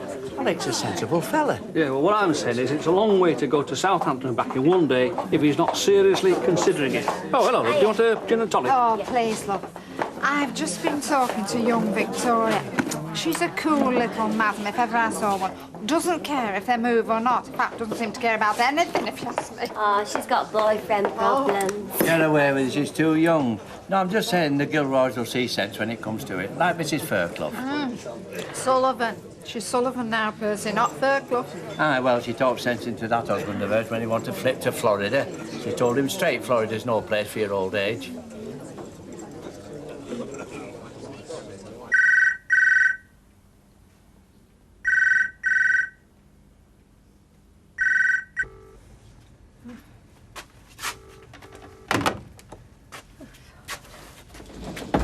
No reply. Who? Ted, I've just phoned his house. Well, he'll be in the garden, you know. He can't hear the phone when he's in the garden. No, that'll be it, I dare say. Oh, Rita, I know you're worried about him, and I understand that, of course, but... Well, it's no good worrying about things that you can't alter, is it? I know that. That's not it. I just think he might be needing me. That's why I don't like to be away from him. I want to be there. As much of the time as I can. For as much of the time that he's got. Hey up! Can we come in? Of course you can. Martin. Sally, I've got a problem, and her name's Sarah Louise Platt. Go on, tell your auntie, Sal. You don't stay with him. See, I'm not enough entertainment for her because I can't bake a cake. She's minded me all morning about coming over here. Ah, the girl's got taste, haven't you? So what do you reckon then, Sal? Will you take her for the rest of the afternoon? Well, go on then. Oh. Shall me make a cake this afternoon if that's what you fancy doing? Yeah, the Christmas cake. Well, not a Christmas cake because it's a bit early for that, but one just as good. Oh, thanks, Sal. What shall I do? Pick her up about 6 then? What have you done with Nicky then? Oh, he's outside, soaking. Not talking to me at the moment. Oh, sounds like you're having a great day off. Oh, I know. I can't wait to get back to work. I don't know how you do it, Sal. Day in, day out. I don't. Right, I'm off. See ya. Yeah, see you, Martin. You see, I have me uses when it suits them. Have you finished with that, love? Yeah. Right. Aye. Here comes your girlfriend. Hi. Hiya. I've been looking for you all morning. Eh? I went round to your house a couple of times. Oh, well, I've been in town all morning. Oh. Listen, my granddad's been saying horrible things about you. So what else is new? No, I mean really horrible. He said he went round to your house and he said you had a girl in your bedroom. You were obviously, You know, he's got a right nerve, that fella. I mean, who's he think he is, shouting up at the window like a madman? I was really embarrassed. I mean, of course, his fault was he thought it was you, so you should have seen his face when he realised. But even then, he didn't apologise. It's true then. Well, yeah, I suppose it is. Who was it? It was Susie. I didn't believe him. I suppose that makes me pretty stupid. Oh, come on, it's nothing. I mean, you weren't interested, were you? You made that pretty obvious. Oh, come on, Vicky, it's no big deal. Forget it. Just forget it.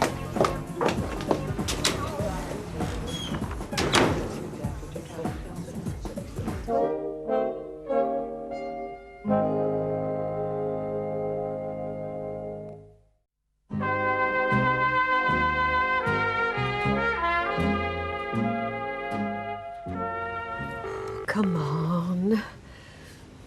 Answer, Ted. I can understand Bet and Alec wanting to get out of the road. Oh, I know. I wouldn't run a pub for a gold clock. I prefer to be the customer's side of the bar, me. But they never get away on holiday together, do they? Well, I mean, a shop's bad enough, but a pub's even worse. At Southampton, I mean, what is it when everybody has their own? It's all docks and sailors. Oh, yes, well, that's just the kind of place that Bet likes. Oh, excuse me. Hello. Mavis, you don't need me, do you? No, I'm fine. I'm expecting Derek back any minute. All right, well, if Ted comes in looking for me, will you tell him I've gone round to the house? Something wrong? Well, I still can't raise him. Anyway, if he does come, will you tell him that's where I'll be and I won't be long? She worries herself sick about it. She can't bear for him to be out of her sight. No. She's going to have to get used to that soon enough. I mean, when he's out of her sight permanent. No, Mavis, come on. That's right. I mean, there's no point thinking different.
Hiya.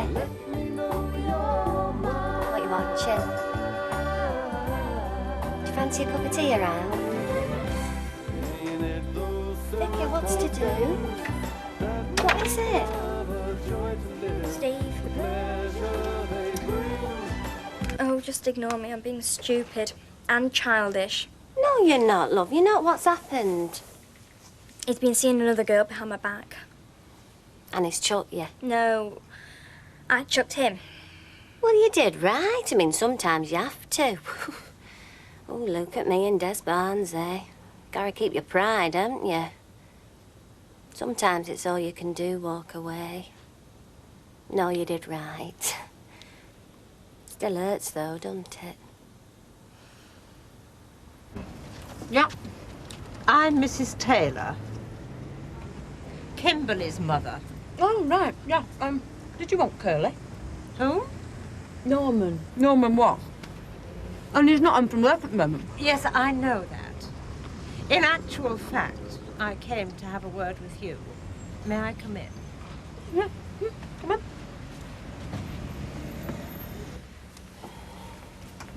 You wanted to see me? Yes. You see, why did you call Norman, what was it, Curly? Is it some form of pet name? A pet name? No. Well, only in the way you might... Let me see. The way you might call a zebra Spot. Huh. Well, he's not Curly, is he? At all. No, it's not a pet name. It's just, well, everybody calls him Curly. Well, Kimberly doesn't. Everybody but Kimberly. And I don't call him Curly. Everybody but Kimberly and you. Yes, well, it's because of Kimberly I'm here. You see, Miss, Freeman. But everybody calls me Angie. Yes, well, Miss Freeman. Kimberly has been decidedly, perturbed by the situation in this house. Well, yourself and Norman, under the same roof. Any decent girl would be perturbed. I don't think I've had a good perturb since I was about 7. Oh, me and Curly just inhabit this house. That's all there is to it. I thought he told you that. Oh, yes, he did. He gave us his solemn word. He gave Kimberly's daddy and myself his solemn word that such was the case. All the same, these things have to be looked into. It's a mother's duty. Well, if you don't believe Curly, I don't suppose you're going to believe me either, so what's the point in coming here and asking? Oh, I do believe Curly. Norman. Having met you, Miss Freeman, I'm quite satisfied. Because Norman is attracted to the refined, ladylike kind of girl that Kimberly exemplifies. A mother has to be sure, you see, that her daughter's making the right choice of husband. Well, it's nice when you can pick and choose. I didn't realise Kimberly had fellas beating on the door, waving bunches of flowers. Kimberly has never wanted for admirers. Well, you could have fooled me. I mean, if you've got fellas buzzing round like flowers round a cow path, what's the point in shoving good money at a dating agency just to get on the computer? I beg your pardon. Can I have this comic? No, you can't. Why can't I? Because I've got no spare cash for comics since my £5 went missing, have I? Hey? Hey! Take it you and Nicky's fell out? Well, yeah, you could say that. £5 of mine's mysteriously gone missing out of the house. He swears he's not took it, like, but I'm not convinced. Hello. Mavis, has Ted been here? Oh, we haven't seen him, have we, Derek? No, sorry. Oh, Lord. He's not up in the flat. I thought he was going to the house. Well, he was meant to. He never got there. This morning's post still on Matt. Oh, God, Mavis, where is he? What's happened to him?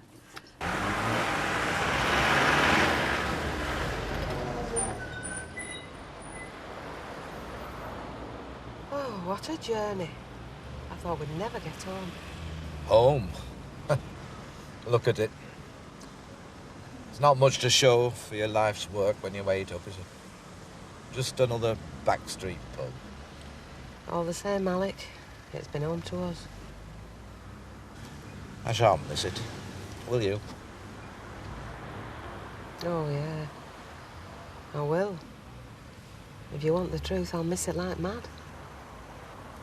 I'm looking at half my life when I look at that pub. I know, my love. We've got to move on, haven't we? I mean, we'd be fools not to. I know. I admit it. I can see it makes sense. I knew you'd see it in the finish.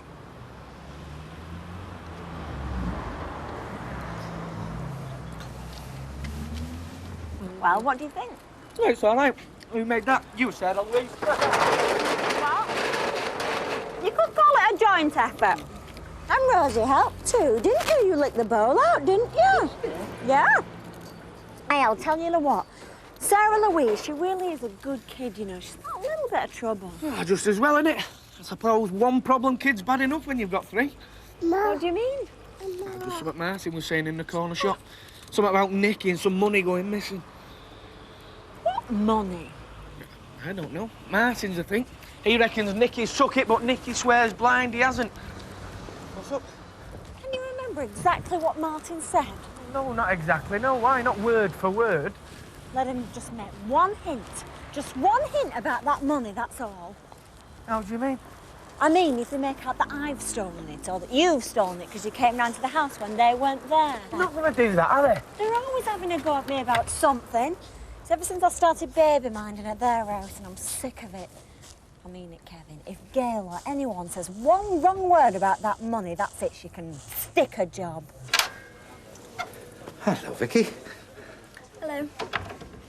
You back then? Yeah. Everything all right? I suppose so. Where's Bet? She's just gone upstairs to freshen up. It's a hell of a drag, you know, Southampton and back.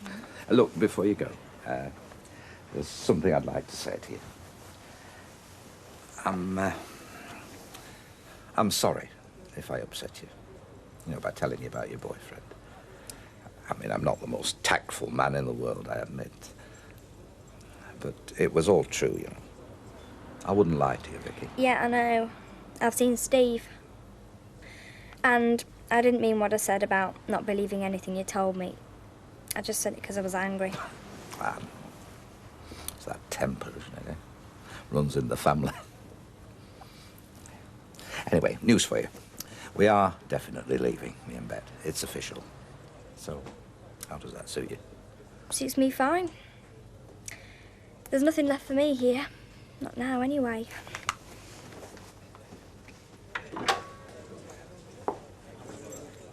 Ted Sullivan? No, he's not been in here this evening. I don't think we were in this dinner time either. No, he wasn't. He often goes garden with his own house. Oh. Aye, that's where he'll be. Well, no, apparently not. Anyway, thanks, Raquel. Right. Yes, Rachel, same again when you're ready. Now then, Alec, how did the trip go then? Oh, hello, Alf. Highly satisfactory. Hey, it was a long way there and back in one day, wasn't it? Oh, yes, but worth it. Yes. Shall we tell these good people, eh? No point in keeping it secret any longer, is there? No, what secret? Well, in a couple of weeks' time, you'll be having a new landlord here. Is this straight? You're jacking it in? Yeah, moving on to better things. You're really leaving there? Well, yes, we are in there. You'll be missed, Mrs. Gilroy. Indeed you will. Thanks. I'll miss you lot. You both definitely going then, Beth? Oh, yes, yes. In a couple of weeks' time, there'll be a new name over that door. Imagine you can put up a commemorative plaque if you like. Gilroy was here. Well, how does that leave me? I mean, a new landlord coming in. Oh, you'll be all right. Attractive young barmaids are very much in demand. We did it then, Bet. We finally talked you into it. Hey, come on, let's have it right. Bet knows her own mind, and she knows when she's onto a good thing. Oh, no, it's the best move we'll ever make. Well, it's the end of an era. I can't really believe you mean it. It's 2.34, please, Mr. Grant. Oh, no, put your money away, Alf. Have that on me. Oh, to hell with it, Raquel. Go around and see what everybody wants. Drinks are on me. Oh, heck, I think he really does mean it. Oh, yes, that's kind of you. Thank you very much. I'm sure there'll be some perfectly simple explanation. He would have phoned. I expect he'll come through that door any minute. Something's happened. I know it has. You're ringing the house again? No. The police. Oh, Rita, surely there's no need for that. Yes, hello. Weatherfield Police. Yes, you can, actually. I want to report a missing person. Yes. It's my husband.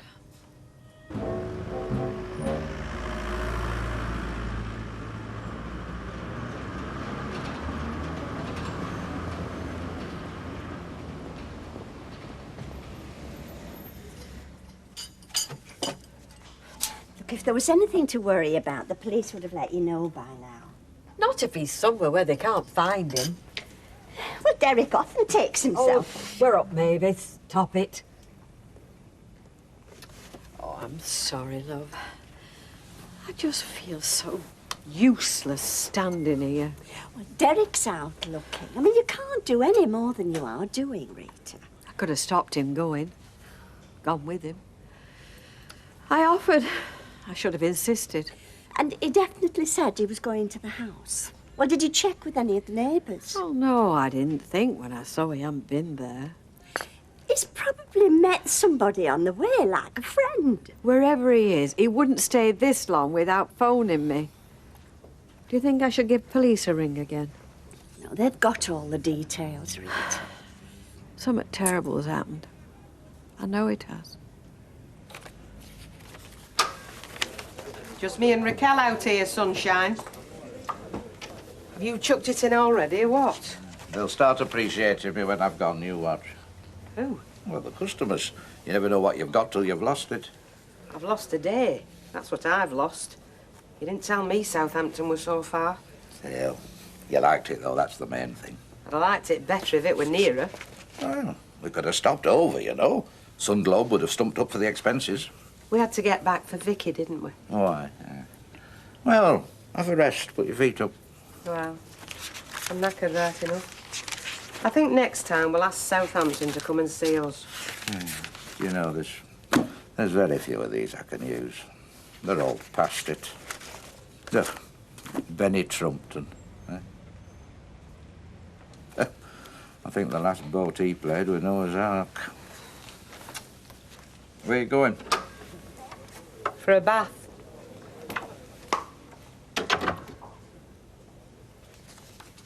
It's going to start getting dark soon, Rita. I think you'd be better off stopping Look, here. I'll just drive past his house again. Anything's better than this. Ted?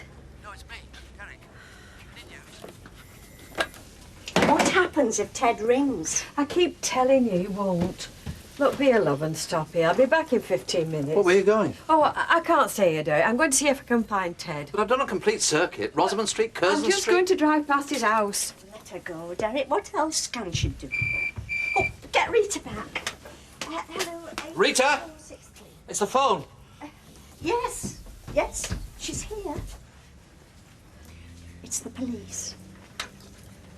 Hello? Yes, this is Mrs. Sullivan. Hello. Hi, Sal. Kids are in bed. Hi, Sam. Hi. I can't stop long, Gail, because Rose is still up. Cup of tea? No, thanks. I've come about this money, Gail. Yeah? Well, I hope you don't think I have anything to do with it. Come off it, Sal, will you? Whatever gave you that idea? Well, if Nicky didn't take it, I'm number one suspect, me, aren't Well, I? they said Nicky didn't take it. We've no proof Nicky did take it. No. We have no proof that I took it either. Yeah, but no one says you have, Sal. We've no proof anybody took it. Well, I'm just telling you that I didn't. Well, maybe nobody took the damn fiver. So what's all the song and dance Come on, about will you? then? Will you both calm down? It's only you making a song and dance, Sally. Oh, so that means I'm guilty then, does Oh. it? Sally, that's ridiculous. Look, you're both talking ridiculous, don't you think? Just because something goes missing, Gail, don't blame your servants. Servants? Oh, so that's what you think? I treat you like a servant. Oh, there's no talking to you, Gail. Hey, Sally, just hang on a minute, will you? Have you done paranoia on that course of yours? Not yet, no. Oh, well, when you do, take her with you. Slumped in an alley he was off Shore Road. A couple of traffic men found him. I assumed he were drunk. Genuine mistake. A mistake? He's ill. I told the police that when I reported him missing. The lads who picked him up weren't to know, were they? No identification on him either. That doesn't make him a drunk. No. And then they got this emergency on Chepstow Road, you see. My husband's in emergency. So was this. 2 cars head on. They had to decide on the priority. So they took him to Chepstow Road? Like I say, they just thought he'd had a drop too much. They should have braked him here first. Look, if anything's happened to him, I'll hold you lot responsible. Oh, come on, love. I'm just here to explain. Nurse, I'm Mrs. Sullivan. Oh, secondary room on the right. Right. Dr. Chadwick recognised him. Eh? Mr. Sullivan. Oh. Mrs. Sullivan. What? He's not well enough to wander about on his own, you know.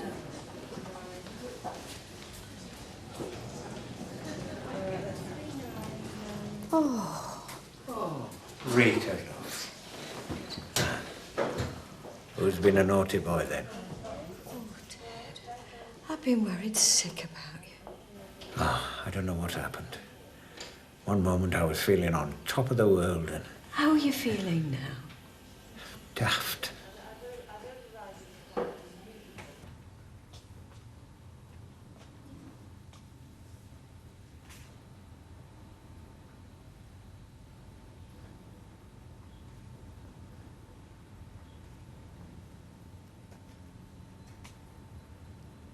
Second thoughts? Oh, thought you were in bed. I couldn't sleep for thinking.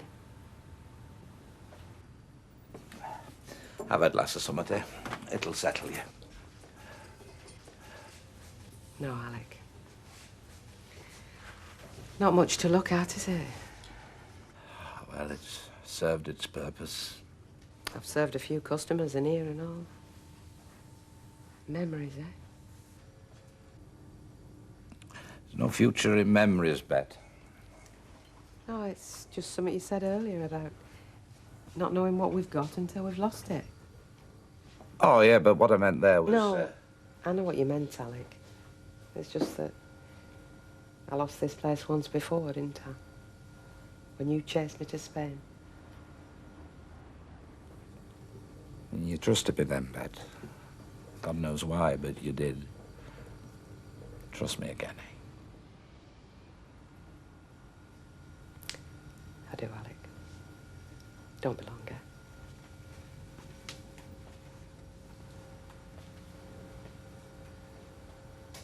No, Ted's more to blame than Rita. He's too cavalier for his own good. She sounded very relieved on the phone. So she should. If they'd found him dead, she'd never have forgiven herself. That's a hard thing to say. Well, truth is hard, maybe. Now he's safe in hospital. Rita can rest easy. Guilt postponed till the next time Ted decides to take a walk. What guilt? Well, the guilt she felt when he went missing. She can't wrap him up in cotton wool, Derek. Then he's got to wrap himself up in cotton wool. Oh. Ted wants some quality of life. Oh, bully for Ted. What about Rita? You saw what she went through last night. No, Ted's got to think more about his wife and less about himself. Hey, Mavis, they're here. Who's here? Rita and Ted. The Wanderer returns. How is he? Well, ask him yourself. I never felt better, thanks, baby. Do you want to hand up the stairs? Oh, that won't be necessary, thanks, Derek. What did they say at the hospital? Ta-ra, I think, won't it? Aye, something like that. Is he very brave or very stupid? Very selfish.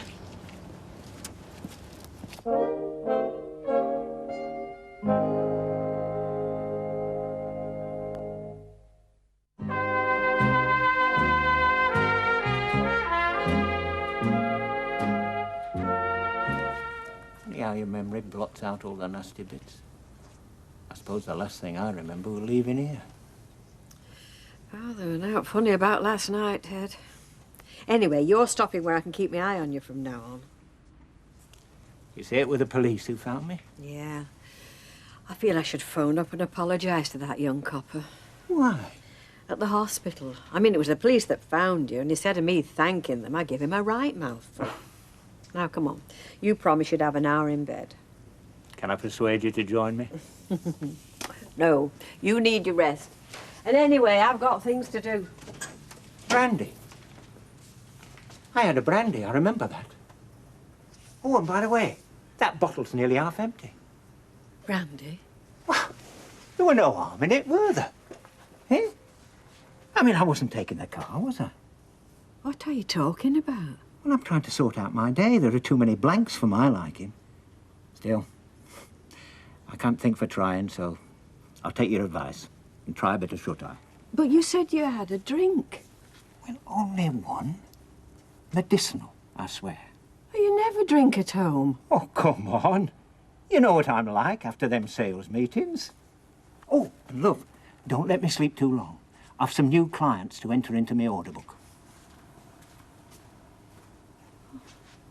Oh, aye. Dead with it, that kid.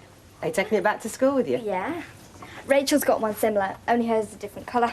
Bit bright for school, is that, isn't it? It's not all studying, you know. Taking a notice, Flower. Your granddad went to a ragged school. A ragged school? Oh, aye. If they didn't wear odd socks, they were expelled. Isn't that right, Tiger? Sun Globe Cruises up 2 points, share price. And what's Newton and Ridley? Newton, give it over. They only have the cream in here. Go upstairs and take it off now, love. Yeah, you've said what you're going to do in Southampton, Grandad. Eh? Well, put entertainment on the cruise ships. Top-notch entertainment. Yeah, but... Hold on. Well, what are you going to do, Ben? Oh, we've not covered that yet, love. No. No, not yet. I just remember my mum and Dad having these arguments when I was little. What arguments? The usual. Dad at the office all day and the little woman was stuck in the house. Anyway, I'll go and put it in my wardrobe. Don't let me forget it. No, love. That little madam's trying to put you off going. It's change she's frightened of, Alec. You can't blame her. She's had more than a fair share this past couple of years. She'll get used to the idea, given time. It's not as if we're going to Southampton tomorrow, is it? I'll go and give her a hand with her school stuff.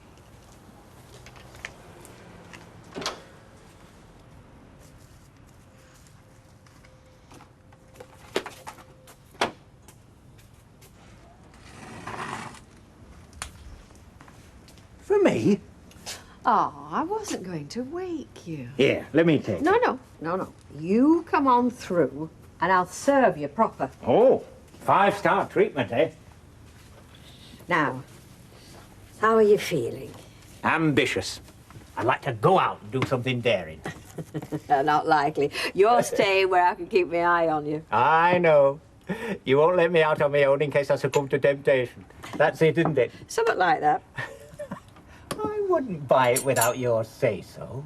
You know that. By what? Could I have some mustard with this, love? By what, Ted? The boat. Oh, don't put a face on just because I've mentioned it again. But you're not buying a boat, Ted. Well, think about it.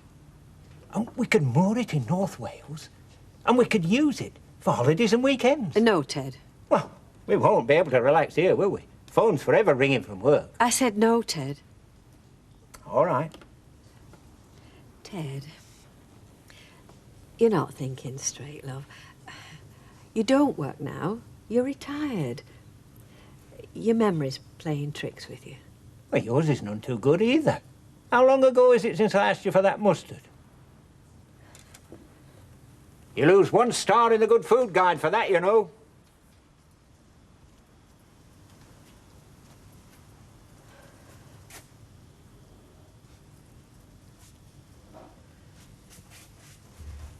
Ted? I'm sorry, love. I feel so damn tired.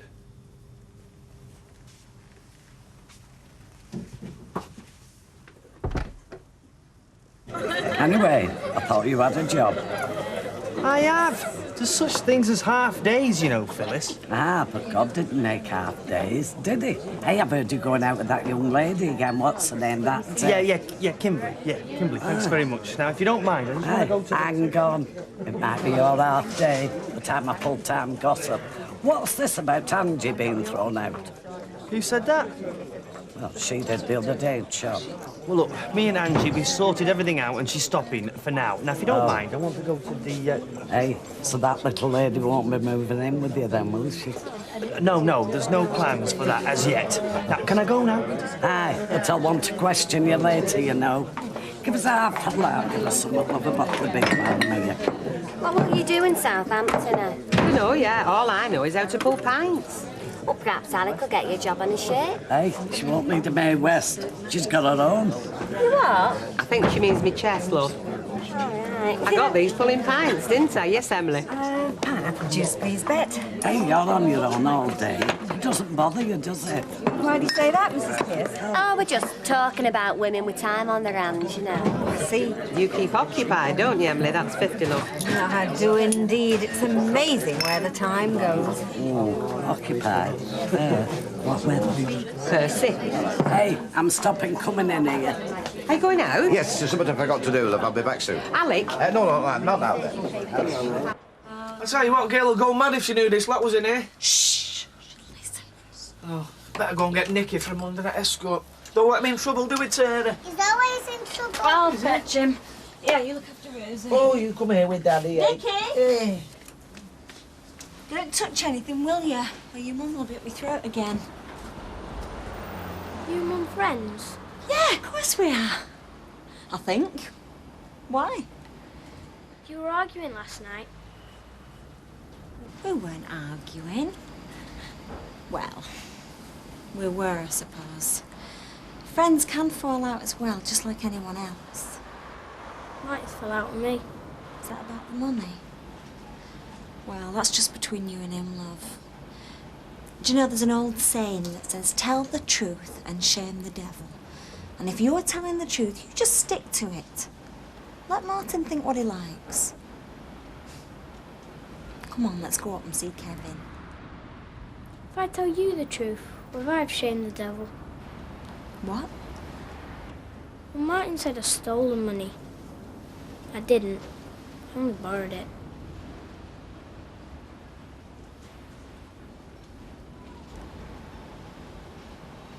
Well, thanks for coming, Audrey. I just didn't know what to do. Ted's not gone again, has he? Depends by what you mean by gone again. What? Sorry, love. Sit down. Well, where is he? He's sleeping like a babe. And to tell you the truth, I'm frightened of waking him up. Oh, dear. Now, Rita, what's happened? They told me to be prepared, and I thought I was. Go on. Well, it's the things he's saying. Well, Alf reckoned he looked none the worse. I mean, he saw Derek. Yeah, he looked fine. Just the same. But he's not the same. It's like nothing ever happened between us.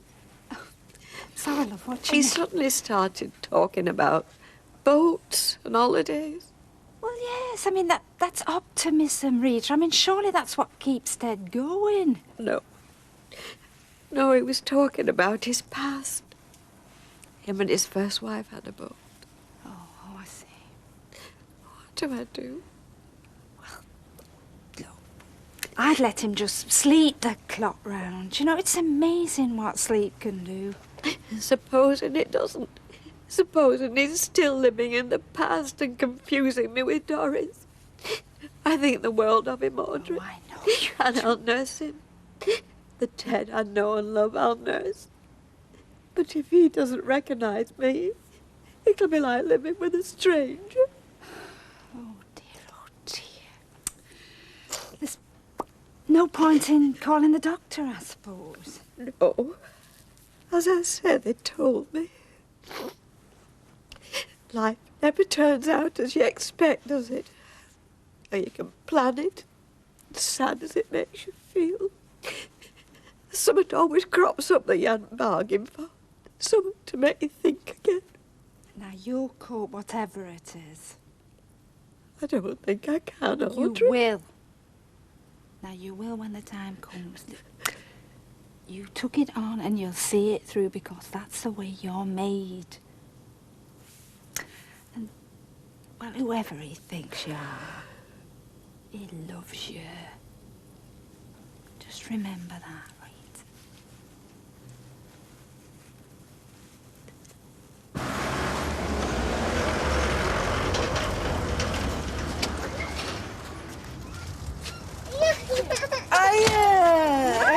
Who's been buying Daddy his tea? Well, we just got some bread. I was that minded this morning. Yeah, how'd you get on with Gail? I haven't told you about Nicky, if that's what you mean. Oh, why not?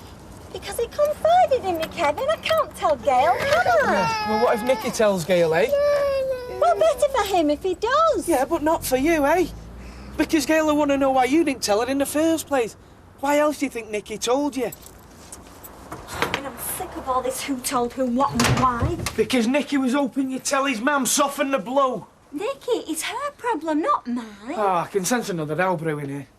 There's not going to be any more rows because I've decided. Oh, yeah? Decided what? Not to baby mind for her anymore. She's got a week to make other arrangements. What? And does Gail know this? She will. Tell her Nicky pinched her precious fiver and all. That'll give her something to worry about for a change. I've told you, Kevin, I'm sick of it. I saw Don Brennan in town this afternoon. He was coming out of the precinct as I was going in. Oh, was he? Thanks, Raquel. Oh, he's not back with Ivy then? No. Nobody soon will be. If I were a betting man, I'd put money on it. Well, what makes you say that? Because there's no place like home. You should live at our house. In fact, no, on second thoughts, I'll cancel that. Well, Service will never train him, you know. Once a yobbo, always a yobbo, in my experience. There you are, love. Oh, can I get a packet of crisps? Yeah, of course you can, love. Who else bet? Pacing up and down and threatening what she'll do with Alec when he does get back. Poor Alec, eh? Oh, he brings it on himself. His heart's in the right place, but where his brains are, I don't know. Be all over the carpet when Ben gets hold of him. All I'm saying is Phyllis Pierce knows more about my personal business than I do. Still might be moving out. Well, you don't have to. I've told you it's settled. What's Kimberly said? Oh, nothing. Come on, let's go. Well, I still think the three of us should talk about this. What, me, you and Phyllis? No, me, you and Kimberly. Well, according to you, he looks in tip-top condition. He did. Well, he's not. And did Ted actually say what was his first wife? Doris. Rita didn't say exactly, but I mean, it were him and Doris that had the ball. Well, that ended tragically and all. Rita's going to need all the help she can get. Well, we'll call round later. Is that wise? I mean, it was Audrey she confided in. Oh, Derek, come on. She won't mind me telling you, I'm sure. Well, she'll leave a few shoulders to cry on, that's for sure. Yeah, and I mean, Mavis and Derek are just that bit closer, aren't Yeah, they? geographically, yes, but emotionally, I'm sure Rita would prefer you two. Derek, Rita needs all the help she can get. You said so yourself. Well, I'm sure that Alf will do what he can. Oh, yes, yes. But I mean, with the shop and the council, I just don't know how much time he's going to No, well...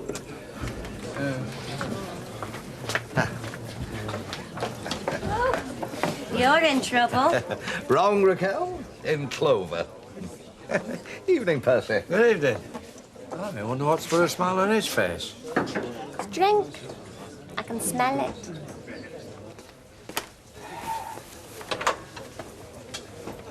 Where have you been, Alec?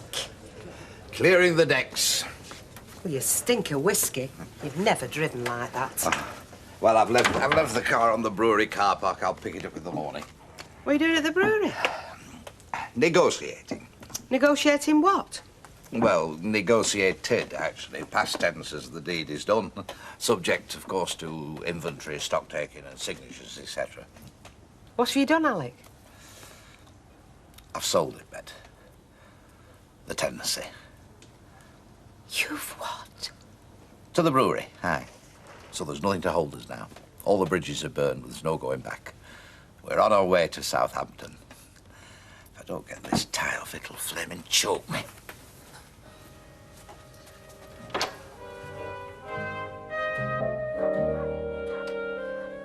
Ah, there you are, love. There's your hockey stuff, all washed in iron. Oh, thanks, Ben. Hey, and make sure you don't leave anything behind this time, eh? All your gear, everything. Make sure you take it back to school with you. Better than I have enough on our plate getting ourselves off next week without looking round for bits and pieces you've left. Yeah, all right. Yeah, that hockey stick, for instance, cost a fortune, did that. I think it'd have beaten gold, not wood. Yes, okay, I'll take everything. Oh, and see, now, that's where better me'll be. Oh, the while we Grange leave Hotel. Shirley Road, Southampton. Right. You staying in a hotel? you. Well, for a few weeks, you know, till we get our own place. Well, that could be ages. What sort of place is it, this hotel? Not some grotty dump, I hope. Well, not as grotty as the place you've been living in for the past few years, no. It's just an ordinary hotel, you know, commercials, that sort of thing. Anyway, we'll soon get a place of our own. There's plenty of property on the market down there. We'll be well fixed up by the time you come to us at half-term. Somewhere nice, I know, I promise. I shall rather miss the old Rovers. You what? You told me you couldn't abide the place. Grotty back street dump, you called it. Well, at first. I guess it must have grown on me. Give over. Don't stand there daydreaming. Get your case packed. You've a train to catch. Hey, gringo. Buenos dias. Hello, Reg. How was Spain? Oh, mucho bueno. Yes. Mucho senorita and mucho charinochi, Norman. Oh, yeah. Knowing you. English beer, kiss me quick hats, chorre me Norman, please. Credit for a little sophistication, will you? See, if you know your way around, if you speak the lingo, well, you can get right away from the tourist rat trap, Norman. Oh, yes. You can find a Spain that the English yobbo never sees. It's a land of romance and mystery. I didn't know you could speak Spanish. Oh, yes. Enough for a late-night conversation, real life's inner meaning. Certainly some sophisticated flirtation, Norman. Behind el pasaporte robado. Pardon? My passport was stolen, that. Oh, no. Did you have trouble getting home? No, my passport wasn't actually stolen. I'm just giving you a little taste now of the old Espanol. Claman en un médico rapidamente. Get me to a doctor, sharpish. Oh, no. You didn't have the Spanish tummy, did you? No, of course not. I'm just giving you examples here, aren't I? Trying to teach you Spanish. Well, I can't give you full marks for your flirtation patter. I mean, my passport has been stolen. Get me to a doctor quickly. Come on, Reg. Well, I'll tell you one thing, Norman. They might have the sun and the sand, but the light years behind us at the old frozen fish presentation. No, I'll fill you in with that later. So are we having a few drinks at the old Rovers come the noon hour? Yes? Yeah. Are you not coming to work today? Work? Of course I'm not. I'm on holiday, till Monday. I take it everything is okay, is it? Yeah, no sweat. Anything interesting been going on while I've been... No. Except I'm getting married in a couple of weeks. All right, see ya. Married? What are you... Steve, Andy, we're home. Hey, son, all right? Hiya. All right, mate. Hiya. love. How was Ireland? Oh, it was great and it was beautiful as per usual. Are you okay? She's fighting fit, and she sent me this. It's a scarf. Oh, no. Hey, Another now- one of the famous You know what your grandmother's like when she gets a grip of them knitting needles? There's no stopping her. So, is Andrew home yet? No, but he phoned up about 6 o'clock. Said he'd be home dinner time.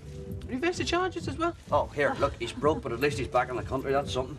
Oh, well, the house didn't look as bad as I thought it now. Yeah, well, I'd be happy enough if you hadn't burned it down. Listen, have you been behaving yourself, or am I going to get a load of fathers coming around here with shotguns or want to have a wee word with me, or what? No, he's been quiet. Yeah?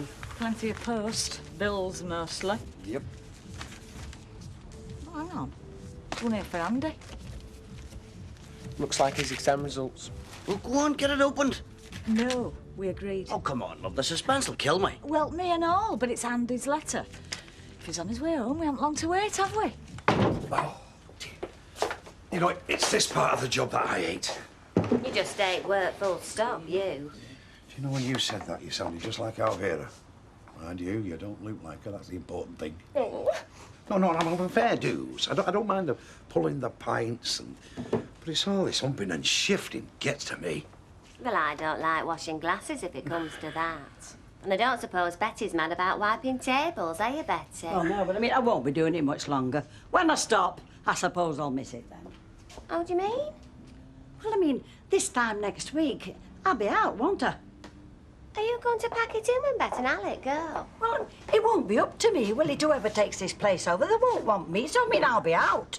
Oh, give over. You count as fittings and fixtures, you. Look, it's no good kidding myself, Raquel, so you need start. I shall be surplus to requirements, me, whoever takes over. Well, I wonder who it'll be, Scrap heap, that's all we've got to look forward to. Where the hell is the flaming thing? Bet, the receipt for the fridge freezer, have you had it? No. What would I be wanting with it? Well, it was in this folder yesterday. It'll still be there then, won't it? I've not touched it.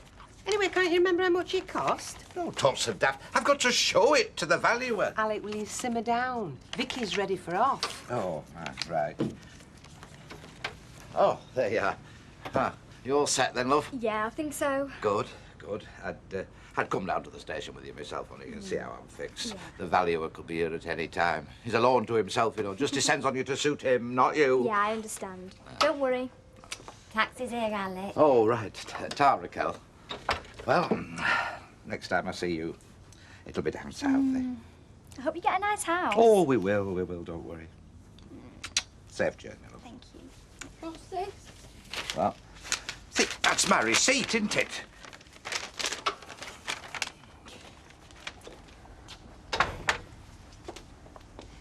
I don't suppose you've seen Steve MacDonald. Do you want me to give him a message or anything? No point, really. Well, I'll not be coming back here anyway, so... No, suppose not. Well, anyway. Hey, don't keep that taxi waiting. He'd not have stopped his meter, you know. Come on, See ya. Bye. Do you want something? I was just wondering if you knew who the new landlord might be. Haven't a clue. I'll tell you this, though. You'll not get somebody as soft as me. You know, you make him ill, don't you, Kimberly? What do you mean? Oh, well, it's a well-known medical fact. I feel all physically blocked. I feel like a nuclear reactor that's gone into critical. And it's all because of the desire that you arouse in me. I don't do it on purpose, Norman. And we're never on our own. We are. Just think, in a few weeks I'll be Mrs. Norman Watts, won't I? And then it'll be just us, just the two of us. Our own private twiceness, my little Norman niceness. What we having to drink? Wine of the country, is it? Or shall we have, Good God. Hello, Mr. Holdsworth. You remember Kimberly, don't you, Mr. Holdsworth? I do indeed, yes. Yeah, well, we're engaged. Again. Engaged again? Yes. Isn't it wonderful? So you see, when people say lightning can't strike in the same place twice, it just shows you how wrong they can be. Now, you won't be late for tea, will you, Norman? No, I'll be there. I'll be counting the minutes. Bye, Mr. Holdsworth. Norman, what's going on here? I turned me back for 2 minutes, all right, and then 2 weeks. Hey, and what happens? You're embroiled with Miss Taylor again. God knows what's happened at store. God, you. Hey, well, here's your man back from foreign parts. Come on, let's have a look at you. Oh, how you doing, Andy? You look shattered. Nice to see you, mate. I am. Oh, you all right, mate? Oh, yeah? How did it go? Paul was still with you when you got back? Yeah, of course she was. Now, are you hungry? Starving. Ran out of money day before yesterday. Right, sit yourself down and I'll get you something. Hold on. Listen, there's a letter here for you. Son, looks like it might be your exam results. Well, let him sit down and get something inside him No, first. let me see it. Yeah, this is him. Well, what are you all staring at? Go on, son, put us out of our misery. Might be putting myself into misery, Dad. Oh, well. There goes.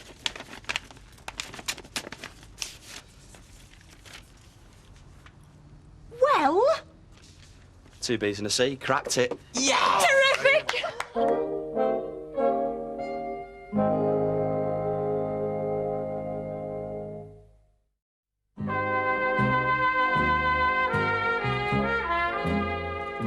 Two pints, please, Jack. All right. Wife tells me you've been to Spain. Yes? We used to go. Yeah. We don't now. No.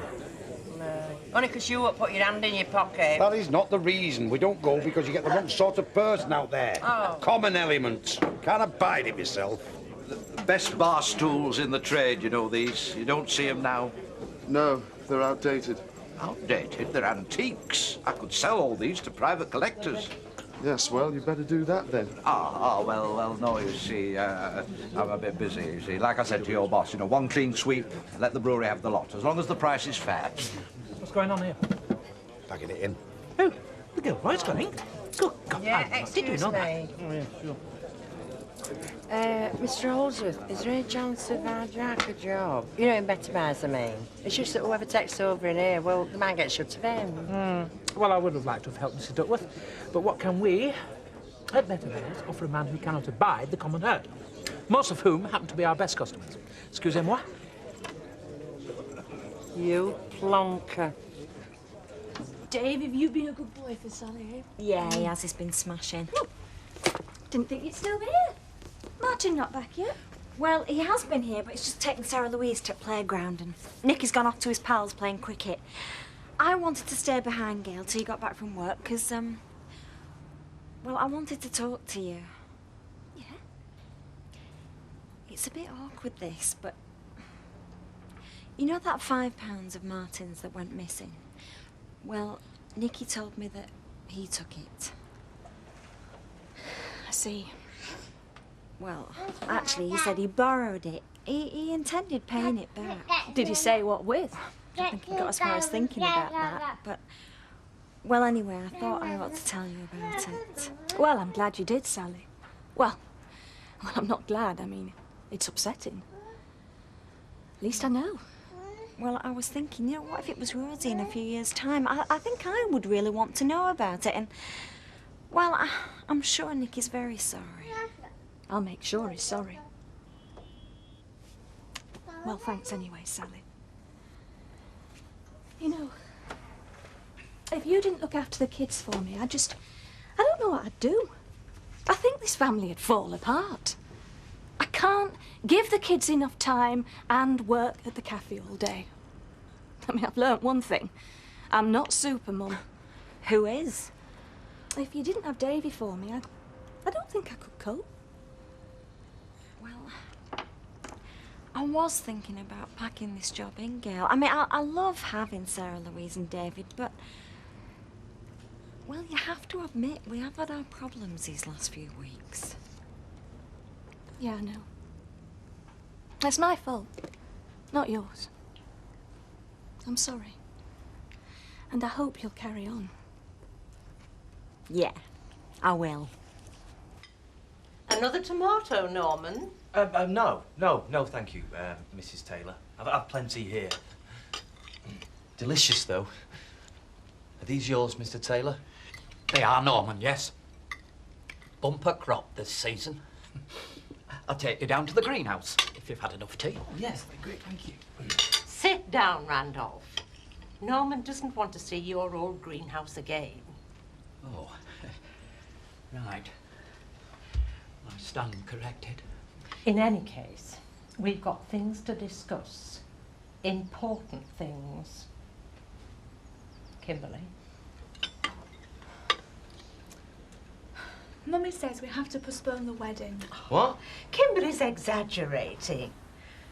It's just my suggestion.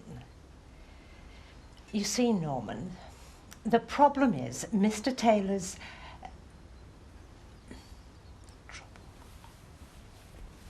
Pardon? You're practically family. I don't know why we can't be frank. Randolph. Well, you see, Norman, what it is, I've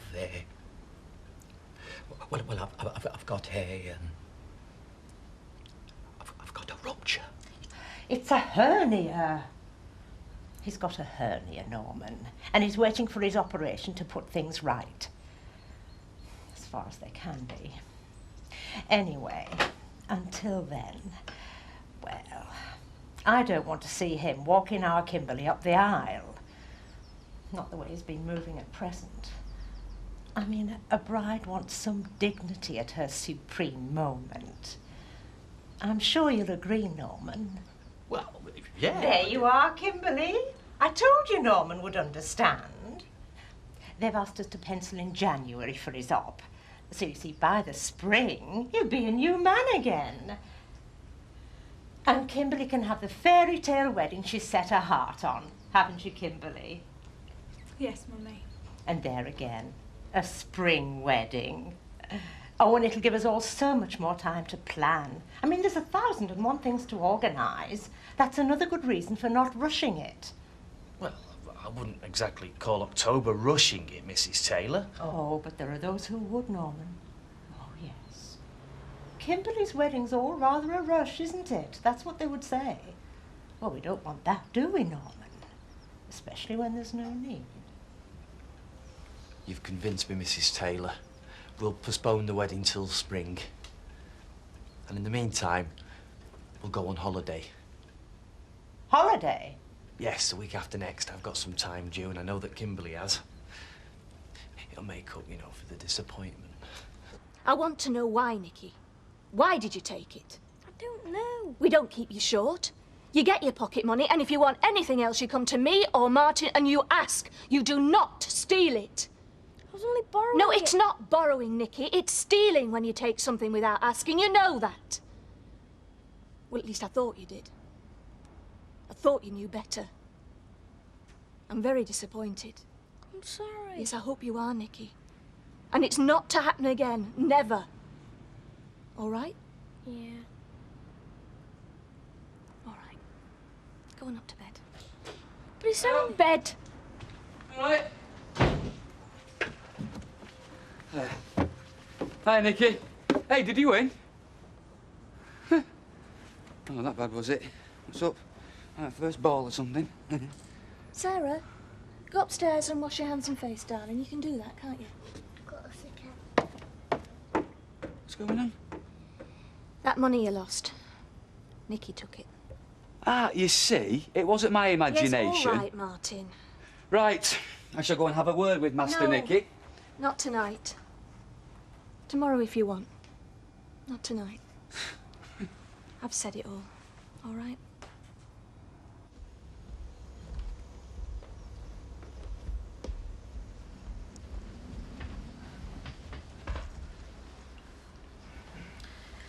You see, Norman, holidays have to be paid for. And you and Kimberly should be saving up. True. But because now we're not getting married until spring, well, financially speaking, the pressure's off. And it also means that I do not have to throw out Angie Freeman, so I've still got her rent coming in. Good point, lad. That's a good point, Mummy. Randolph, when we need your contribution to this discussion, I shall ask you for it. Right, dear. Thank you. But now that we've postponed the wedding, that means we can, well, afford a holiday. Yes, well, when I say saving... Well, I think... Kimberly, please, let Mummy get a word in. Saving for marriage. Well, it's not about money, is it? There's the spiritual side. So much more important, I always think. You are saving yourselves for marriage. Yes, but we're engaged. Which reminds me, I don't have to lash out on a ring, do I? We've already got one. Oh, Norman, you're so romantic. Have you still got it? I've not got it, you've got it. I'll give it you back. Yeah, but I wouldn't take it. I left it on that table. Oh, good gracious, of course. I'd forgotten all about that. Oh, no, I've got it somewhere safe. Let me think. It's in your jewel box, Mummy. Yes, your Mummy thought it were best put away. You even thought about getting it insured, didn't you, Mummy? But when she took it down to be valued, and by the way, that didn't cost anything because Mummy box clever there. She asked how much they'd give her for it, but they wouldn't offer sensible money, would they, Mummy? So... Chatter, chatter, chatter, Daddy. Why don't you take Norman down the greenhouse? Come on now, Jim, it's after time. Just give us one more pint, Alec, eh? Hey? Jim, you've had enough and I want to go home. Yeah, like Liz says, you're carrying a good load already. Hey, now, come on, Sandy. You've never seen me drink more than I can carry, eh? Oh, now, come on, look, just give us a pint and a wee chaser, and I'll tell you what, have one yourselves, eh? Alec, I'm going. Yes, right, I'll be right with you. Now, come on, it's been a long day, Jim. What are you being so miserable about? I mean, you've nothing to lose, have you? See, you're packing it in. They can hardly take the license Jim, off you. leave it. I'm sorry about this, Alec. Come on, you can have a nightcap too. There you are, you see, that's the best offer you'll get, Jim. Well, I'll tell you what, Sandy, you're a miserable... And you'll not be missed. It's mutual, sunshine. Good riddance. Oh, it's lovely having this on again. I feel properly engaged now. But I want us to be married, Norman. We will be, we will be. Now, listen. Don't let your mother talk you into not going to this holiday. We're definitely going, right? Well, if you think it's all right. Of course I do. I mean, we're engaged, aren't we? Yes. Well, that's practically the same as being married. I've heard some blokes say it's even better.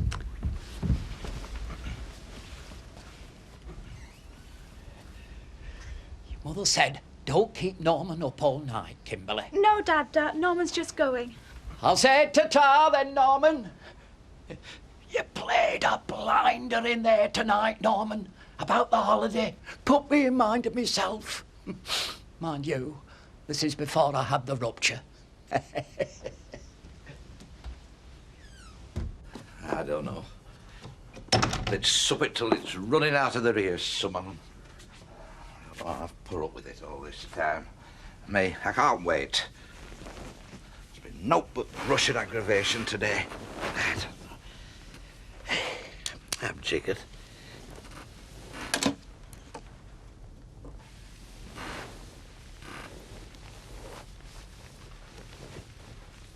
Alec? I told you I'm shot. I don't want to go. Don't be so silly. I'm sorry.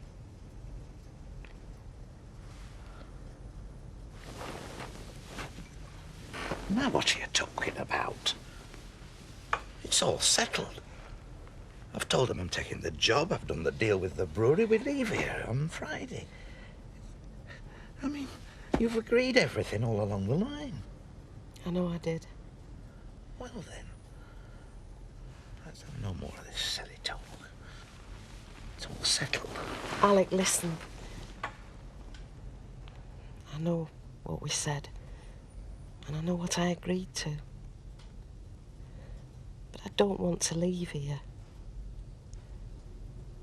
I don't want to go.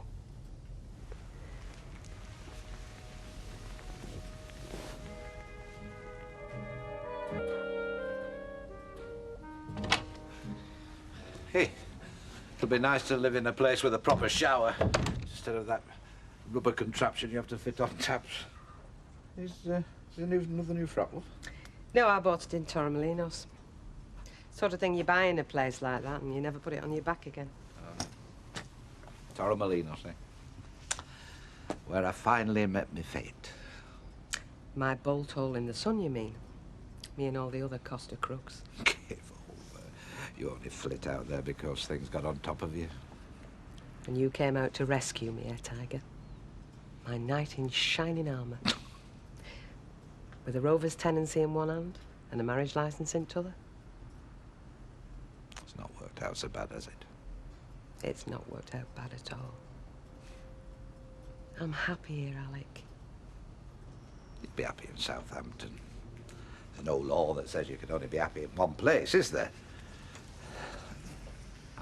I know you're apprehensive, love. I mean, me and all. New challenges at my age. Well, of course, it's bound to be a bit boring. Well, then, why put ourselves through it? Because in the long run, it's going to be better for all of us. And we'll make a go of it, like we've done here. We're a winning team, you and me, Bet. You see, 6 months from now, we'll be wondering why we didn't do it years ago. Funny day to start work on a bank holiday. Well, that there is because I am a new boy. Don't you worry, I'll get all the plum jobs, so I will. Oh, I'll be working Christmas and New Year, what do you say? Bit like that. Peace and quiet away from all us. Now, listen, do you want me to make you some sandwiches, or will there be a canteen? You're joking, sure the building's merely a shell. I'll be lucky if there's an electric kettle. So why are they paying you loads of dosh just for guarding it, then? Because, Stephen, in a few weeks' time, that building will be stuffed full of videos, computers, faxes, and all that high-tech junk that they put in those horrible buildings. And incidentally, it's not loads of dosh, by the way. Where's the pity? No, don't worry, love. I'll pick up a sandwich. There's bound to be a boozer around the corner. Oh, listen, good luck with that union meeting tonight, eh? What? Rover stuff. We might all be out of a job soon. Well, that's stupid. Whoever takes over Gilroy's is still going to need help, aren't they? Oh, yeah, but they might all be new faces. Nobody's told us anything yet. Just finished unpacking, right? Paparazzi are killed for shots like these, and don't go fingering them with your hands all marmalade either. See, you hope you're anybody in swimming trunks now, Char. I'm from breakfast. Your torso's got a tan. Mum, Dad? Sorry, son. You'll have to show them to me later on. Bye-bye, sweetheart. And I Bye, hope the love. news is good. Cheerio now. See you, mate.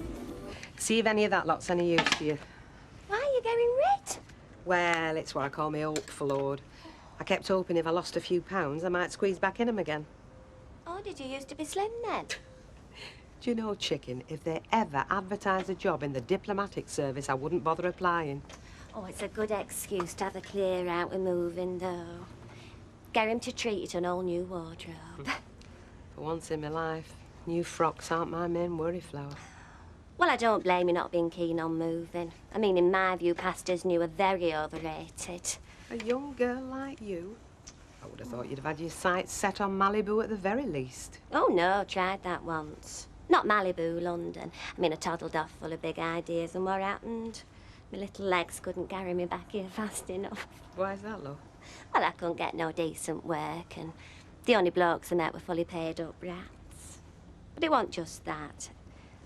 I suppose I'd have made a go of it sooner or later, but I was putting this act on the old time, pretending to be somebody I want. You know what I mean? See, round here, I don't have to pretend. I know who I am. That sounds stupid. No, love. Doesn't sound stupid at all. You must have. Yeah, well, I didn't. Well, you went to France and he's French. Yeah, Alain Prost, his hero. Oh, Cheers. I don't care for that over-sentimental style myself. Though Mavis goes all weak-kneed at the thought of Sacha Distel. Oh, he's not a pop singer. He's a racing driver. Oh. He's a former world champion. Yeah, well done. Just that, thanks.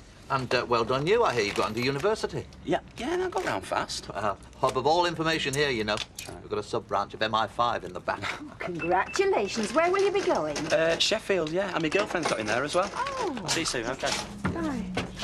Oh, there you are. I thought I told you to wait for me. I didn't hear you. You would. Me and Stuart in the park. Oh, are you? Well, come on then. I'll walk with you.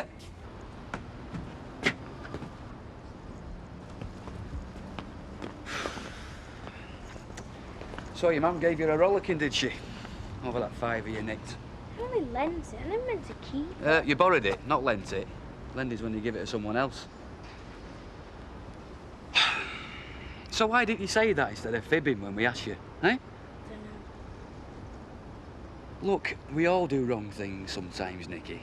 Even me. And I don't go around nicking other people's money. What bad things have you done? You know, this and that. Like what?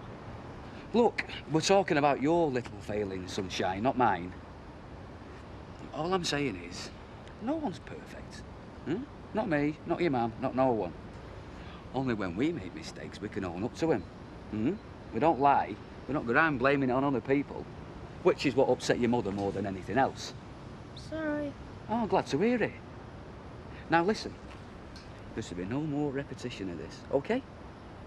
And I don't want us to have this conversation ever again. Is that clear? Yeah. Right. Can I go? Hey, no, you can't go. Not so fast. We still got the little matter of paying it back. Well, there's nothing about that. Yeah, well, I'm saying something about that. 50 pence a week, all right? Get a pound. Well, you just have to start economising, won't you? Now, come on, cough up. Now? Yes. The sooner you start paying, the sooner it's paid back. I only got 24. Okay, that'll do. That's not fair. That's for me crisps. Look, debts first, crisps later. All right? Suppose so. Right. Now, go on, get gone. Oh, go on, Betty. Do it for us. Why me? Why not one of you lot? You've got nothing to lose, have you? You said yourself you'd be first one out on your hero. Ah, thanks for your sympathy, Jack. I'll miss you and all. I'll take notice, Betty. But we do need a spokesperson, and you are the most senior. I'm the most junior, but I'm the worst off. I mean, if I get the shove, I'll lose my home as well as my job. We've a son to support at university for the next 3 years. And I've got a brand new grandchild coming with no daddy to buy it so much as a bicky peg or anything. That poor little soul. You're not but a bunch of rotten blackmailers. You know that? Right. That's the last of the VAT paid, thank God. You know, there's a lot to be said for being a salaried man. Do you know, I didn't know I still had these. 1977. Oh, that's me there behind Albert Tatlock. What the hell are you got up at? Britannia, you done said. It was the Jubilee and we had this float. There's Annie Walker as Elizabeth I, Ina Sharples as Victoria, Albert Tatlock, Ken Barlow, ye gods. Well, I'll post these, and then I'll... Right, okay. Me and Hilda Ogden. Poor old Hilda. I keep meaning to give her a ring and see how she is. Yeah, we'll send her a postcard from Southampton. Then I'm going round to the accountants because he's coming in specially so that we can sort everything out. I think I could do with a new suitcase, too. I think the shops in town will be open, won't they? Alec, can anyway, I have a I don't know word? what time I'll be back, but if Parker rings up with that valuation, tell him I'll get on to him first thing. Not just now, Betty. I'm up to my eyes in it. It's all go here. He's very full of his little self, isn't he? We've a lot to do, Betty. Which doesn't seem to include you worrying about what's going to happen to your staff once you've gone. Now, that's not fair, Betty. We're both very concerned. So are we keeping our jobs or what? I mean, I'm not bothered about myself. It's them out there, the worried sick. I wish I could say, Betty. It's no longer down to us. But look, they've been very loyal to the pair of you, especially you. Have you forgotten what happened at Christmas? No, of course not. We'll put a good word in for you all, I promise. A good word? Is that the best you can do? It's all I can do. Betty, you know if I had my way, nothing would change. But it is changing, isn't it? And very likely not for the best for those who've stood by you through thick and thin. Oh, well, go on then. Swan off to your posh new life. I hope you'll be very happy. Do you think he's been stood up? Why, he's showing all the signs. Oh, God, wasn't adolescence painful? Who'd be young again, eh? We were, kiddo.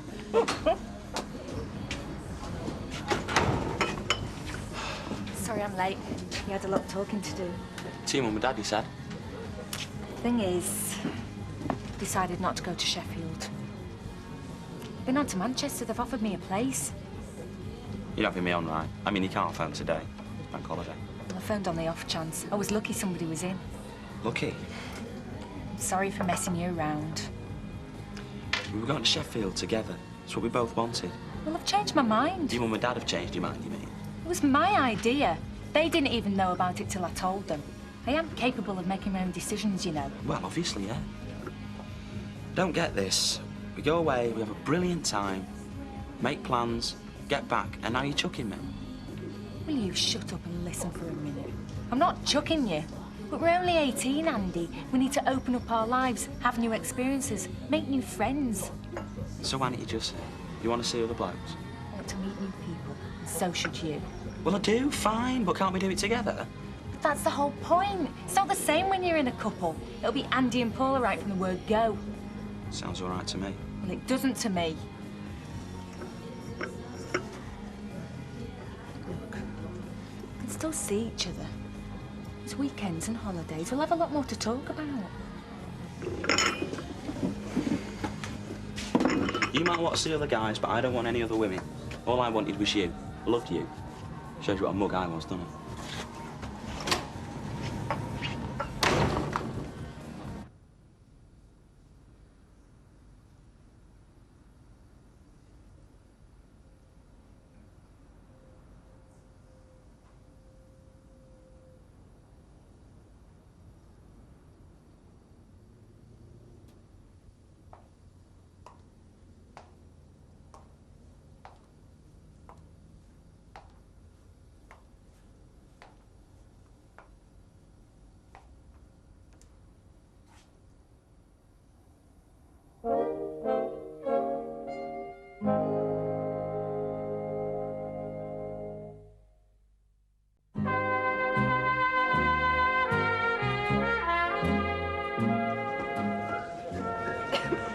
Orange juice and a shandy, please. No, I'll tell you what. I'll have a gin and tonic, seeing as how you're paying. Who is? Did you see how it went then? Is there any news? Not a dicky bird. Now, Betty's had a go, but either they don't know or they're just not saying. It's typical that, isn't it, with all our expense coming up? Well, Gail's going to give me some baby clothes anyway, so at least that'll be a help. Ah, well, I mean, they're only sick on them and pooing them anyway, don't they? You can forget that. She said that some of them's hardly been worn. David grows that quickly. Oh, no, it's having you, no argument. Look, I'm not asking me dad for any more money, Vera. And Terry's going to need every penny he's got for when he comes out. Yes, and don't ask me to contribute if I'm out of a flipping job. Well, I won't count on you to contribute if you had a job. No, we'll get some things out of Liz MacDonald's catalogue and pay weekly. No grandchild of mine is going to start his life off in other people's second-hand cast-offs, and that's final. Look, you speak to him if you want to, but I've done my best. Now I'm keeping out of it. I can do without the aggravation at my age. I just wish they weren't going. Thought you'd be glad to see the back of them. Bet and Alec have been very good employers to me. But then again, of course, I don't go around pouring ale on customers' heads. I'm sorry, Mr. Parker, but he's not back yet. Can I give him a message? How much? I see. Yes, of course, I'll tell him. It's a lot lower than he wanted. I can't see him possibly saying yes to that. Oh, Ivy, I was just coming round to see you. Only I'm collecting for Bet and Alex's leaving present. Oh, well, is this all right? Oh, that's most generous. Thanks very much. Won't be the same round here without them. No, I dare say we'll get used to it. You can get used to most things once you have to. I'm thinking of getting them a nice carriage clock. Something they can keep. That'll be lovely. I'm giving it to them at the Do tomorrow night. Oh, well, I shan't be there, Emily. Well, surely you'll pop in for half an hour. No, I'm not going out. I don't socialise much these days. But everybody will be there. Well, then, there'll be plenty without me, won't there? You shouldn't bury yourself away, Ivy. Believe me, I know it's a temptation. When I lost my poor Ernest, I didn't want to face the world, but I forced myself.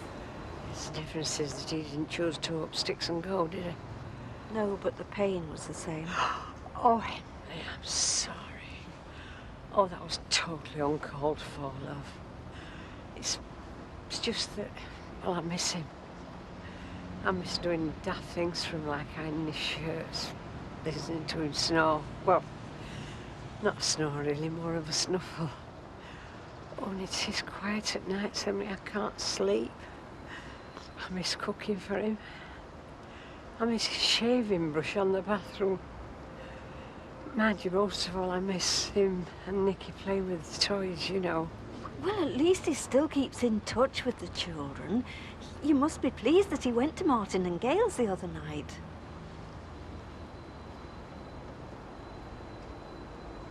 Oh. Thanks for telling me, Emily. It's more than anyone else thought to do.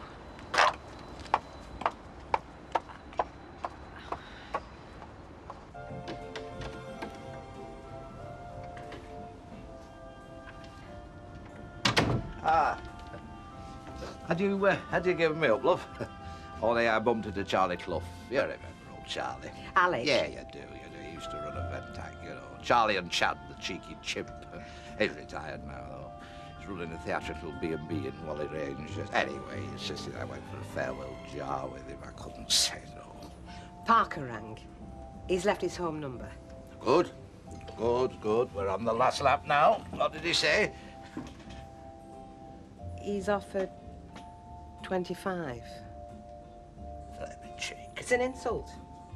I told him I didn't think you could possibly settle for that. It's $5 less than I wanted. It's up to you, of course, love, but I'd tell them where to stuff their offer. They're taking you for a right mug. You're right. Mind you. Can't change plans now, can I? Everything's set. We'll just have to grin and bear it. After all, it's only money. Hiya! Hey! Where's the kids? Oh, my mum's whisked them off for one of her speciality burnt hamburgers. Irritating thing is, they like them like that. All right. Had that word with Nicky this morning. Thought he was a bit quiet. Well, it's all sorted now anyway. Even if he is suffering from serious crisp deprivation. Don't think it'll happen again. It's better not. Talking of money, Emily was around, collecting for the Gilroy's leaving present. It's a shame, but we're going to have to take it in turns to go to the leaving bash. Why? All our usual babysitters will be going. Oh, you're joking. Well, look, we can always use this girl off our course. What girl? Oh, just this blonde, sexy Michelle Pfeiffer lookalike who's lusting after me. Any more of that, there'll be nothing left to lust over. Oh, right, you and who's army? No, she's only 18. She's from this little village in Ireland and she don't know a soul over here. Anyway, I mentioned Darthley to her and she said she'd be glad to babysit for us anytime. What's her name? Carmel Finnan. And you'd trust her with them? Of course I would, yeah, 100%. She's a nice, quiet kid. She's got umpteen brothers and sisters over there. What's your Mrs. Chronic? Well, see if she's free. Be nice to have a night out with my husband for a change. Hey, Ben, Change of plan. We're not going at the end of the week. You've told Parker what he can do with his offer. No, that's all settled. No, we're going tomorrow night instead. Oh, what about this party now? We can't cancel that. She'll have bought a new dress. How did you guess off? Anyway, no problem. We'll just bring it forward a bit. Yeah, you see, what I thought is if we leave here about 9-ish, we could break the journey halfway. I've booked us into a little pub south of Birmingham, yeah. But it's more a hotel, really. You know, it's got a leisure complex and a 9-hole golf course. Oh, you lucky pig. Do you know, I wish my husband had whisked me away to a new home, stopping at luxury hotels en route. There, you see, Audrey had swapped with you in a trice. Yeah, well, it don't suit everybody starting over. Me, I like what I'm used to. Well, I'll tell you what, sounds to me like you should all swap. I mean, Bet, you can stay here with Alf and Sandy. You can take Audrey away with you. Good thinking there, Jim. But while we're doing a bit of swapping, I'll have your Liz, you can have our Vera. That's not even remotely funny, Jackal. Hiya, can I have 2 pints, please, Raquel, and whatever you want. Oh, you're always so thoughtful, Ken. Right now, I need my friends. I hope it's going to be a two-hanky job, is this? Don't you two ever stop sniping at each other? Look, just tell her straight, Curly. If she gets chucked out of here, not to come knocking on our door. It's not your door, any road. You're under the lodger. It's up to Curly who stops there. Wrong, sweetheart. The person who'll have the last word on who lives in Curly's commune is Mummy Taylor. And I doubt she'll go bundle on him living with 2 other women. Anything on or what? Not a lot. Heavy breathing tonight, then? Leave it out, Steve. You're pathetic. What would you watch? Talking through your backside, as usual. You reckon? She decided not to go to Sheffield. Says we've got to open up our lives, have new experiences, whatever that means. I mean, she's bottled you. Well, not according to her. Well, she's trying to let you down light, isn't she? Take the hint if I were you, bro. Can't understand it, though. Everything was so sweet while we were on holiday. Don't give yourself brain ache over here. They're funny like women. Yeah, you're right. Who needs them? If you say we do, I'll thump you. Come to think of it, I think I'll thump you anyway. Right. That's me for bed. Last night we'll keep in this place, eh? I won't be long, love. No, don't be, because we've a busy day tomorrow. First day of the rest of our lives, eh? Ah, night, Raquel. Night. I just phoned Wayne to say good night, Teddy Bear. I used to call Des Munchkin. Oh, why do things always have to end? Good question, Flower. Do you know, I never really had a bloke who was just a friend. I think it goes against the nature. I did once. A lad called Eddie Yates. That's him there, stood next to me. Oh, with the cap on. He was fat. He had a good heart. There were an outgoing on between us, but he picked me up when I hit rock bottom. He used to lodge with Stan and Hilda. Oh. Hilda did the cleaning here. They were a right pair. They made Jack and Vera look like a couple of lovebirds, but when he died, it was like a light went out in her. You've been around here a long time, haven't you? Forever, since the mid-60s. I'd love to have been around then. The Beatles and Twiggy, Carnaby Street and all that. Oh, it must have been wild. There weren't a whole lot of swinging going on at Ellison's raincoat factory. I used to work there, across the road as a machinist once, believe it or not. There's no factory there. No, they pulled it down long since, along with the Glad Tidings mission. Then, Billy Walker took me on as a barmaid here. Although to say his mother wasn't thrilled when she found out would be an understatement. Why? You'd have to know Annie Walker to understand that one, Petal. But I made some good pals. Betty, Mike, Alf, Ken, Deirdre, Rita. Rita's been grand. Even if she did pinch Len off me. Len Fairclough was her first husband. I always fancied Len. But you stayed friends. No fella's worth falling out with your best mate over love. Any road. It was a long time ago. Well, she'll miss you when you go. They all will. Not half as much as I'll miss them.